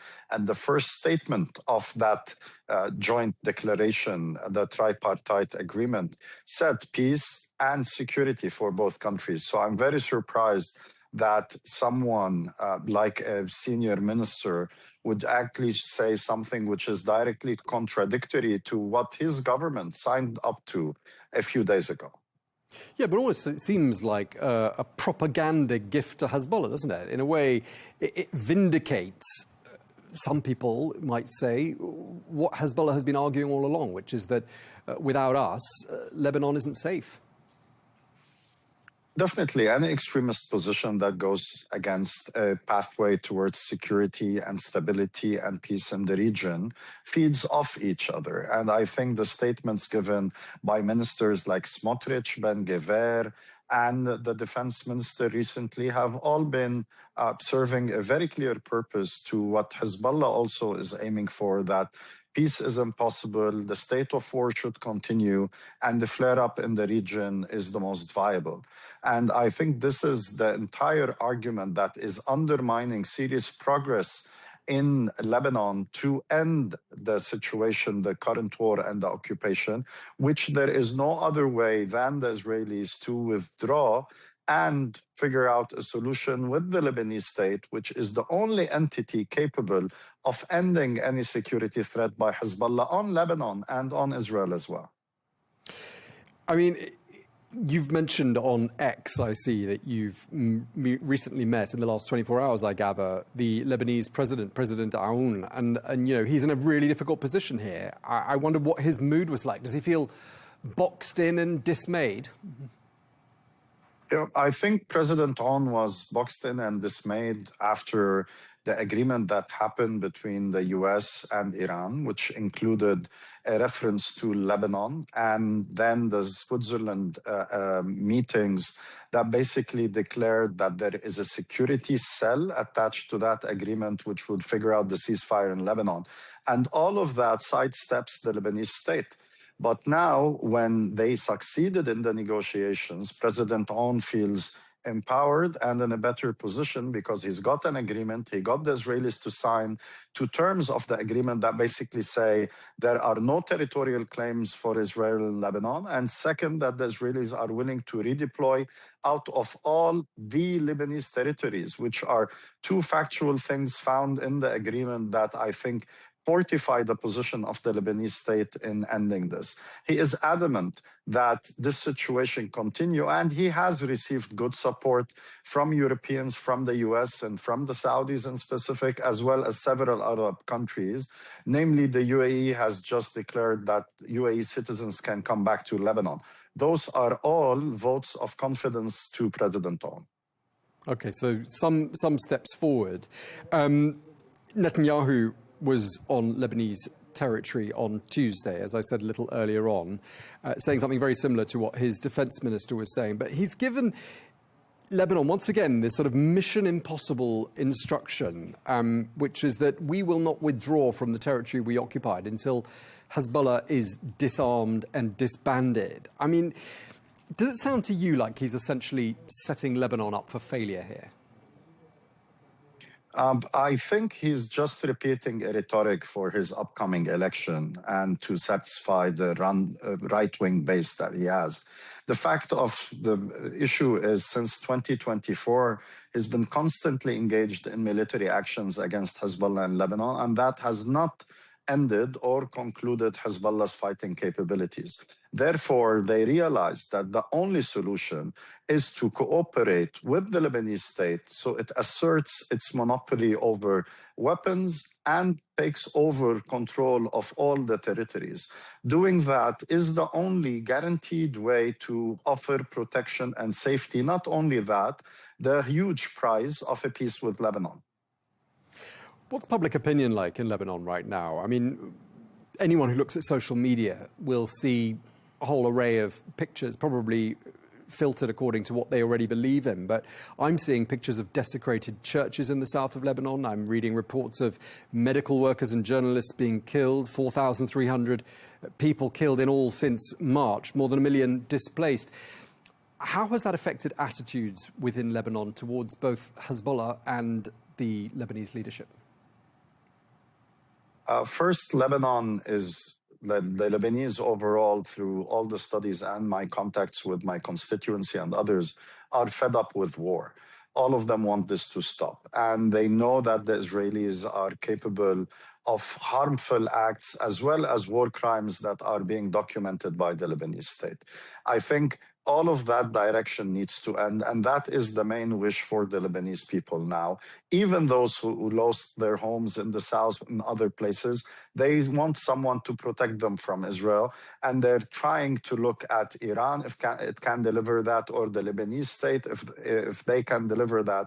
The reality of the fact is the Lebanese want peace as soon as possible so they can rebuild, reconstruct, and since 2024 be able to visit their villages. This is why the only solution for this catastrophe in Lebanon is a full Israeli withdrawal, a support of the Lebanese state, and the disarmament of Hezbollah. But doesn't all the harm and the damage that's been inflicted on Lebanon make normalization a very tough sell for President Aoun? I think we're a long way from normalization. We want to establish, like the agreement that it just said, an end to the conflict, security procedures, and then rebuilding and reconstruction, trust-building exercises, and then we get to a fact where we can negotiate a peace agreement between the two countries. I think any normalization of ties has to go through a long process to allow for that to be established and acceptable to the governments as well as the parliaments who have to ratify such agreements and that. And me personally, I am a proponent of peace, but there are conditions that need to be done. First of all, withdrawal, reconstruction, and of course, the Lebanese have to do their part of completely disarming Hezbollah and other militias. And just staying with public opinion before we move on, I mean, I saw some pictures of billboards lining some of the sections of some of the highways in Lebanon, in Beirut. And those billboards read, "Thank you, Iran." And I'm wondering whether you think anyone outside of the ranks of Hezbollah is at all grateful to Iran. I doubt that is the case. And those billboards were put up for 48 hours, and then the state stepped in, took them out, and said, "Lebanon first." And since then, those Lebanon first billboards have been attacked by some Hezbollah supporters and burned, but there is no thank you for Iran in Beirut at this moment. Okay. One of the messages that I've been getting from you today and from your Twitter account is you say Lebanon needs unity. Is that message getting across to people who, up until this point, perhaps have been supporters of Hezbollah? And has anything been done, or is anything being done, to win over the hearts and minds of people who, up until this point, might have been sympathetic to Hezbollah?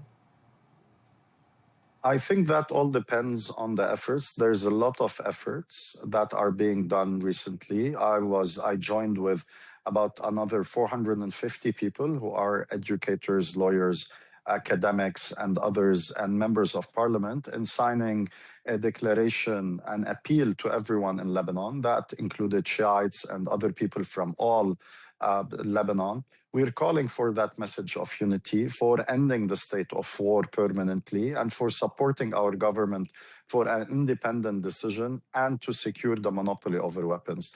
I think this is where the challenge is. Can the Lebanese state consolidate all its functions and abilities to end the state of war with Israel, deny Iran the influence in Lebanon, and third, secure the security and safety and the monopoly over weapons in Lebanon?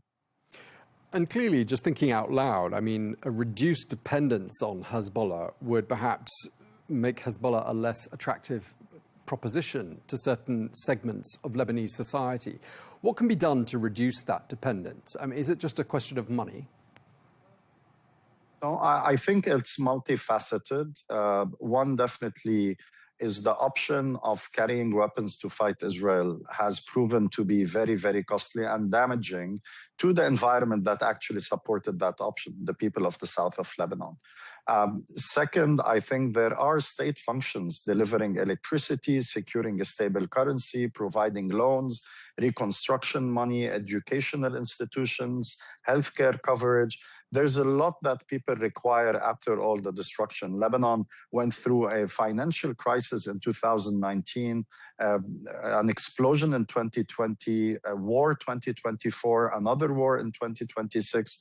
And most of that has been concentrated in the south of Lebanon and among the Shiite population in specific. So there is a lot that the state can do to try and support those people other than just the money. It's about legitimacy, support, and engagement to rebuild an entire community which has been devastated by the Israelis through their constant destruction. And can the United States help in this respect? Because if legitimacy is required, and clearly it needs to be made apparent to the Lebanese people who's actually in charge, can't the United States help with financial support to do that? I think the U.S. can support in three dimensions. One is containing Israel. Two is supporting the Lebanese armed forces through equipment, training, and other means. And three, through the IMF and World Bank and through the United Nations in providing support for reconstruction and for reforms and the work to reignite energy within our banking sector so our private sector can economically start growing the country again.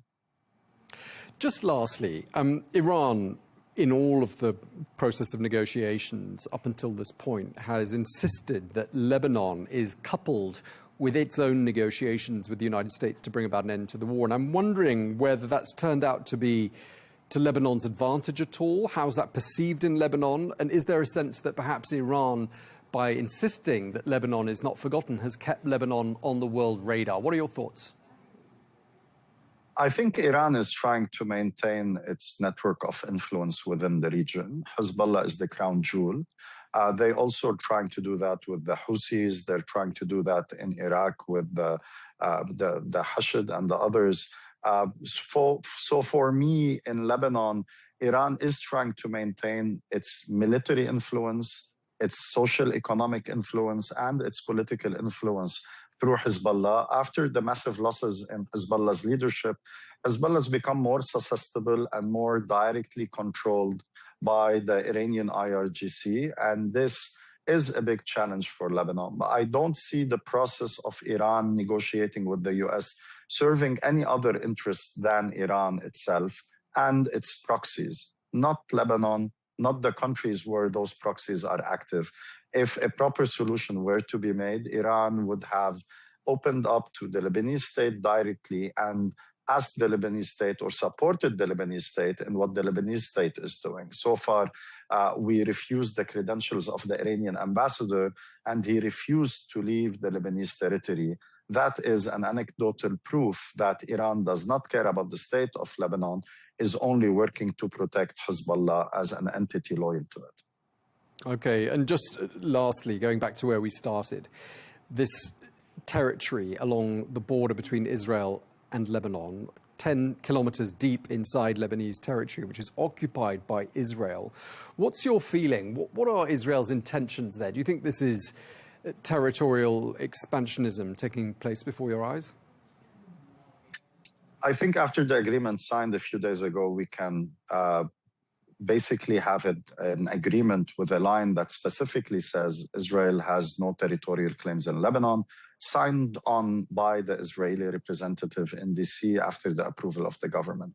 Therefore, we have something that is official, at least in that sense. We are hearing a lot of statements, electoral or otherwise, but the reality is the text is very clear, and I hope they commit to that. Plus, we've got United Nations Security Council resolutions 1701 and others that all support Lebanon's claim for its whole territory and maintaining the integrity of its borders.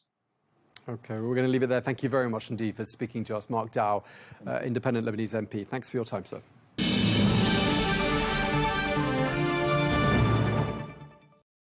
Now, turning our attention to Turkey and Israel, and a relationship that is becoming increasingly tense. Well, the Turkish foreign minister says Israel is, quote, seeking to portray Turkey as a new enemy. Well, tensions have been building since the Gaza war began on the 7th of October 2023. But the dispute is now entering a new phase, with Ankara condemning Israeli strikes and operations in southern Syria after clashes near the Golan Heights forced some residents to flee.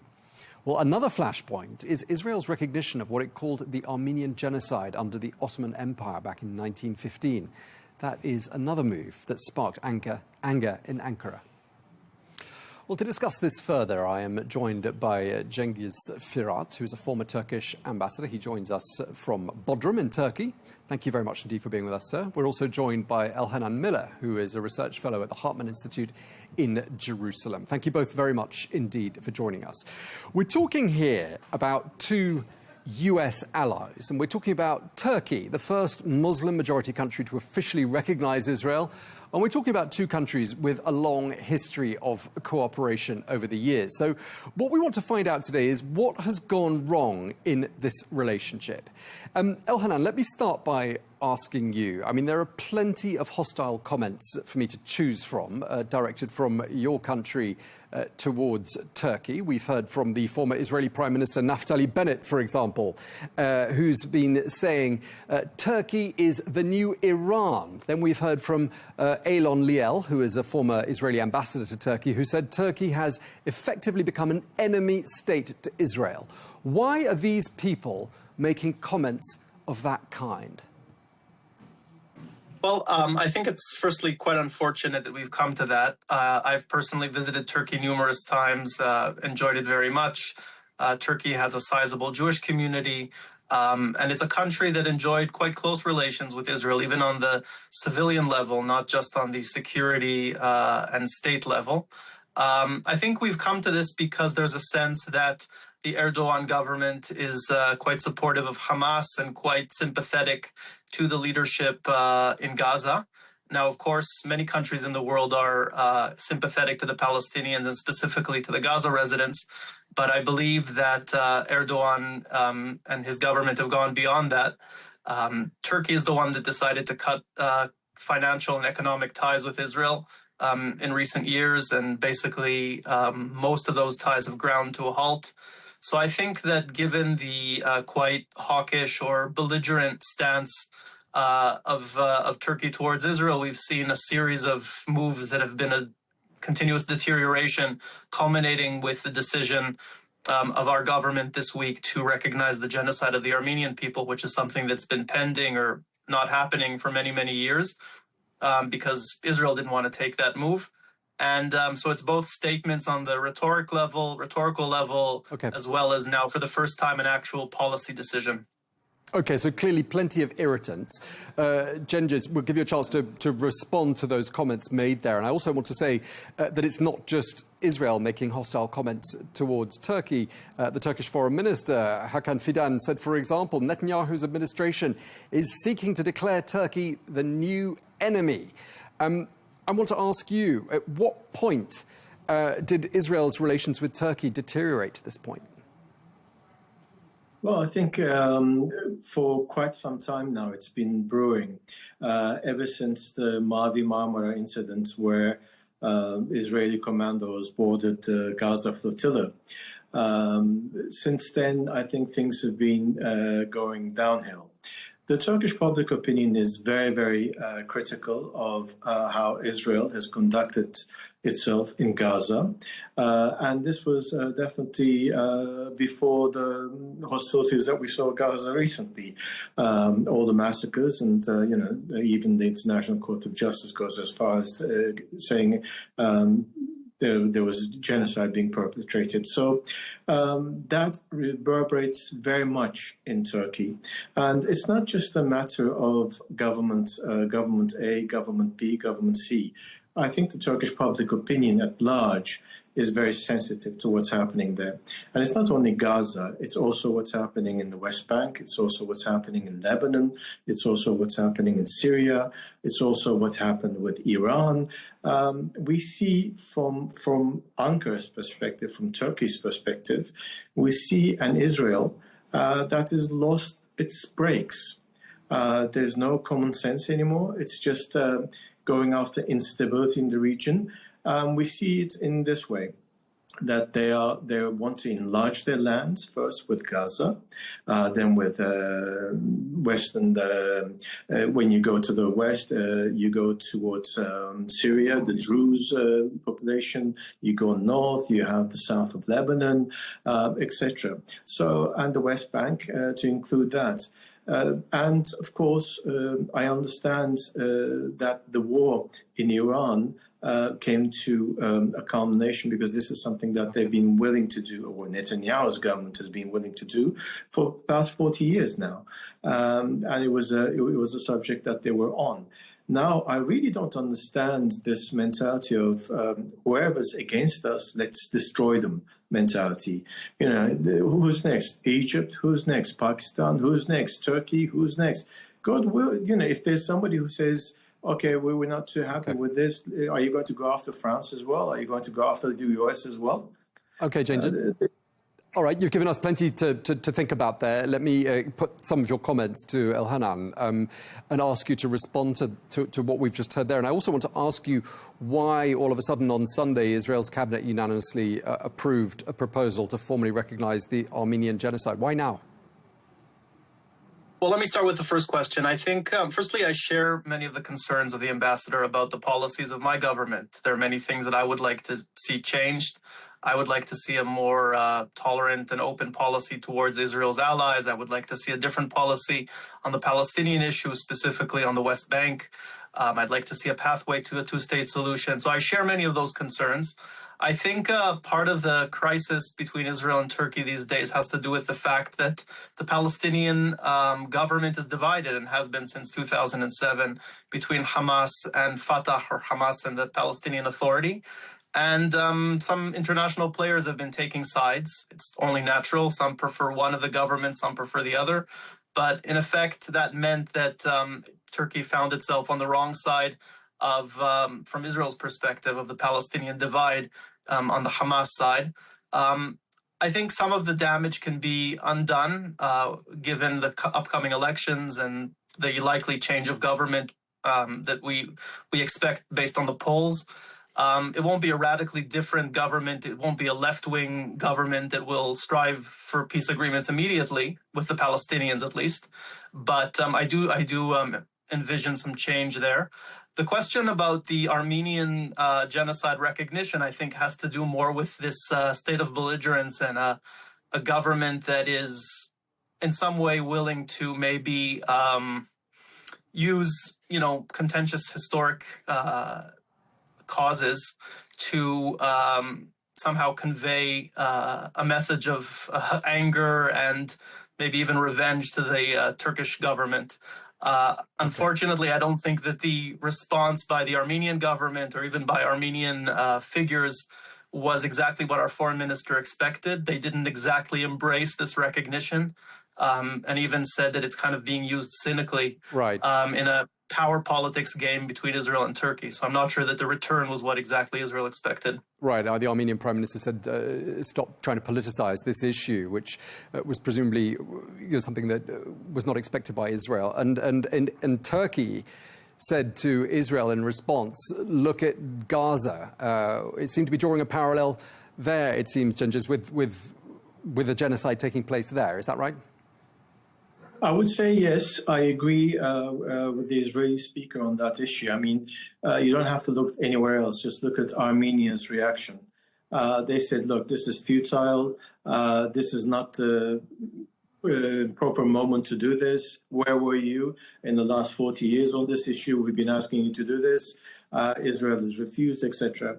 So it's very, very clear that this government in Israel at the moment is reacting, and I don't think they have a strategic planning on certain things. They're moving in the wrong direction on many fronts. They're making enemies left, right, center, up, down, whichever way you look at it. I don't think Israel has been so left alone in the global world order as today, but they've done it. They've done it to themselves. I mean, if you do these massacres, if you do a genocide in Gaza against a totally, when you look at your might and what they have, it's nearly an unarmed group of civilians being killed every day on YouTube that we are watching. And with that, what's happening in Lebanon, the same issue. Let's flatten cities, let's flatten towns, let's get rid of the population, ethnic cleansing in 2026. This is unbelievable. I mean, where do we go from here? And you can't say, let's have friends with other people. At the moment, the current government in Israel is vivying for instability in the region. Nobody should be strong enough to tell them, what are you doing? And why are you doing this? If anybody says that, let's destroy their towns, let's destroy their cities. Let's make sure that we call them anti-Semitic because they say why. All this is culminating in an Israel that is left alone in global politics. Elhanan, I've got to let you respond to that. And on the note of how isolated Israel looks internationally, I mean, that did come, didn't it, from the US Vice President, who seemed to suggest only last week that Israel didn't have too many friends left and that the United States was one of the very few. Yeah, and it's really unfortunate to see how isolated Israel indeed is, even with its closest allies these days. But I do believe that Turkey actually has a very positive role to play. And I think from a personal perspective, I think it's quite a shame that in the post-October 7th environment, because of Turkey's very well-placed relations with Hamas, it was able to usher Hamas into a new era following the atrocities of October 7th and turn Hamas somehow into a legitimate political player that could maybe one day integrate into the PLO, into the legitimate framework of the Palestinian government and usher elections. Instead, I feel like the Erdogan government has just kind of used its position to fan the flames of, dissent between President Abu Mazen and the Hamas leadership or whatever's left of it. And unfortunately, Hamas hasn't learned, and nobody's really helped it adopt this mentality that, yes, you can be an Islamic government or a very pro, even Muslim Brotherhood ideology government and still, forego indiscriminate killing of civilians like it did on October 7th. And I think that's a missed opportunity. Maybe there's still time to help usher Hamas in that direction. But I think just as Israel's suffering serious challenges in its democratic arena, I think so too the Palestinians are. And I think Turkey here has a very positive role to play if it wants to play it. I think Turkey also has certain regional aspirations, just like Israel does. There's maybe a power struggle over Syria and, how each country would like to see the future Syria. But yes, there are things behind the scenes that might be more positive than the statements made by politicians. There still is security cooperation that's quite good. So hopefully things can get better. All right, you made some important points there. Let's ask Ambassador Cengiz to respond to them. Well, I think, First of all, everybody needs to calm down. The whole region is a quagmire, as we see with the developments in Lebanon, for example. The U.S. was dealing with Hezbollah, completely left out when it was dealing with the Lebanese government on the peace deal. Why? Because they made a deal with Iran, and Article 1 of that deal, of the Memorandum of Understanding, said, okay, Lebanon has to be cleared of all foreign influence, etc., which meant, of course, Israel has to withdraw. Israel was very unhappy with this, so they pushed, and the Americans said, okay, why don't we do this with the Lebanese government, and Hezbollah will be kicked out of this equation. So this is a catch-22. Which way do you go, up or down? It's not going to be solving the situation. On the contrary, I don't think the whole issue with Iran is finished. I don't think the whole issue with Lebanon is finished. I don't think the whole issue with Gaza is finished. Nothing is finished now at the moment. And we are seeing that people are reacting in a very hard politics manner. Everybody's arming up. Everybody's getting ready for even greater battles. Nobody's going to win from this. Israel is definitely not going to win any of this. Therefore, strategic planners, people who have a calm head in Israel, should really look at the map, should really look at the developments, should really look at the reactions, and contemplate that where they're going is not the right path. They have to calm down, they have to sit down, and they have to negotiate with all the players in the region. Turkey could be a very important regional partner, but only if they stop talking about making Turkey the new Iran, etc. Turkey is not a simple country. It's a $1.6 trillion economy, G20. It's a NATO member state. Militarily, please, they shouldn't even think about it. Turkey has a bigger navy, a bigger army. It has enough weaponry, drones, etc., to make sure that nothing happens in this region if it doesn't want it. So it's not even strategically a thought to challenge Turkey one-on-one directly. That would be completely wrong. Right. And if the Israelis do not have the US behind them, I don't think they can even go forward on a one-to-one basis with Iran. So stop challenging everybody, calm down, and let diplomacy do its trick. Okay, I mean, what is Israel thinking here? I mean, clearly Turkey is a member of NATO and is a strategic partner of the United States. Turkey has NATO's second largest army. We've just seen this major show of force by the Turks, a military, a naval drill involving 125 naval vessels. I mean, clearly it would be a very messy battle if it came to that, wouldn't it? It shouldn't be. There should be no battle on this issue. I'm sorry, if I can just finalize my words on that. There shouldn't be any battle on this because nobody will win. Nobody will win. But Israel will definitely not attain anything that it wishes. On the contrary, it will suffer a lot. Therefore, we all have to calm down. Okay. You know, putting somebody as a target practice for this current government is very easy to talk about it. But when Naftali Bennett or somebody else comes into power, it's going to be something else. They need to be a little bit more logical. They need to be a little bit more diplomatic and a little bit more smooth politically. Otherwise, it's not going to work out in this region. Okay, Elhanan, your thoughts? Yeah, I completely agree with that. I think that we have enough real enemies that we've suffered from in the last few years. We're just still reeling from the ballistic missile attacks from Iran.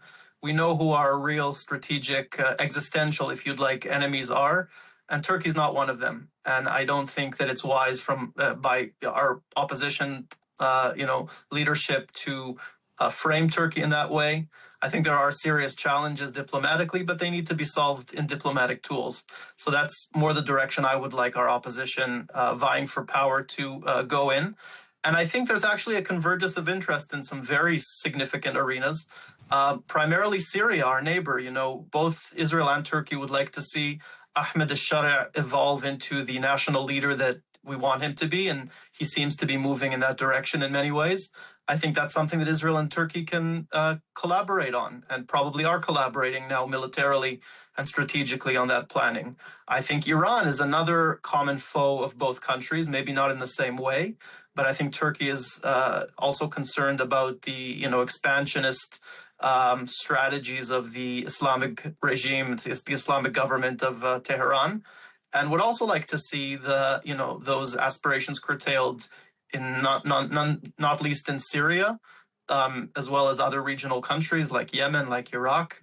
None of that helps Israel or Turkey. So I believe that's really the direction we should be aspiring for. We should be speaking about fields of cooperation, and trying to actually give an alternative vision to the current government, which is one of hope, one of regional prosperity, one of normalization of Israel in the region. And I think, as I said before, Turkey can play a significant role in that.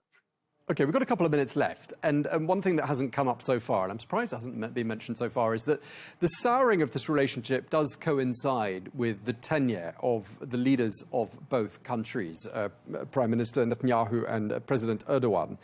To what extent do you think there is a bit of a personal rivalry between those two men, and is that perhaps one of the major irritants in this relationship? Cengiz? I would say that personal irritants between two leaders, it does happen. Between Trump and Netanyahu, it was roses one day and then irritation the next day. So this does happen in politics. Politics is never a one-track road. But concerning the rift that is happening between Turkey and Israel, it's a bit more deep than that as far as the Turks are concerned. What we've seen, the genocide in Gaza, has really turned people away from Israel completely. And the continuation of this government, the Israeli government, what they're doing in Lebanon, in Syria, the war with Iran also shows that they're fighting on all fronts. They're also supporting the Greeks and the Cypriots, the Greek Cypriots. They go to Somaliland, etc. All these things are just to irritate us, and to be right there in our faces. To do what? You're going to take on Turkey? Good luck with that. Okay. How do you respond to that, Ilhan? I mean, I think Turkey has also done one or two things to irritate the Israelis, regardless of this government. So I think both sides could be a little bit more restrained. But I do think, as I said, and I want to reiterate the point I made earlier, I think it would be easier in a new government for Israel to reach peace with countries like Saudi Arabia and with Lebanon, given a change of government, perhaps Syria as well. I think where Turkey, again, can play a strategic role is helping us do the same with the Palestinians.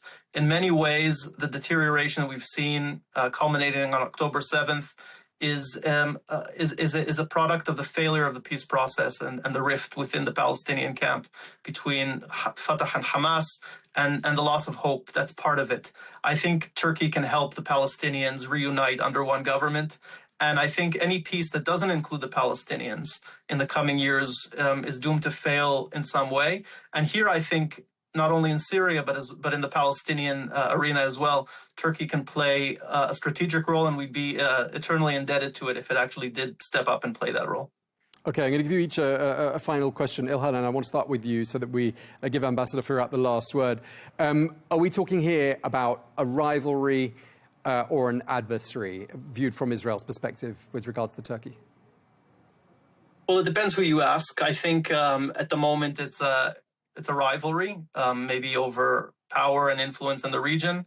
Israel, realized an opportunity where it could become more of a hegemonic power had the Iranian regime fallen, and then maybe it would be in direct conflict with Turkey over that hegemony. I think, given that Iran is still standing, we have to realign our expectations and really see that Israel and Turkey can be on the same page. But given bad policy making, it could become something more than that, and I hope it doesn't. All right, Ambassador Firat, your last word in this discussion. Is Israel a rival or an adversary? I don't think it should be a rival adversary. We're here in the same geography. We share the same place. We share the same history. We share the same cultures in many ways. we should work together to make this place a little bit more stable rather than unstable. That's what I can say. And I hope more people like my interlocutor could come up from Israel and talk a little bit more sense like he does, rather than the current government, which really doesn't do much good. All right. Well, you have had the last word. Cengiz Firat, former Turkish ambassador, thank you very much indeed to you. And thanks as well to Elhanan Miller, research fellow at the Hartman Institute in Jerusalem. Thank you to you as well. Thank you both very much indeed.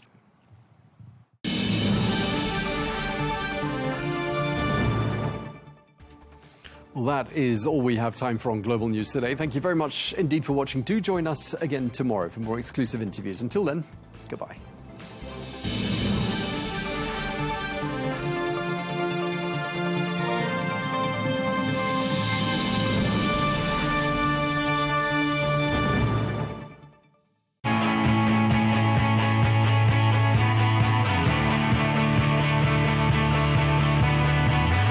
Welcome to the metropolis, the big city. This is where tech, trends, and culture meet. Meet the people. See the sights. Walk the city streets. And experience the lifestyle.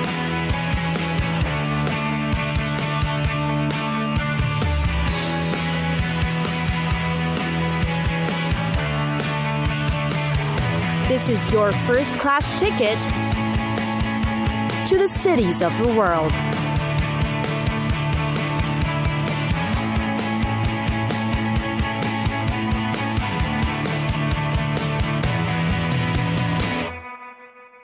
Cairo, one of the world's greatest megacities, Cairo. It is rich in its historic finery, while at the same time known for its extremely hot weather, traffic, and yes, noise and air pollution.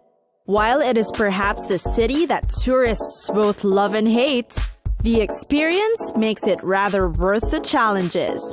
It's got history that spans centuries, the city is full of vigor, and Cairo is the place to be when you're looking to experience the Egyptian street life. It is, in fact, where the only surviving wonder of the ancient world is. No words can describe the majestic view of the 3 5,000-year-old pyramids on the Giza Plateau. One of the most popular ones is the King's Chamber, considered one of the deepest man-made silences on Earth. Of course, you can't miss the Sphinx. It is both an enormous sight and an overwhelming experience you will never forget. It serves as a guard of the pyramids with its lion body and pharaoh face. It is certainly an iconic monument of the ancient world. You can take hours-long camel rides to get through the pyramids. Despite the heat, dust, and other hurdles while traveling, it is definitely worth it. The pyramids of Cheops, also called the Great Pyramid or the Pyramid of Khufu, is the largest pyramid of the Giza group. You can explore the mysterious interiors of its narrow passages. There's also the Solar Boat Museum behind it, where you will see the ceremonial solar barks that's amazingly been restored to its original glory. On the south, there's a Pyramid of Khafre, which is also known as the Pyramid of Khafre. It also has an internal tunnel that invites you to explore it. Finally, there's the smaller Pyramid of Mycerinus, or the Pyramid of Menkaure. When it comes to shopping, you must visit Khan el-Khalili, which is considered to have one of the world's greatest shopping experiences. Its narrow alleyways have been established since 1400 AD, and up to now is still up and about with all sorts of trade, from tiny stores to cluttered workshops. For sports and recreation, find tennis courts around the south of Jazeera or ride the stables at the sports club. The Cairo Tower, built in 1961 by President Nasser, offers you an amazing view of the sunset at its observation deck.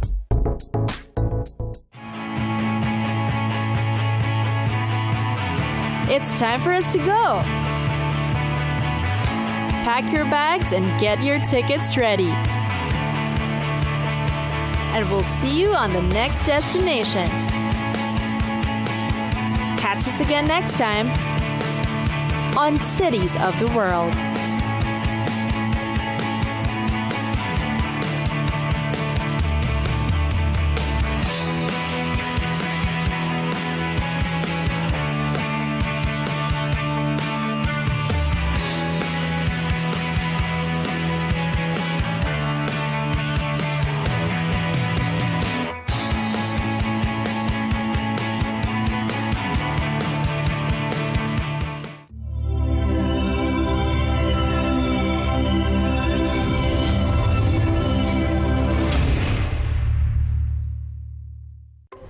Counterpoints always brings you diverse perspectives, and this week we have an episode coming to you from Minsk in Belarus.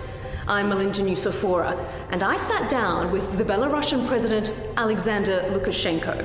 In this exclusive and wide-ranging interview, we discuss the wars in Ukraine and Iran, thawing of tensions with the US, nuclear disarmament, and the burgeoning partnerships with Gulf states.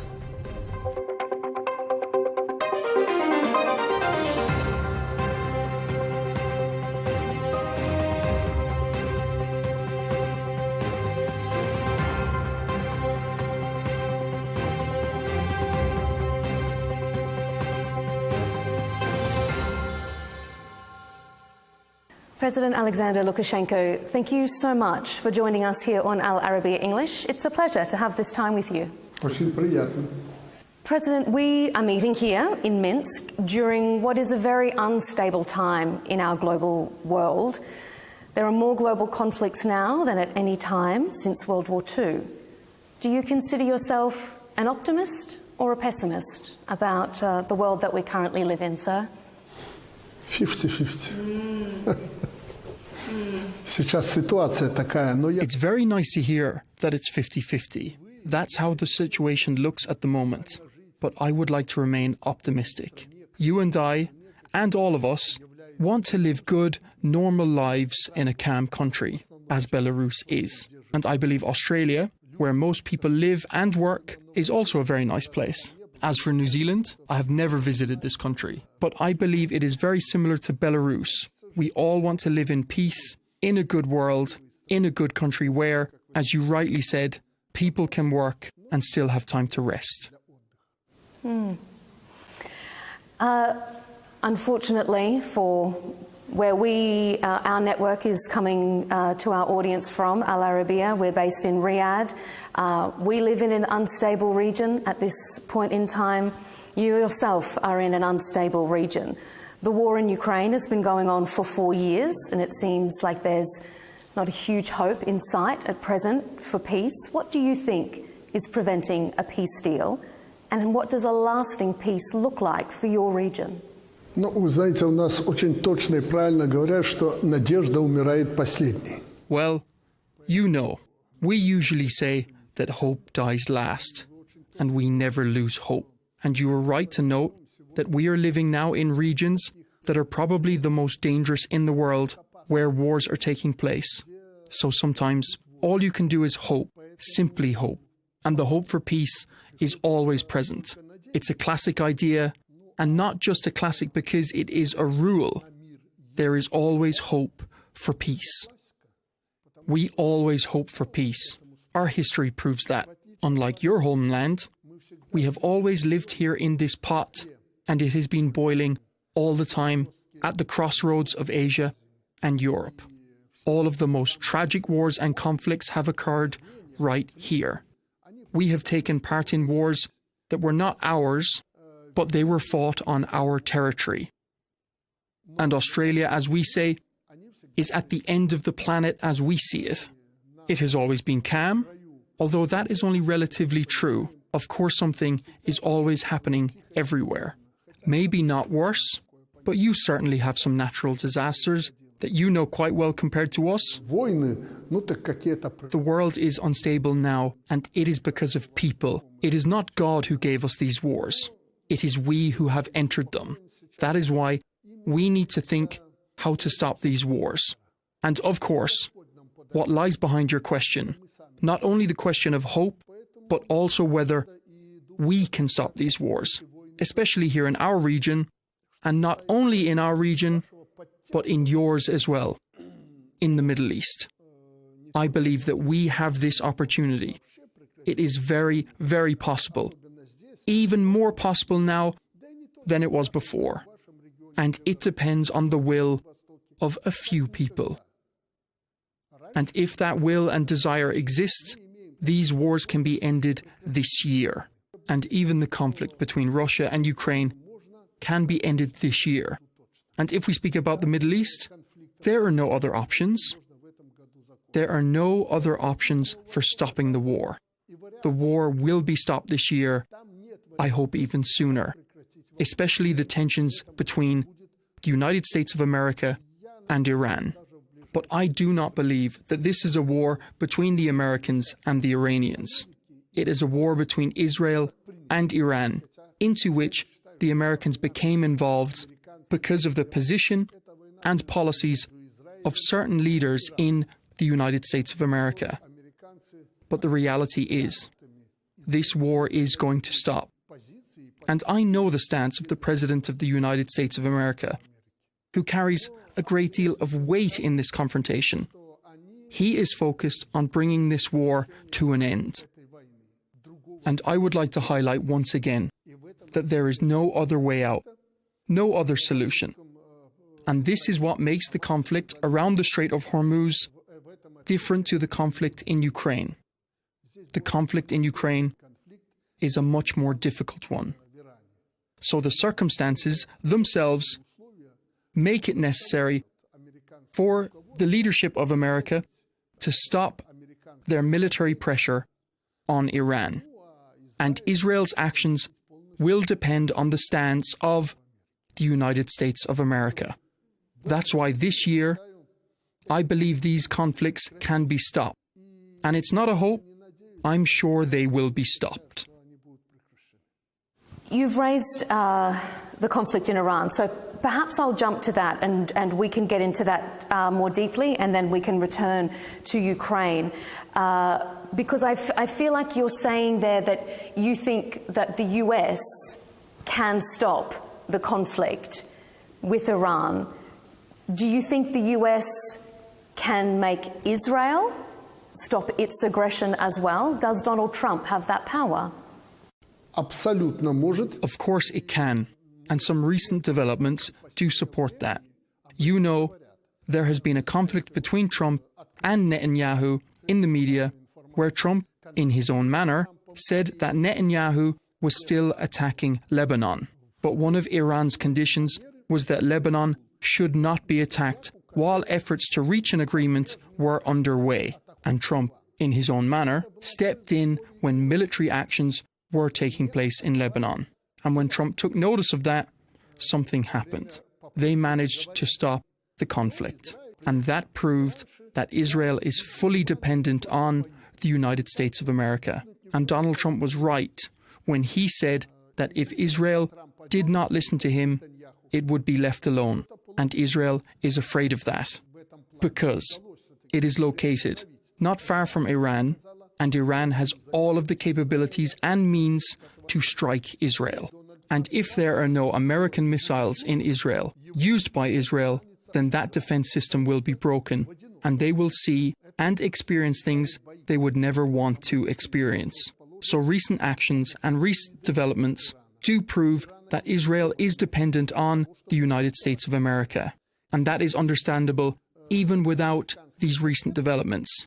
Israel is not a country with colossal resources compared to, for example, with Russia in the conflict with Ukraine. That would allow it to wage war with Iran, especially taking into account that Israel is surrounded by the Muslim world. Yes, it is. The peoples are different, and they cannot come to unity in that region. But I always say war is unpredictable. It can lead to situations that could have never have been predicted. So Israel must be a little more careful. They already have a bad reputation in the world because of the bombing of Gaza. It is a Holocaust. Why do we speak about the Holocaust suffered by the Israelis, while they themselves have killed so many people? Women, and above all children, have died in the Gaza Strip. It was simply wiped off the face of the earth. And they are trying to build a resort on the land where these people were killed. So we say that Israel has to start thinking about its future, because otherwise, even nuclear weapons will not help them. And why does Iran need nuclear weapons? If we look at it from the point of view of justice, the United States of America does have nuclear weapons, of course, the most powerful weapons. They have had them for a long time, and yet Israel remains quiet about owning nuclear weapons. So people can ask, why can't we have nuclear weapons as well? Especially when there are countries, such as India and Pakistan, which are nuclear states. Why can't Iran have nuclear weapons? If we look at this from the point of view of justice, then let us get rid of all of the nuclear weapons in the world, but slowly. And if it is a deterrence factor, a factor that prevents anyone from attacking your country when you possess nuclear weapons, then Iran and other countries have the right to own nuclear weapons in order to protect themselves. That is if we are talking about the nuclear issue. And if we talk about the blockade of the Strait of Hormuz, I do not think the Iranians want to stop everything in the strait. It is not in their interest. Because if the Strait of Hormuz is blocked, the wealthy Gulf countries will find another way. They will simply build pipelines through Oman to the Indian Ocean and then use the Indian Ocean to load their tankers and so on. So this is not in Iran's interest. They want compensation for the aggression that was carried out against their country, and we do understand them. So Israel and the United States of America, the countries that attacked Iran, need to start thinking about compensating for the damage. There are many challenges that need to be addressed, and they can only be resolved at the negotiating table. There is no military solution for either of these conflicts. Not in Ukraine and not in the Middle East. There is no military solution to either situation. So we need to keep cool heads and understand that a lot of innocent people are going to die. You raised the nuclear issue there, and this has obviously been a prominent factor, not just in the start of this particular conflict, but in a deal to end it as well. Despite the US efforts, do you think that this conflict has encouraged rather than deterred more countries to seek nuclear weapons or to seek a nuclear umbrella? Well, yes. A lot of countries talk about this openly, but this is a road to nowhere, a road to destruction. Because if you have a gun, it may not be used for some time. Guns are made to shoot. Sooner or later, they will be used. So that is why we are talking about it. Nuclear weapons are a deterrence factor, and probably the situation you have described is true today, although I have not studied the topic in great detail. But the countries of the world, all countries of the world, should not have nuclear weapons because this is a road to nowhere. The world could simply cease to exist one day. This is why I do not support all countries possessing nuclear weapons. I am in favour of disarmament, nuclear disarmament, by all parties. Russia, India, Pakistan and the United States of America, and all other countries. It should apply to everyone. So, bombing Iran will not stop the development and production of nuclear weapons in Iran. On the contrary, it may even encourage them to pursue them. If we look deeper into the conflict, there are many reasons behind it. And one of the mistakes by the United States of America and Israel is that they have united what was previously a quiet, fragmented Iranian society. Iranian society was not as united before as it is now, and that is a mistake. And I am sure that the development and production of nuclear weapons in Iran, if it had existed, will continue. Because the other mistake, the second mistake by the Americans, was not agreeing to a proposal that, according to information I received from media sources, Iran had made.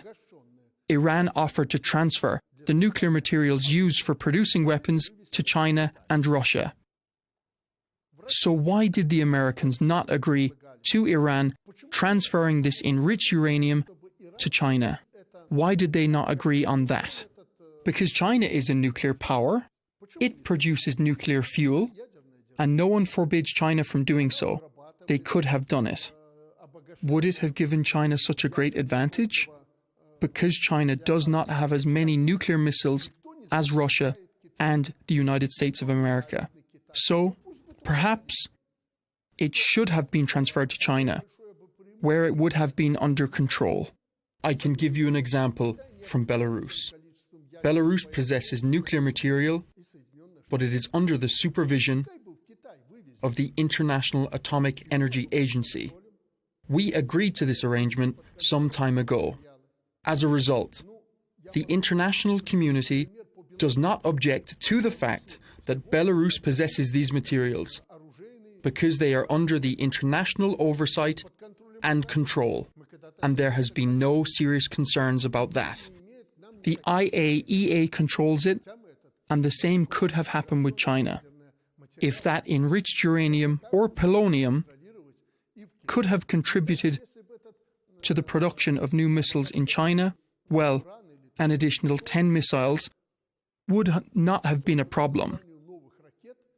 But the Americans were very stubborn. They simply said no. Why? Why would you take it to China?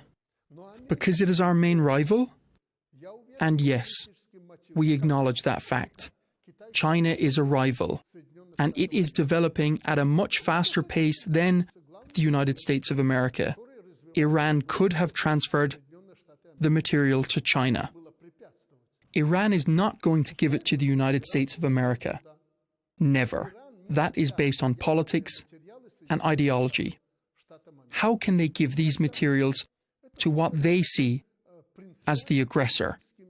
That is why I believe that these relatively minor issues were what prevented a resolution in the conflict. And it is the Israelis and the Americans who are to blame for that. I think they will find a solution. I think they will resolve the issue because they have no other way out. Otherwise, the Americans will turn another region into a rival rather than an ally. Turkey, Saudi Arabia, Qatar, Bahrain, and the UAE are all in favor of stopping this war and to start normal relations. All of the above mentioned countries, perhaps plus one or two others, have told Trump that. They have said to him, "We do not want a war there, and you know why." So the circumstances are pushing Americans towards a diplomatic solution to stop the war. You say that the US should have accepted particular terms to make a deal earlier, but President Trump has accused Iran of taking too long to agree to a deal. Do you think Iran has dragged its feet? Should they be faster to come back to the negotiating table and agree to a deal with the US? First of all, it should have happened faster. To use your terminology, the United States should have acted more quickly. And there should have been less talk and less advice from its advisors. There should have been action. In this case, much depends not on Iran, but on the United States. To be objective, we should say that Iran is working with its allies, Russia and China, and they are trying to persuade Iran to make a deal and stop this conflict. And this conflict, in comparison with the conflict in Ukraine, influences the economy, and the economy of ordinary people, the economy of entire countries. Iran is simply responding and reacting to the actions of the United States, which is prolonging this conflict. And the Iranian authorities are doing the same as the Americans. That is what we see on the surface. But we do not see the deeper reasons, because they may be different forces and tendencies beneath it.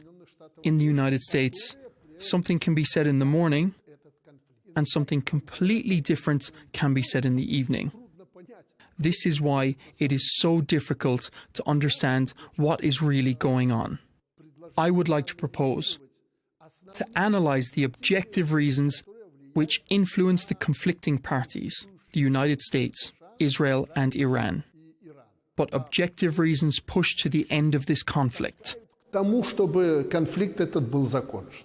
The Middle East is certainly experiencing a considerable reorientation as a result. You talked about the Gulf states who have been trying to lobby for an end to this war. Iran regularly targeted US allies during this conflict. Do you think that Iran's actions have raised questions about their willingness for peace in the Middle East?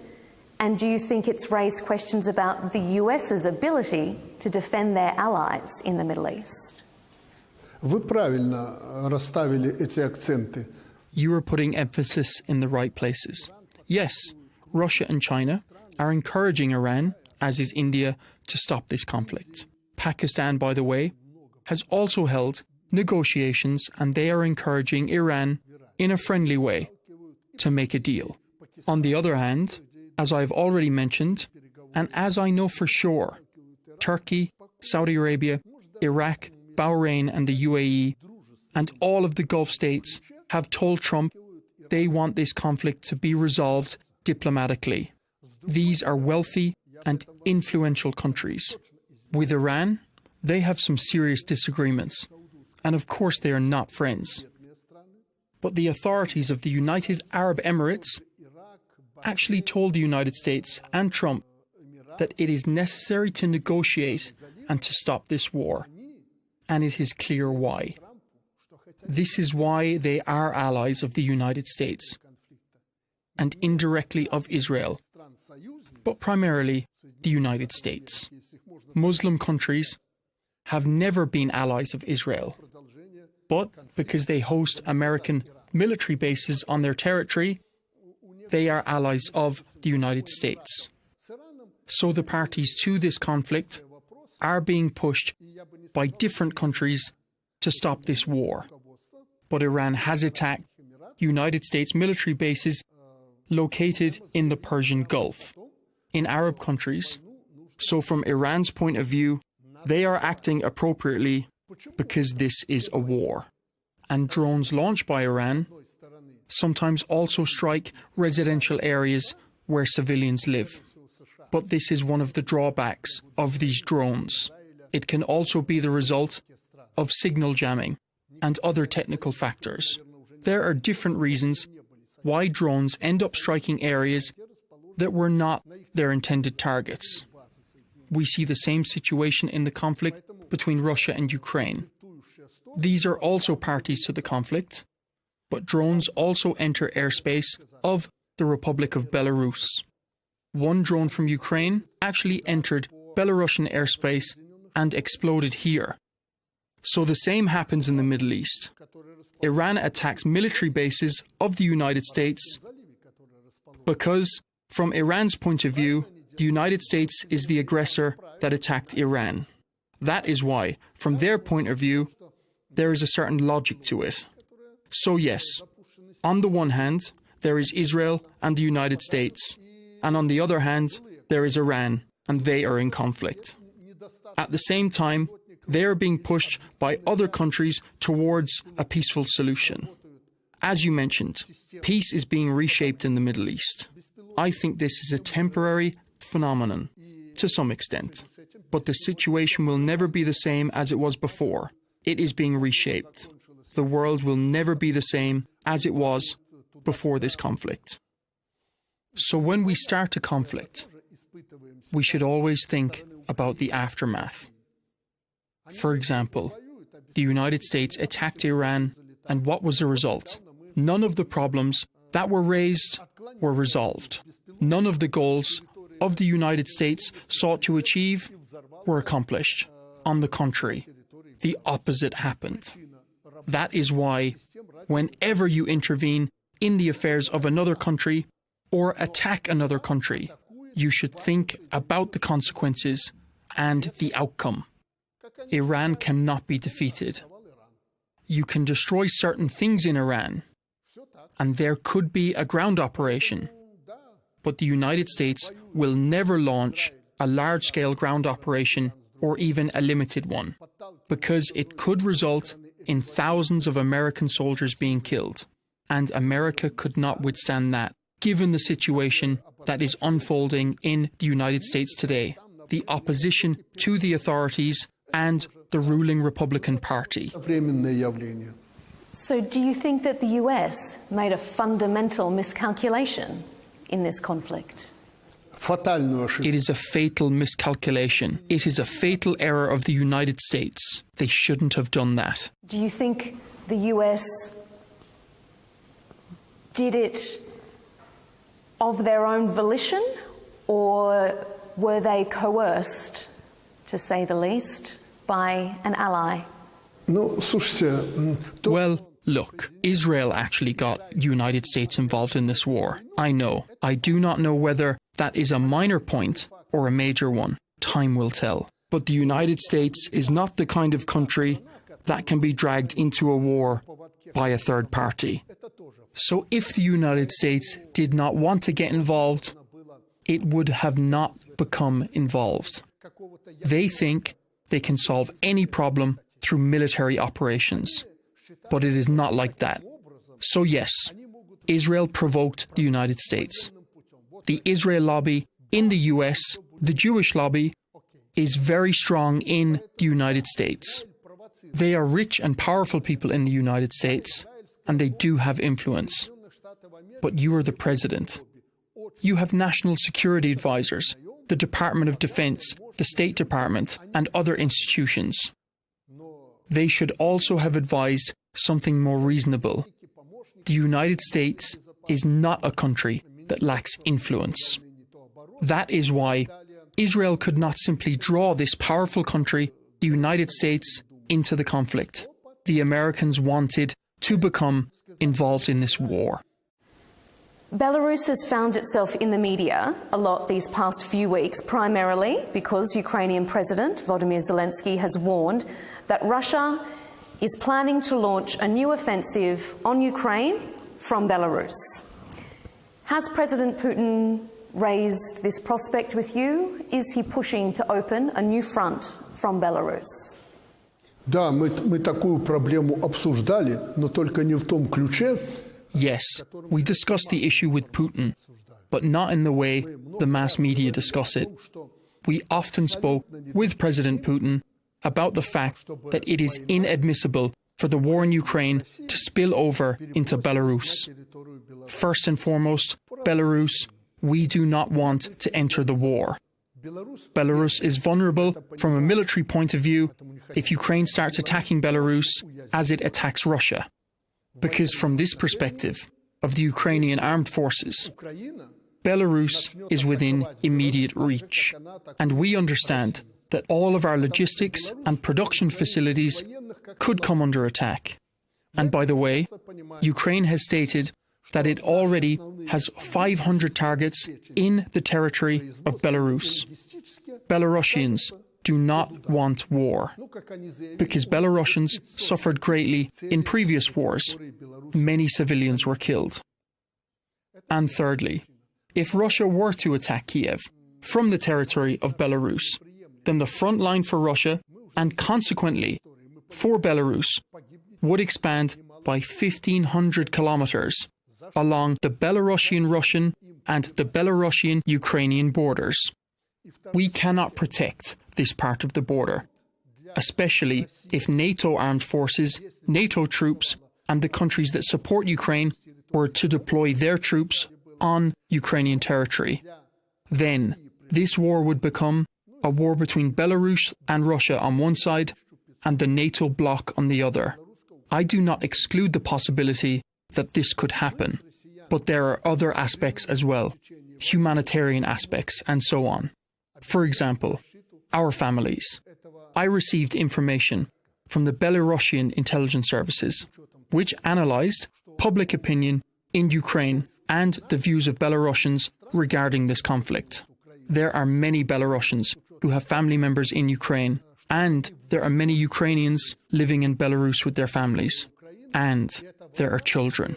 Earlier, we did not really have borders, and people crossed them freely without visas. I travel to Ukraine. Even my ancestors have Ukrainian roots. Some of my ancestors lived in the area between Chernihiv and Kiev. And of course, we discussed this issue with Putin because it was always present in the media environment, and I am sincere about that. I can sincerely say what Putin told me. We understand that the involvement of Belarus in this war, in this conflict, is impossible because it would cause even more damage. So that is the answer to this question. But I would also like to say that the mass media sometimes exaggerate this topic. And Zelensky, in fact, supported that narrative in the media, and he has begun taking actions against Belarus. At first I wondered, why was he doing this? Because I am sure that he receives information from his armed forces that there is no threat from the Republic of Belarus. I am sure that he understands that. But nevertheless, he continues to make these statements. And I think that the West is pushing Zelensky to make these announcements and declarations. Because Zelensky himself never stated that Russia was going to attack from Belarus. There were no such declarations. But the Europeans were very worried about that. And that is why they influenced Zelensky. They said to him, "Why are you remaining silent? We are talking about this danger, and yet you are saying nothing." And that is why he has made these statements and announcements. So we see President Zelensky fortifying more of Ukraine's northern border. Do you then feel as if perhaps it's more of a show to his Western allies than it is a reaction to a real threat? Нет, он не стягивает никакие туда ресурсы. No. He is not fortifying the northern border. First of all, we have noticed that ourselves. On the contrary, when the mass media picked up this story and amplified it to the highest level, the Ukrainian forces that were stationed there, mainly territorial defense forces, meaning local civilians, moved about 40 kilometers away from the border into the rear. And you are saying that he is fortifying the northern border. Even if he wanted to fortify it, he does not have the capability to do so. The West is telling him that he does not need more weapons, he needs more people. He does not have enough personnel on the front line. So how can he fortify the northern border? Where would he get these people from? Because he cannot take them away from the areas where they are fighting now, and those front lines stretch for thousands of kilometers. Donbass, Zaporozhye, the Kharkiv region, or Luhansk. He cannot take forces and personnel away from those areas and deploy them to the northern border. So we understand who is facing us there. They are former mechanics, ordinary people working for the benefit of their country. Many of them are not properly trained to shoot. And we are going to attack them with our professional army? Of course not. So he cannot fortify the northern border. And I believe that even if an offensive had started from the territory of the Republic of Belarus, Ukraine would have little to which respond, apart from UAVs. Of course, drones would attack our civilian locations and our enterprises. Ukraine does not have enough people, and that is what defines the situation this year.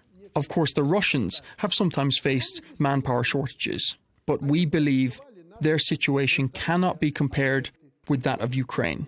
Yes, they also have shortages, but this is the most important issue in this conflict. People. There are simply no more people. Does Ukraine have anything to fear from Belarus? Абсолютно ничего. Of course not. Nothing is threatening them, and they know that. The military know that, and the civilians know that as well. But for certain political ambitions, the issue has been kept alive. Do you think NATO is being provocative in that case then? Or maybe the European allies of Ukraine? Are they stirring the pot, do you feel? Ну, я не скажу, что НАТО заваривает эту кашу. Well, I would not say that NATO is stirring the pot, but it would be very dangerous for NATO to intervene directly in the conflict in Ukraine because it could not lead to just a simple escalation. It could provoke a nuclear conflict. And that would mean the end of Europe or even the end of the world. And that is not in the interest of the United States of America either. Even though it is far away from us, the United States is separated from us by an ocean. So it is not in everyone's interest. That is why we do not believe that NATO is actively stirring the pot. Of course, some countries occasionally seem eager to become involved in a small war. Some countries, including our neighbours, are acting inadequately. In our view, they are completely inadequate in their actions. They appear to be counting on the idea that, if a war starts, Germans and French people will fight against Russia. And they, our neighbours, are not going to be on the front line. Of course, that is not going to happen. The Americans are not idiots. They understand that, and the Western countries understand that as well. As we see it, they prefer to fight from behind, from the rear. But nothing can be achieved by that method.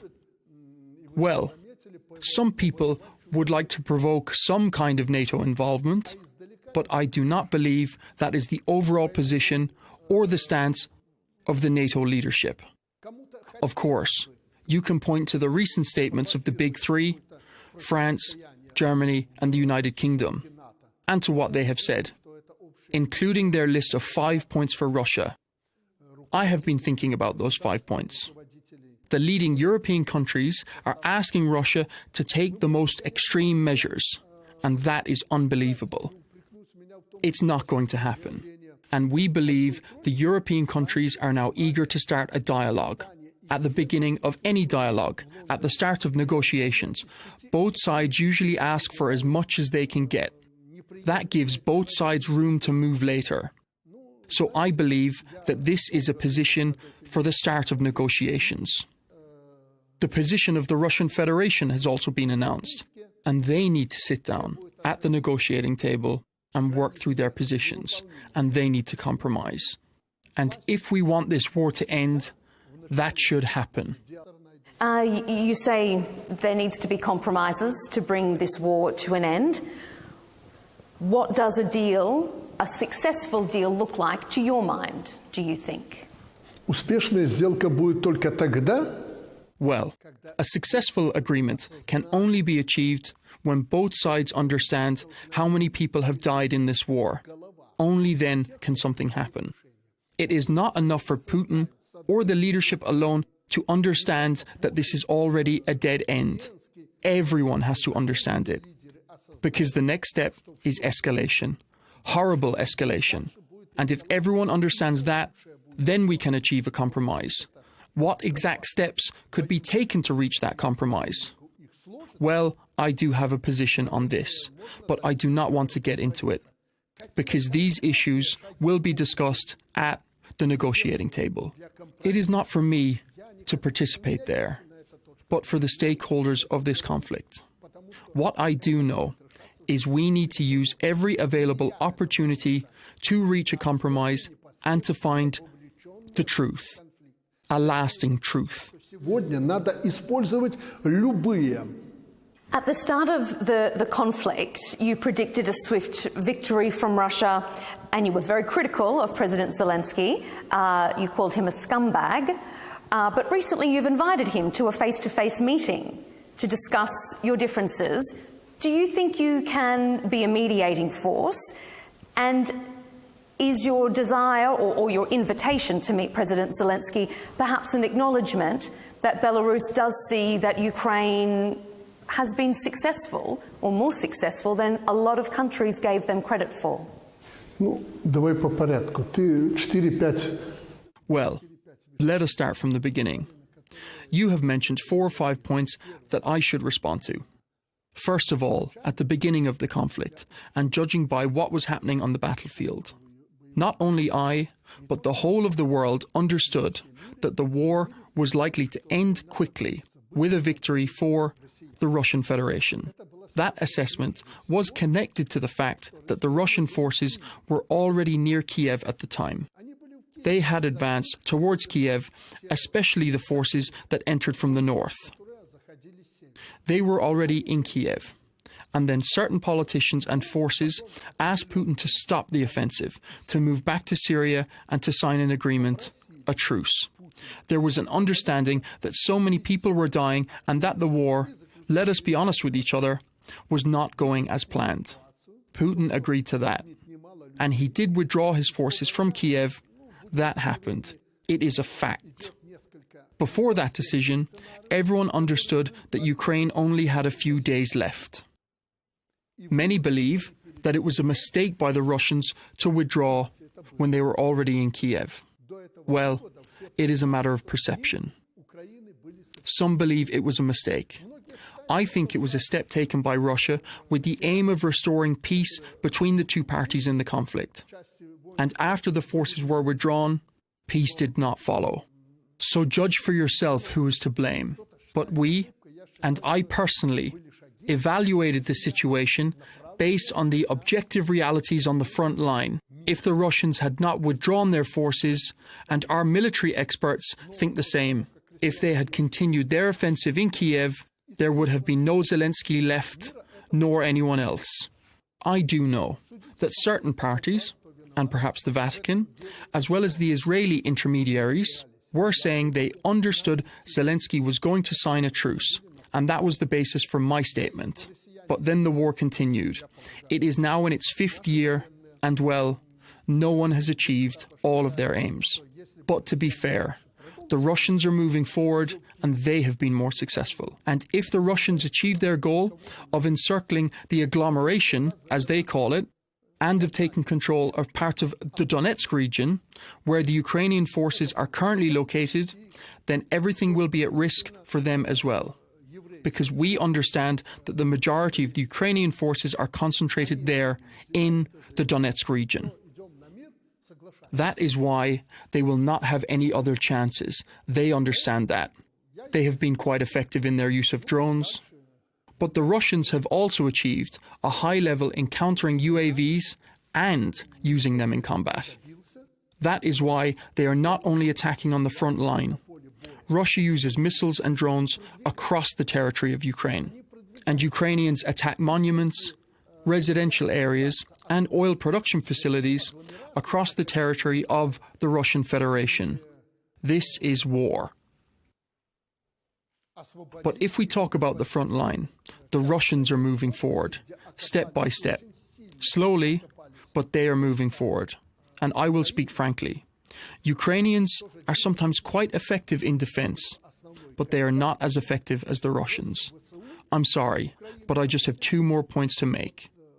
Let us talk about my remarks regarding Zelensky. Perhaps I was a little harsh in my words, but they were a response to his statements where he said we have 500 targets inside Belarus. We know where Lukashenko is. Tomorrow we are going to attack them using drones or missiles. I was quiet. I was silent. Everyone was surprised. Why am I silent? I understood. Well, a person is under pressure. He is young. He is inexperienced. He is not a military man. Maybe he didn't understand something. But when I was threatened, I had to respond to that threat. If he still holds some resentment over my words, well, I'm sorry. Perhaps I should not have been so harsh. But he has to understand from my side, from the territory of the Republic of Belarus, military actions are not going to take place. In the first days of the war, I made some proposals to him on how to achieve peace and how to sign a truce. If he had listened to me, we would not be having this conversation now. Where should we stop? Should it be at the front line? or 13% of the Donbass region be given away? Well, he did not listen to me, and he needs to come back to reality and stick to the facts.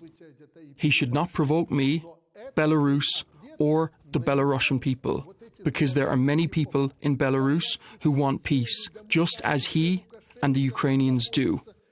And as for being an intermediary, I actually dislike that role. Why? Let me explain. When relations between the West and us were at their most difficult stage, there were many people offering to act as intermediaries, and I said, no thank you. We will do it ourselves without intermediaries. That is why I dislike this process of being an intermediary. Look at it from a philosophical point of view. When you place yourself between two sides that are like a mill, you can be crushed. We do not have the kind of colossal resources that China has, for example, as it tries to act as an intermediary. We do not want to be intermediaries. We are simply acting as intermediaries. Of course, we are also stakeholders in this situation because the war is taking place on our doorstep. We do not want this war because we could face consequences ourselves and we could suffer as Ukrainians are suffering now. From the beginning, I believed that this conflict should be stopped and that a truce and a peace agreement should be signed between the opposing sides. And only then can we, the three brotherly nations and peoples, agreeing among ourselves, we will deal with the consequences. And you will see that neither the Americans, nor the Europeans, nor anyone else is going to help with the restoration, because for them, it is a foreign land. So we need to overcome this conflict. We need to get to the negotiating table. Three people, Lukashenko, Putin, and Zelensky. We should agree to stop, and we should agree on how we are going to deal with the consequences and how we are going to rebuild everything. We need to make that decision. I proposed this a long time ago, and I still believe the proposal remains relevant. It has not been forgotten, and I believe that Vladimir Zelensky is not a foolish person. I hope that he will understand, put aside any bad memories, set aside his ambitions, and realize that thousands of people have died. Then we can begin to negotiate. We can begin talks. We can discuss how to prevent more people dying in the future, because we have much to restore. And I believe that is going to happen. That has to be done, because we need to bury those who have died. That we must do this. The Russia-Ukraine war, events in the Middle East, which we have discussed, have prompted many European countries and others to begin expanding their military capabilities, their production, even military service in some places. Do you view this in Europe as purely defensive, or do you think we're witnessing a new arms race in Europe that could target Belarus and Russia? Это беда. Вот вы правильно характеризовали. Мы тратим сегодня огромные деньги на производство вооружений. This is actually a bad situation. You use the right words. We are spending so much money on producing arms, an arms race. We need to achieve the truth. And when we do, what happens next? Of course, arms production can be reduced and so on, but what do we do with the industries that have already been transformed? We experienced a similar process in Russia after the dissolution of the USSR. It was known as conversion. After producing tanks and weapons, factories began producing kitchenware and other consumer goods. In reality, that is not a good use for high-tech industrial enterprises.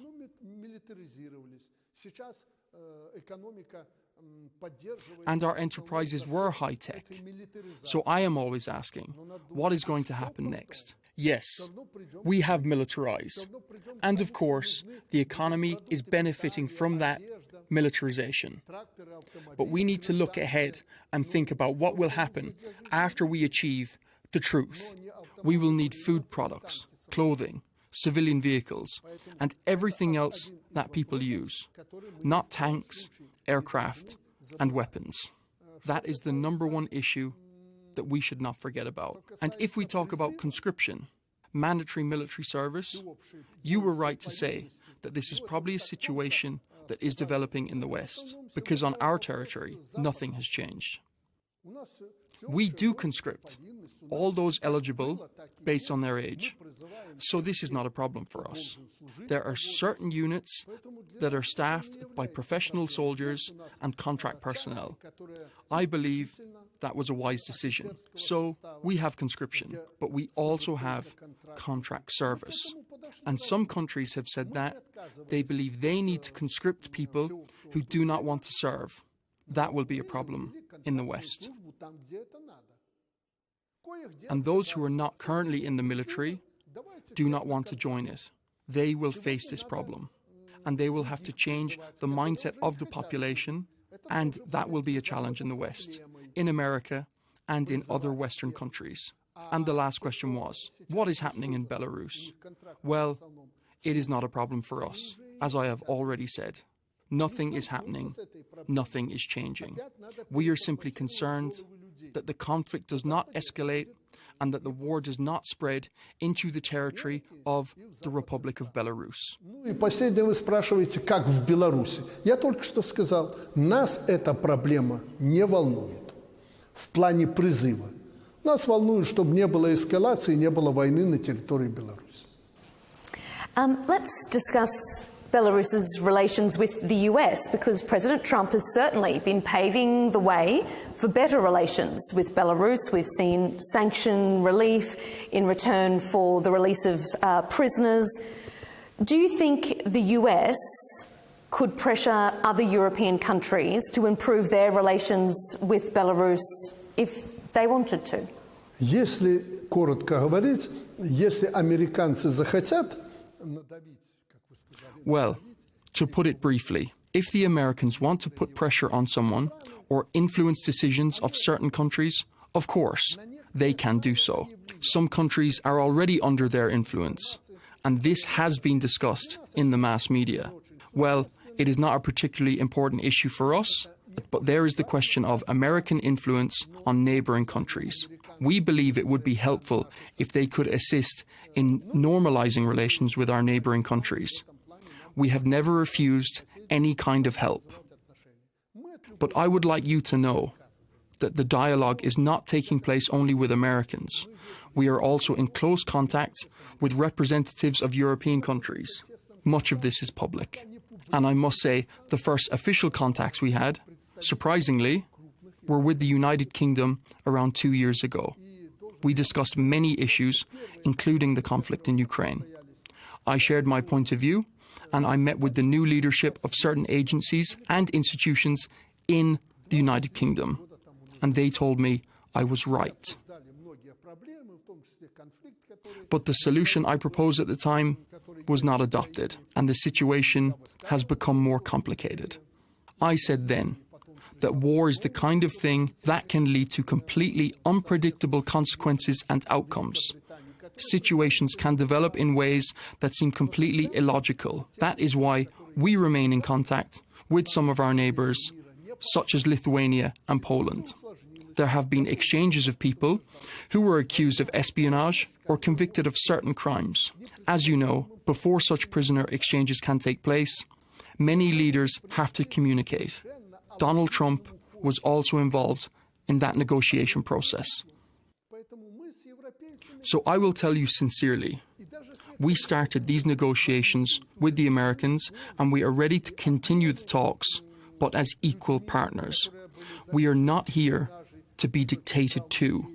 We are ready to hold talks with Europeans, and we are already talking to them. We are ready for American and European representatives to engage in mutually beneficial cooperation with us. Europeans and Americans now understand that such cooperation should exist, and there are already some small signs of movement in that direction. And we believe that process should continue.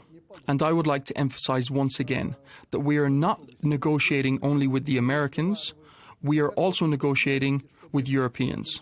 And these talks are not just about Americans influencing or putting pressure on Europeans. The philosophy behind this dialogue is simple. All the conflicts and all the issues we are discussing are taking place here, in our common European home. Belarus, France, the United Kingdom. It is all happening here, and we need to solve these problems. And if the Americans can help with that, we would be grateful. But this is our house. These are our rules. That is why it is for us to deal with it. That is why I support Trump's position on Ukraine. Because he says this is happening on your territory, and you should be thinking on how to stop it. You should not be hoping that Americans will come and save you, or simply restore everything to how it was before. And I support the president. Are there plans for you to meet President Trump on the horizon? Я это не отрицаю, тем более что... Well, I'm not denying anything. I was invited to the so-called Peace Summit, and another meeting of that kind is expected to take place in the autumn. I have been invited to that meeting as well, and I do not rule out attending it. But Putin always says that before meeting with someone, especially a head of state, we need to understand what the outcome is going to be. What can we work on in a meeting with Donald Trump that would benefit people? Because our meetings need to produce tangible results. Of course, these will not be colossal agreements of global significance, but they could be agreements based on compromise, aimed at resolving certain issues and problems between our two states in order to improve relations. And we are ready for that. And the Americans are ready for that as well. We are ready for such discussions, and they need to be comprehensive. The issues involved are not limited to prisoners or similar matters. Of course, those are among the easier issues to address. There are embassy-related issues, economic issues, and financial issues. There are many matters that need to be discussed, and they should be addressed at the same time as part of a meeting between two presidents. And even if we do not reach any agreements, there should be at least some ideas for resolving these issues in the future. When we discuss relations with the West, we need to discuss the fact that in some Western countries, by some Western leaders, your legitimacy as a president is questioned. You've been called a dictator by some leaders. How do you respond to that criticism of your leadership? Ничего не хочу ответить. Во-первых, меня уже никто не называет диктатором. Это уже время ушло. I do not have any comments about that. Nobody now calls me a dictator. That time has already passed. No, I do not meet directly with the leaders of the European countries, including the leading nations of Europe. But I remain in contact with them through their representatives or sometimes directly, as in the case of Emmanuel Macron. I am not a dictator because I do not have the power to dictate to anyone. I know where that label came from. Someone used it once, and then the mass media spread it. I was called the last dictator in Europe. So if you think that I am the last dictator in Europe, then be happy that you have met the last dictator in Europe, because that would mean there will not be any others. So you will have had that experience in your life. To tell the truth, I'm not concerned about it. You mentioned, for example, President Lukashenko. Some people call me Mr. President. Or Mr. Lukashenko. But there are too many misters, titles, and so on. I am a fairly simple person, and I am not rich enough to be a mister. So I do not have any problem with being called that. A president is someone who makes decisions. And if you believe that I make decisions, then I am the president. You asked for an interview, and I made the decision. Yes, I will speak to you. And it does not matter whether you are from Australia or whether your agency belongs to the Muslim world, with which I have very good relations. I have very good relations with the countries in the Muslim world, and they respect me. And I take those relationships very seriously, and that is why I made this decision. Why do you ask whether we are going to fight against Ukraine? Because you see, I am the commander-in-chief. I am the president, and I make these decisions. And that is why I can answer, no, we are not going to attack anyone, and we are not going to fight. We are only going to defend ourselves, and so on. Mr. President, your time is very precious. If you will allow me just another couple of last questions. You mentioned your relationship with Gulf countries, so I want to pick up that. Particularly, I know that efforts are underway to expand mutual trade relations with the Kingdom of Saudi Arabia to strengthen cooperation in numerous areas. Why does Belarus consider the Kingdom of Saudi Arabia an important partner? And are there any immediate goals that you would like to see Saudi and Belarus achieve together? Вы знаете, страна, в которой вы... The country you live and work in, it could be a serious partner for Belarus. What we have in Belarus, Saudi Arabia does not have. And what Saudi Arabia has, we do not have in Belarus. That is why these relations could be excellent. Saudi Arabia is a country with enormous financial resources. But regardless of those resources, there are many things that simply cannot be produced locally in sufficient quantities: food, clothing, and other goods. So if Saudi Arabia invested more in Belarus, and if trade between our two countries increased, then both sides could be more successful. This is especially true in areas such as light industry, including clothing and similar products. Saudi Arabia imports a large amount of goods from abroad. That is an objective reason for expanding trade between our two countries, and we are not making full use of that opportunity. And I cannot boast that we sell a great deal to Saudi Arabia or provide it with many technologies. In humanitarian cooperation, however, we have improved our position with Saudi Arabia. And moreover, as for the countries of the Middle East and the East more broadly, we do not cooperate with Saudi Arabia as closely as we could. Perhaps Saudi Arabia is not very interested, or perhaps it does not currently fall within its scope of its national interests, because we do not possess the resources that would naturally lead to a closer relationship. Recently, we proposed to Saudi Arabia that we make our cooperation more active, from agriculture to humanitarian issues, including education, technology, and other areas. Step by step, we are moving forward.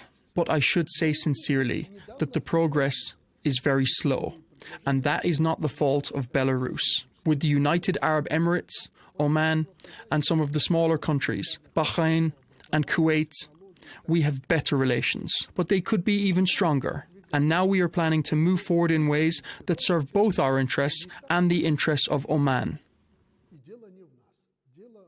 And we are making progress.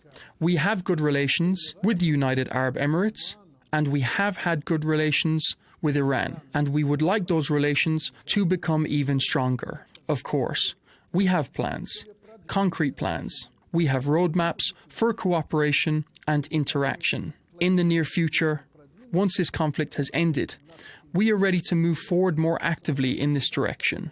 As for relations with countries in the Middle East, we see significant potential for further development.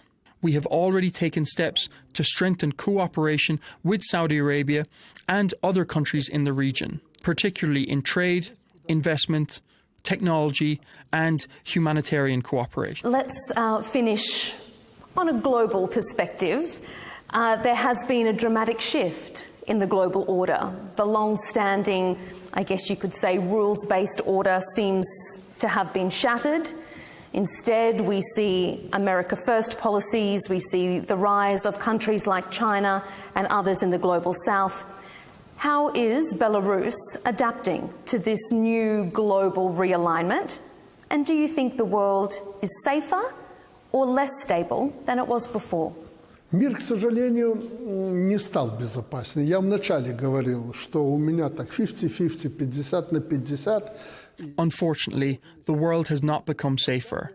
At the beginning, when speaking about whether I am optimistic or pessimistic, I said I was 50-50. So no, the world has not become safer, but neither is it a catastrophe. Because if we look at the world realistically, we talk too much. There are too many information wars. And fortunately, these information wars and cyber wars do not always turn into real wars, actual wars. As for the growing role of the Global South and China in the world, that is simply a fact and we should not ignore it. We are fortunate to have good relations with China because, after Russia, it is Belarus's second largest partner. And as I have mentioned in previous interviews, we are also developing cooperation with countries in the Far East and the Global South, particularly in Africa. We are not a large country, but we must clearly understand that, in addition to China, we have good relations with a number of countries. We have good relations with Vietnam, Myanmar, and Indonesia. In fact, I will be visiting Indonesia. Это как раз страны глобального юга. And we export our technologies and our products to Indonesia. There is a demand for them there. And we also have good relations with Libya and Egypt in North Africa. We have always maintained good relations with these countries. I can also mention Algeria.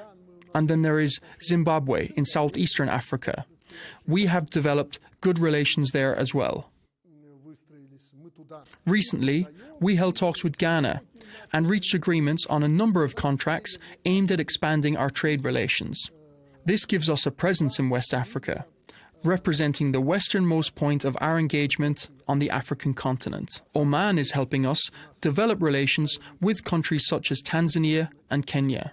So there is no need for us to fundamentally reorient ourselves or rethink our approach. We are fortunate that, sometimes through intuition and sometimes through deliberate policy, we have identified these areas of cooperation. And now it is necessary to make these relationships more active. The attitude towards us in these countries is very positive. We also have good relations with India. At the same time, I cannot say that I am fully satisfied with the current state of those relations, because India has known Belarus since the days of the Soviet Union, and I believe our cooperation could be much stronger. That is why we have been relatively successful in this reorientation, and that is one of the reasons why we have been able to adapt relatively well to the sanctions. Do you think other countries could maybe learn something from Belarus then with regards to the global realignment? Мы открыты для этого. Мы для этого открыты. Если мы чего-то умеем... Yes, we are opening to offering advice and assistance to countries that are interested. And we are ready to provide our expertise and services. Africa is one example. For example, we are a relatively small country with limited resources. Yet countries invite us and they are pleased to work with us because we do not come as colonizers. We do not demand that Belarus be put first. When we go to African countries, for example, Zimbabwe, Ghana, Algeria, we think about Africa as a whole. And we do more than simply trade with them by supplying equipment and technology. We also transfer technology and train people to use it.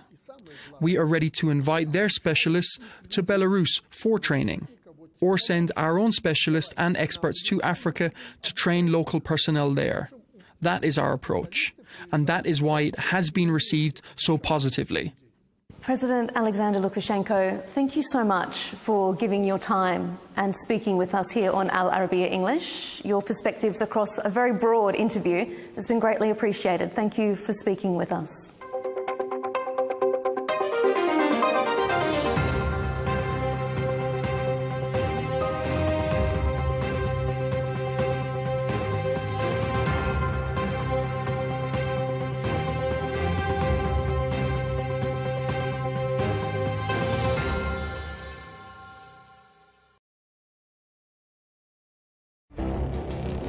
It feels like decades are passing by in a matter of weeks. Seismic shifts in the world order. Never, ever will be part of America. With so much happening and so much noise. Whether it's political upheaval, Canada has been ripping us off for years. economic shifts or social movements, and no one wins from tariffs. I think America can be more friendly to the rest of the world. For in-depth analysis and all the latest developments across the globe. To have an inclusive policy together. The meetings with Hamas gave me some hope. We're in another nuclear arms race. The most important development straight to your screen. Welcome to the dressing room. I'm on my own. I need backup. And an insightful look at the issues shaping our world today. It was not going to happen, that war, and it happened. Join us on Arabiya News, where the world talks.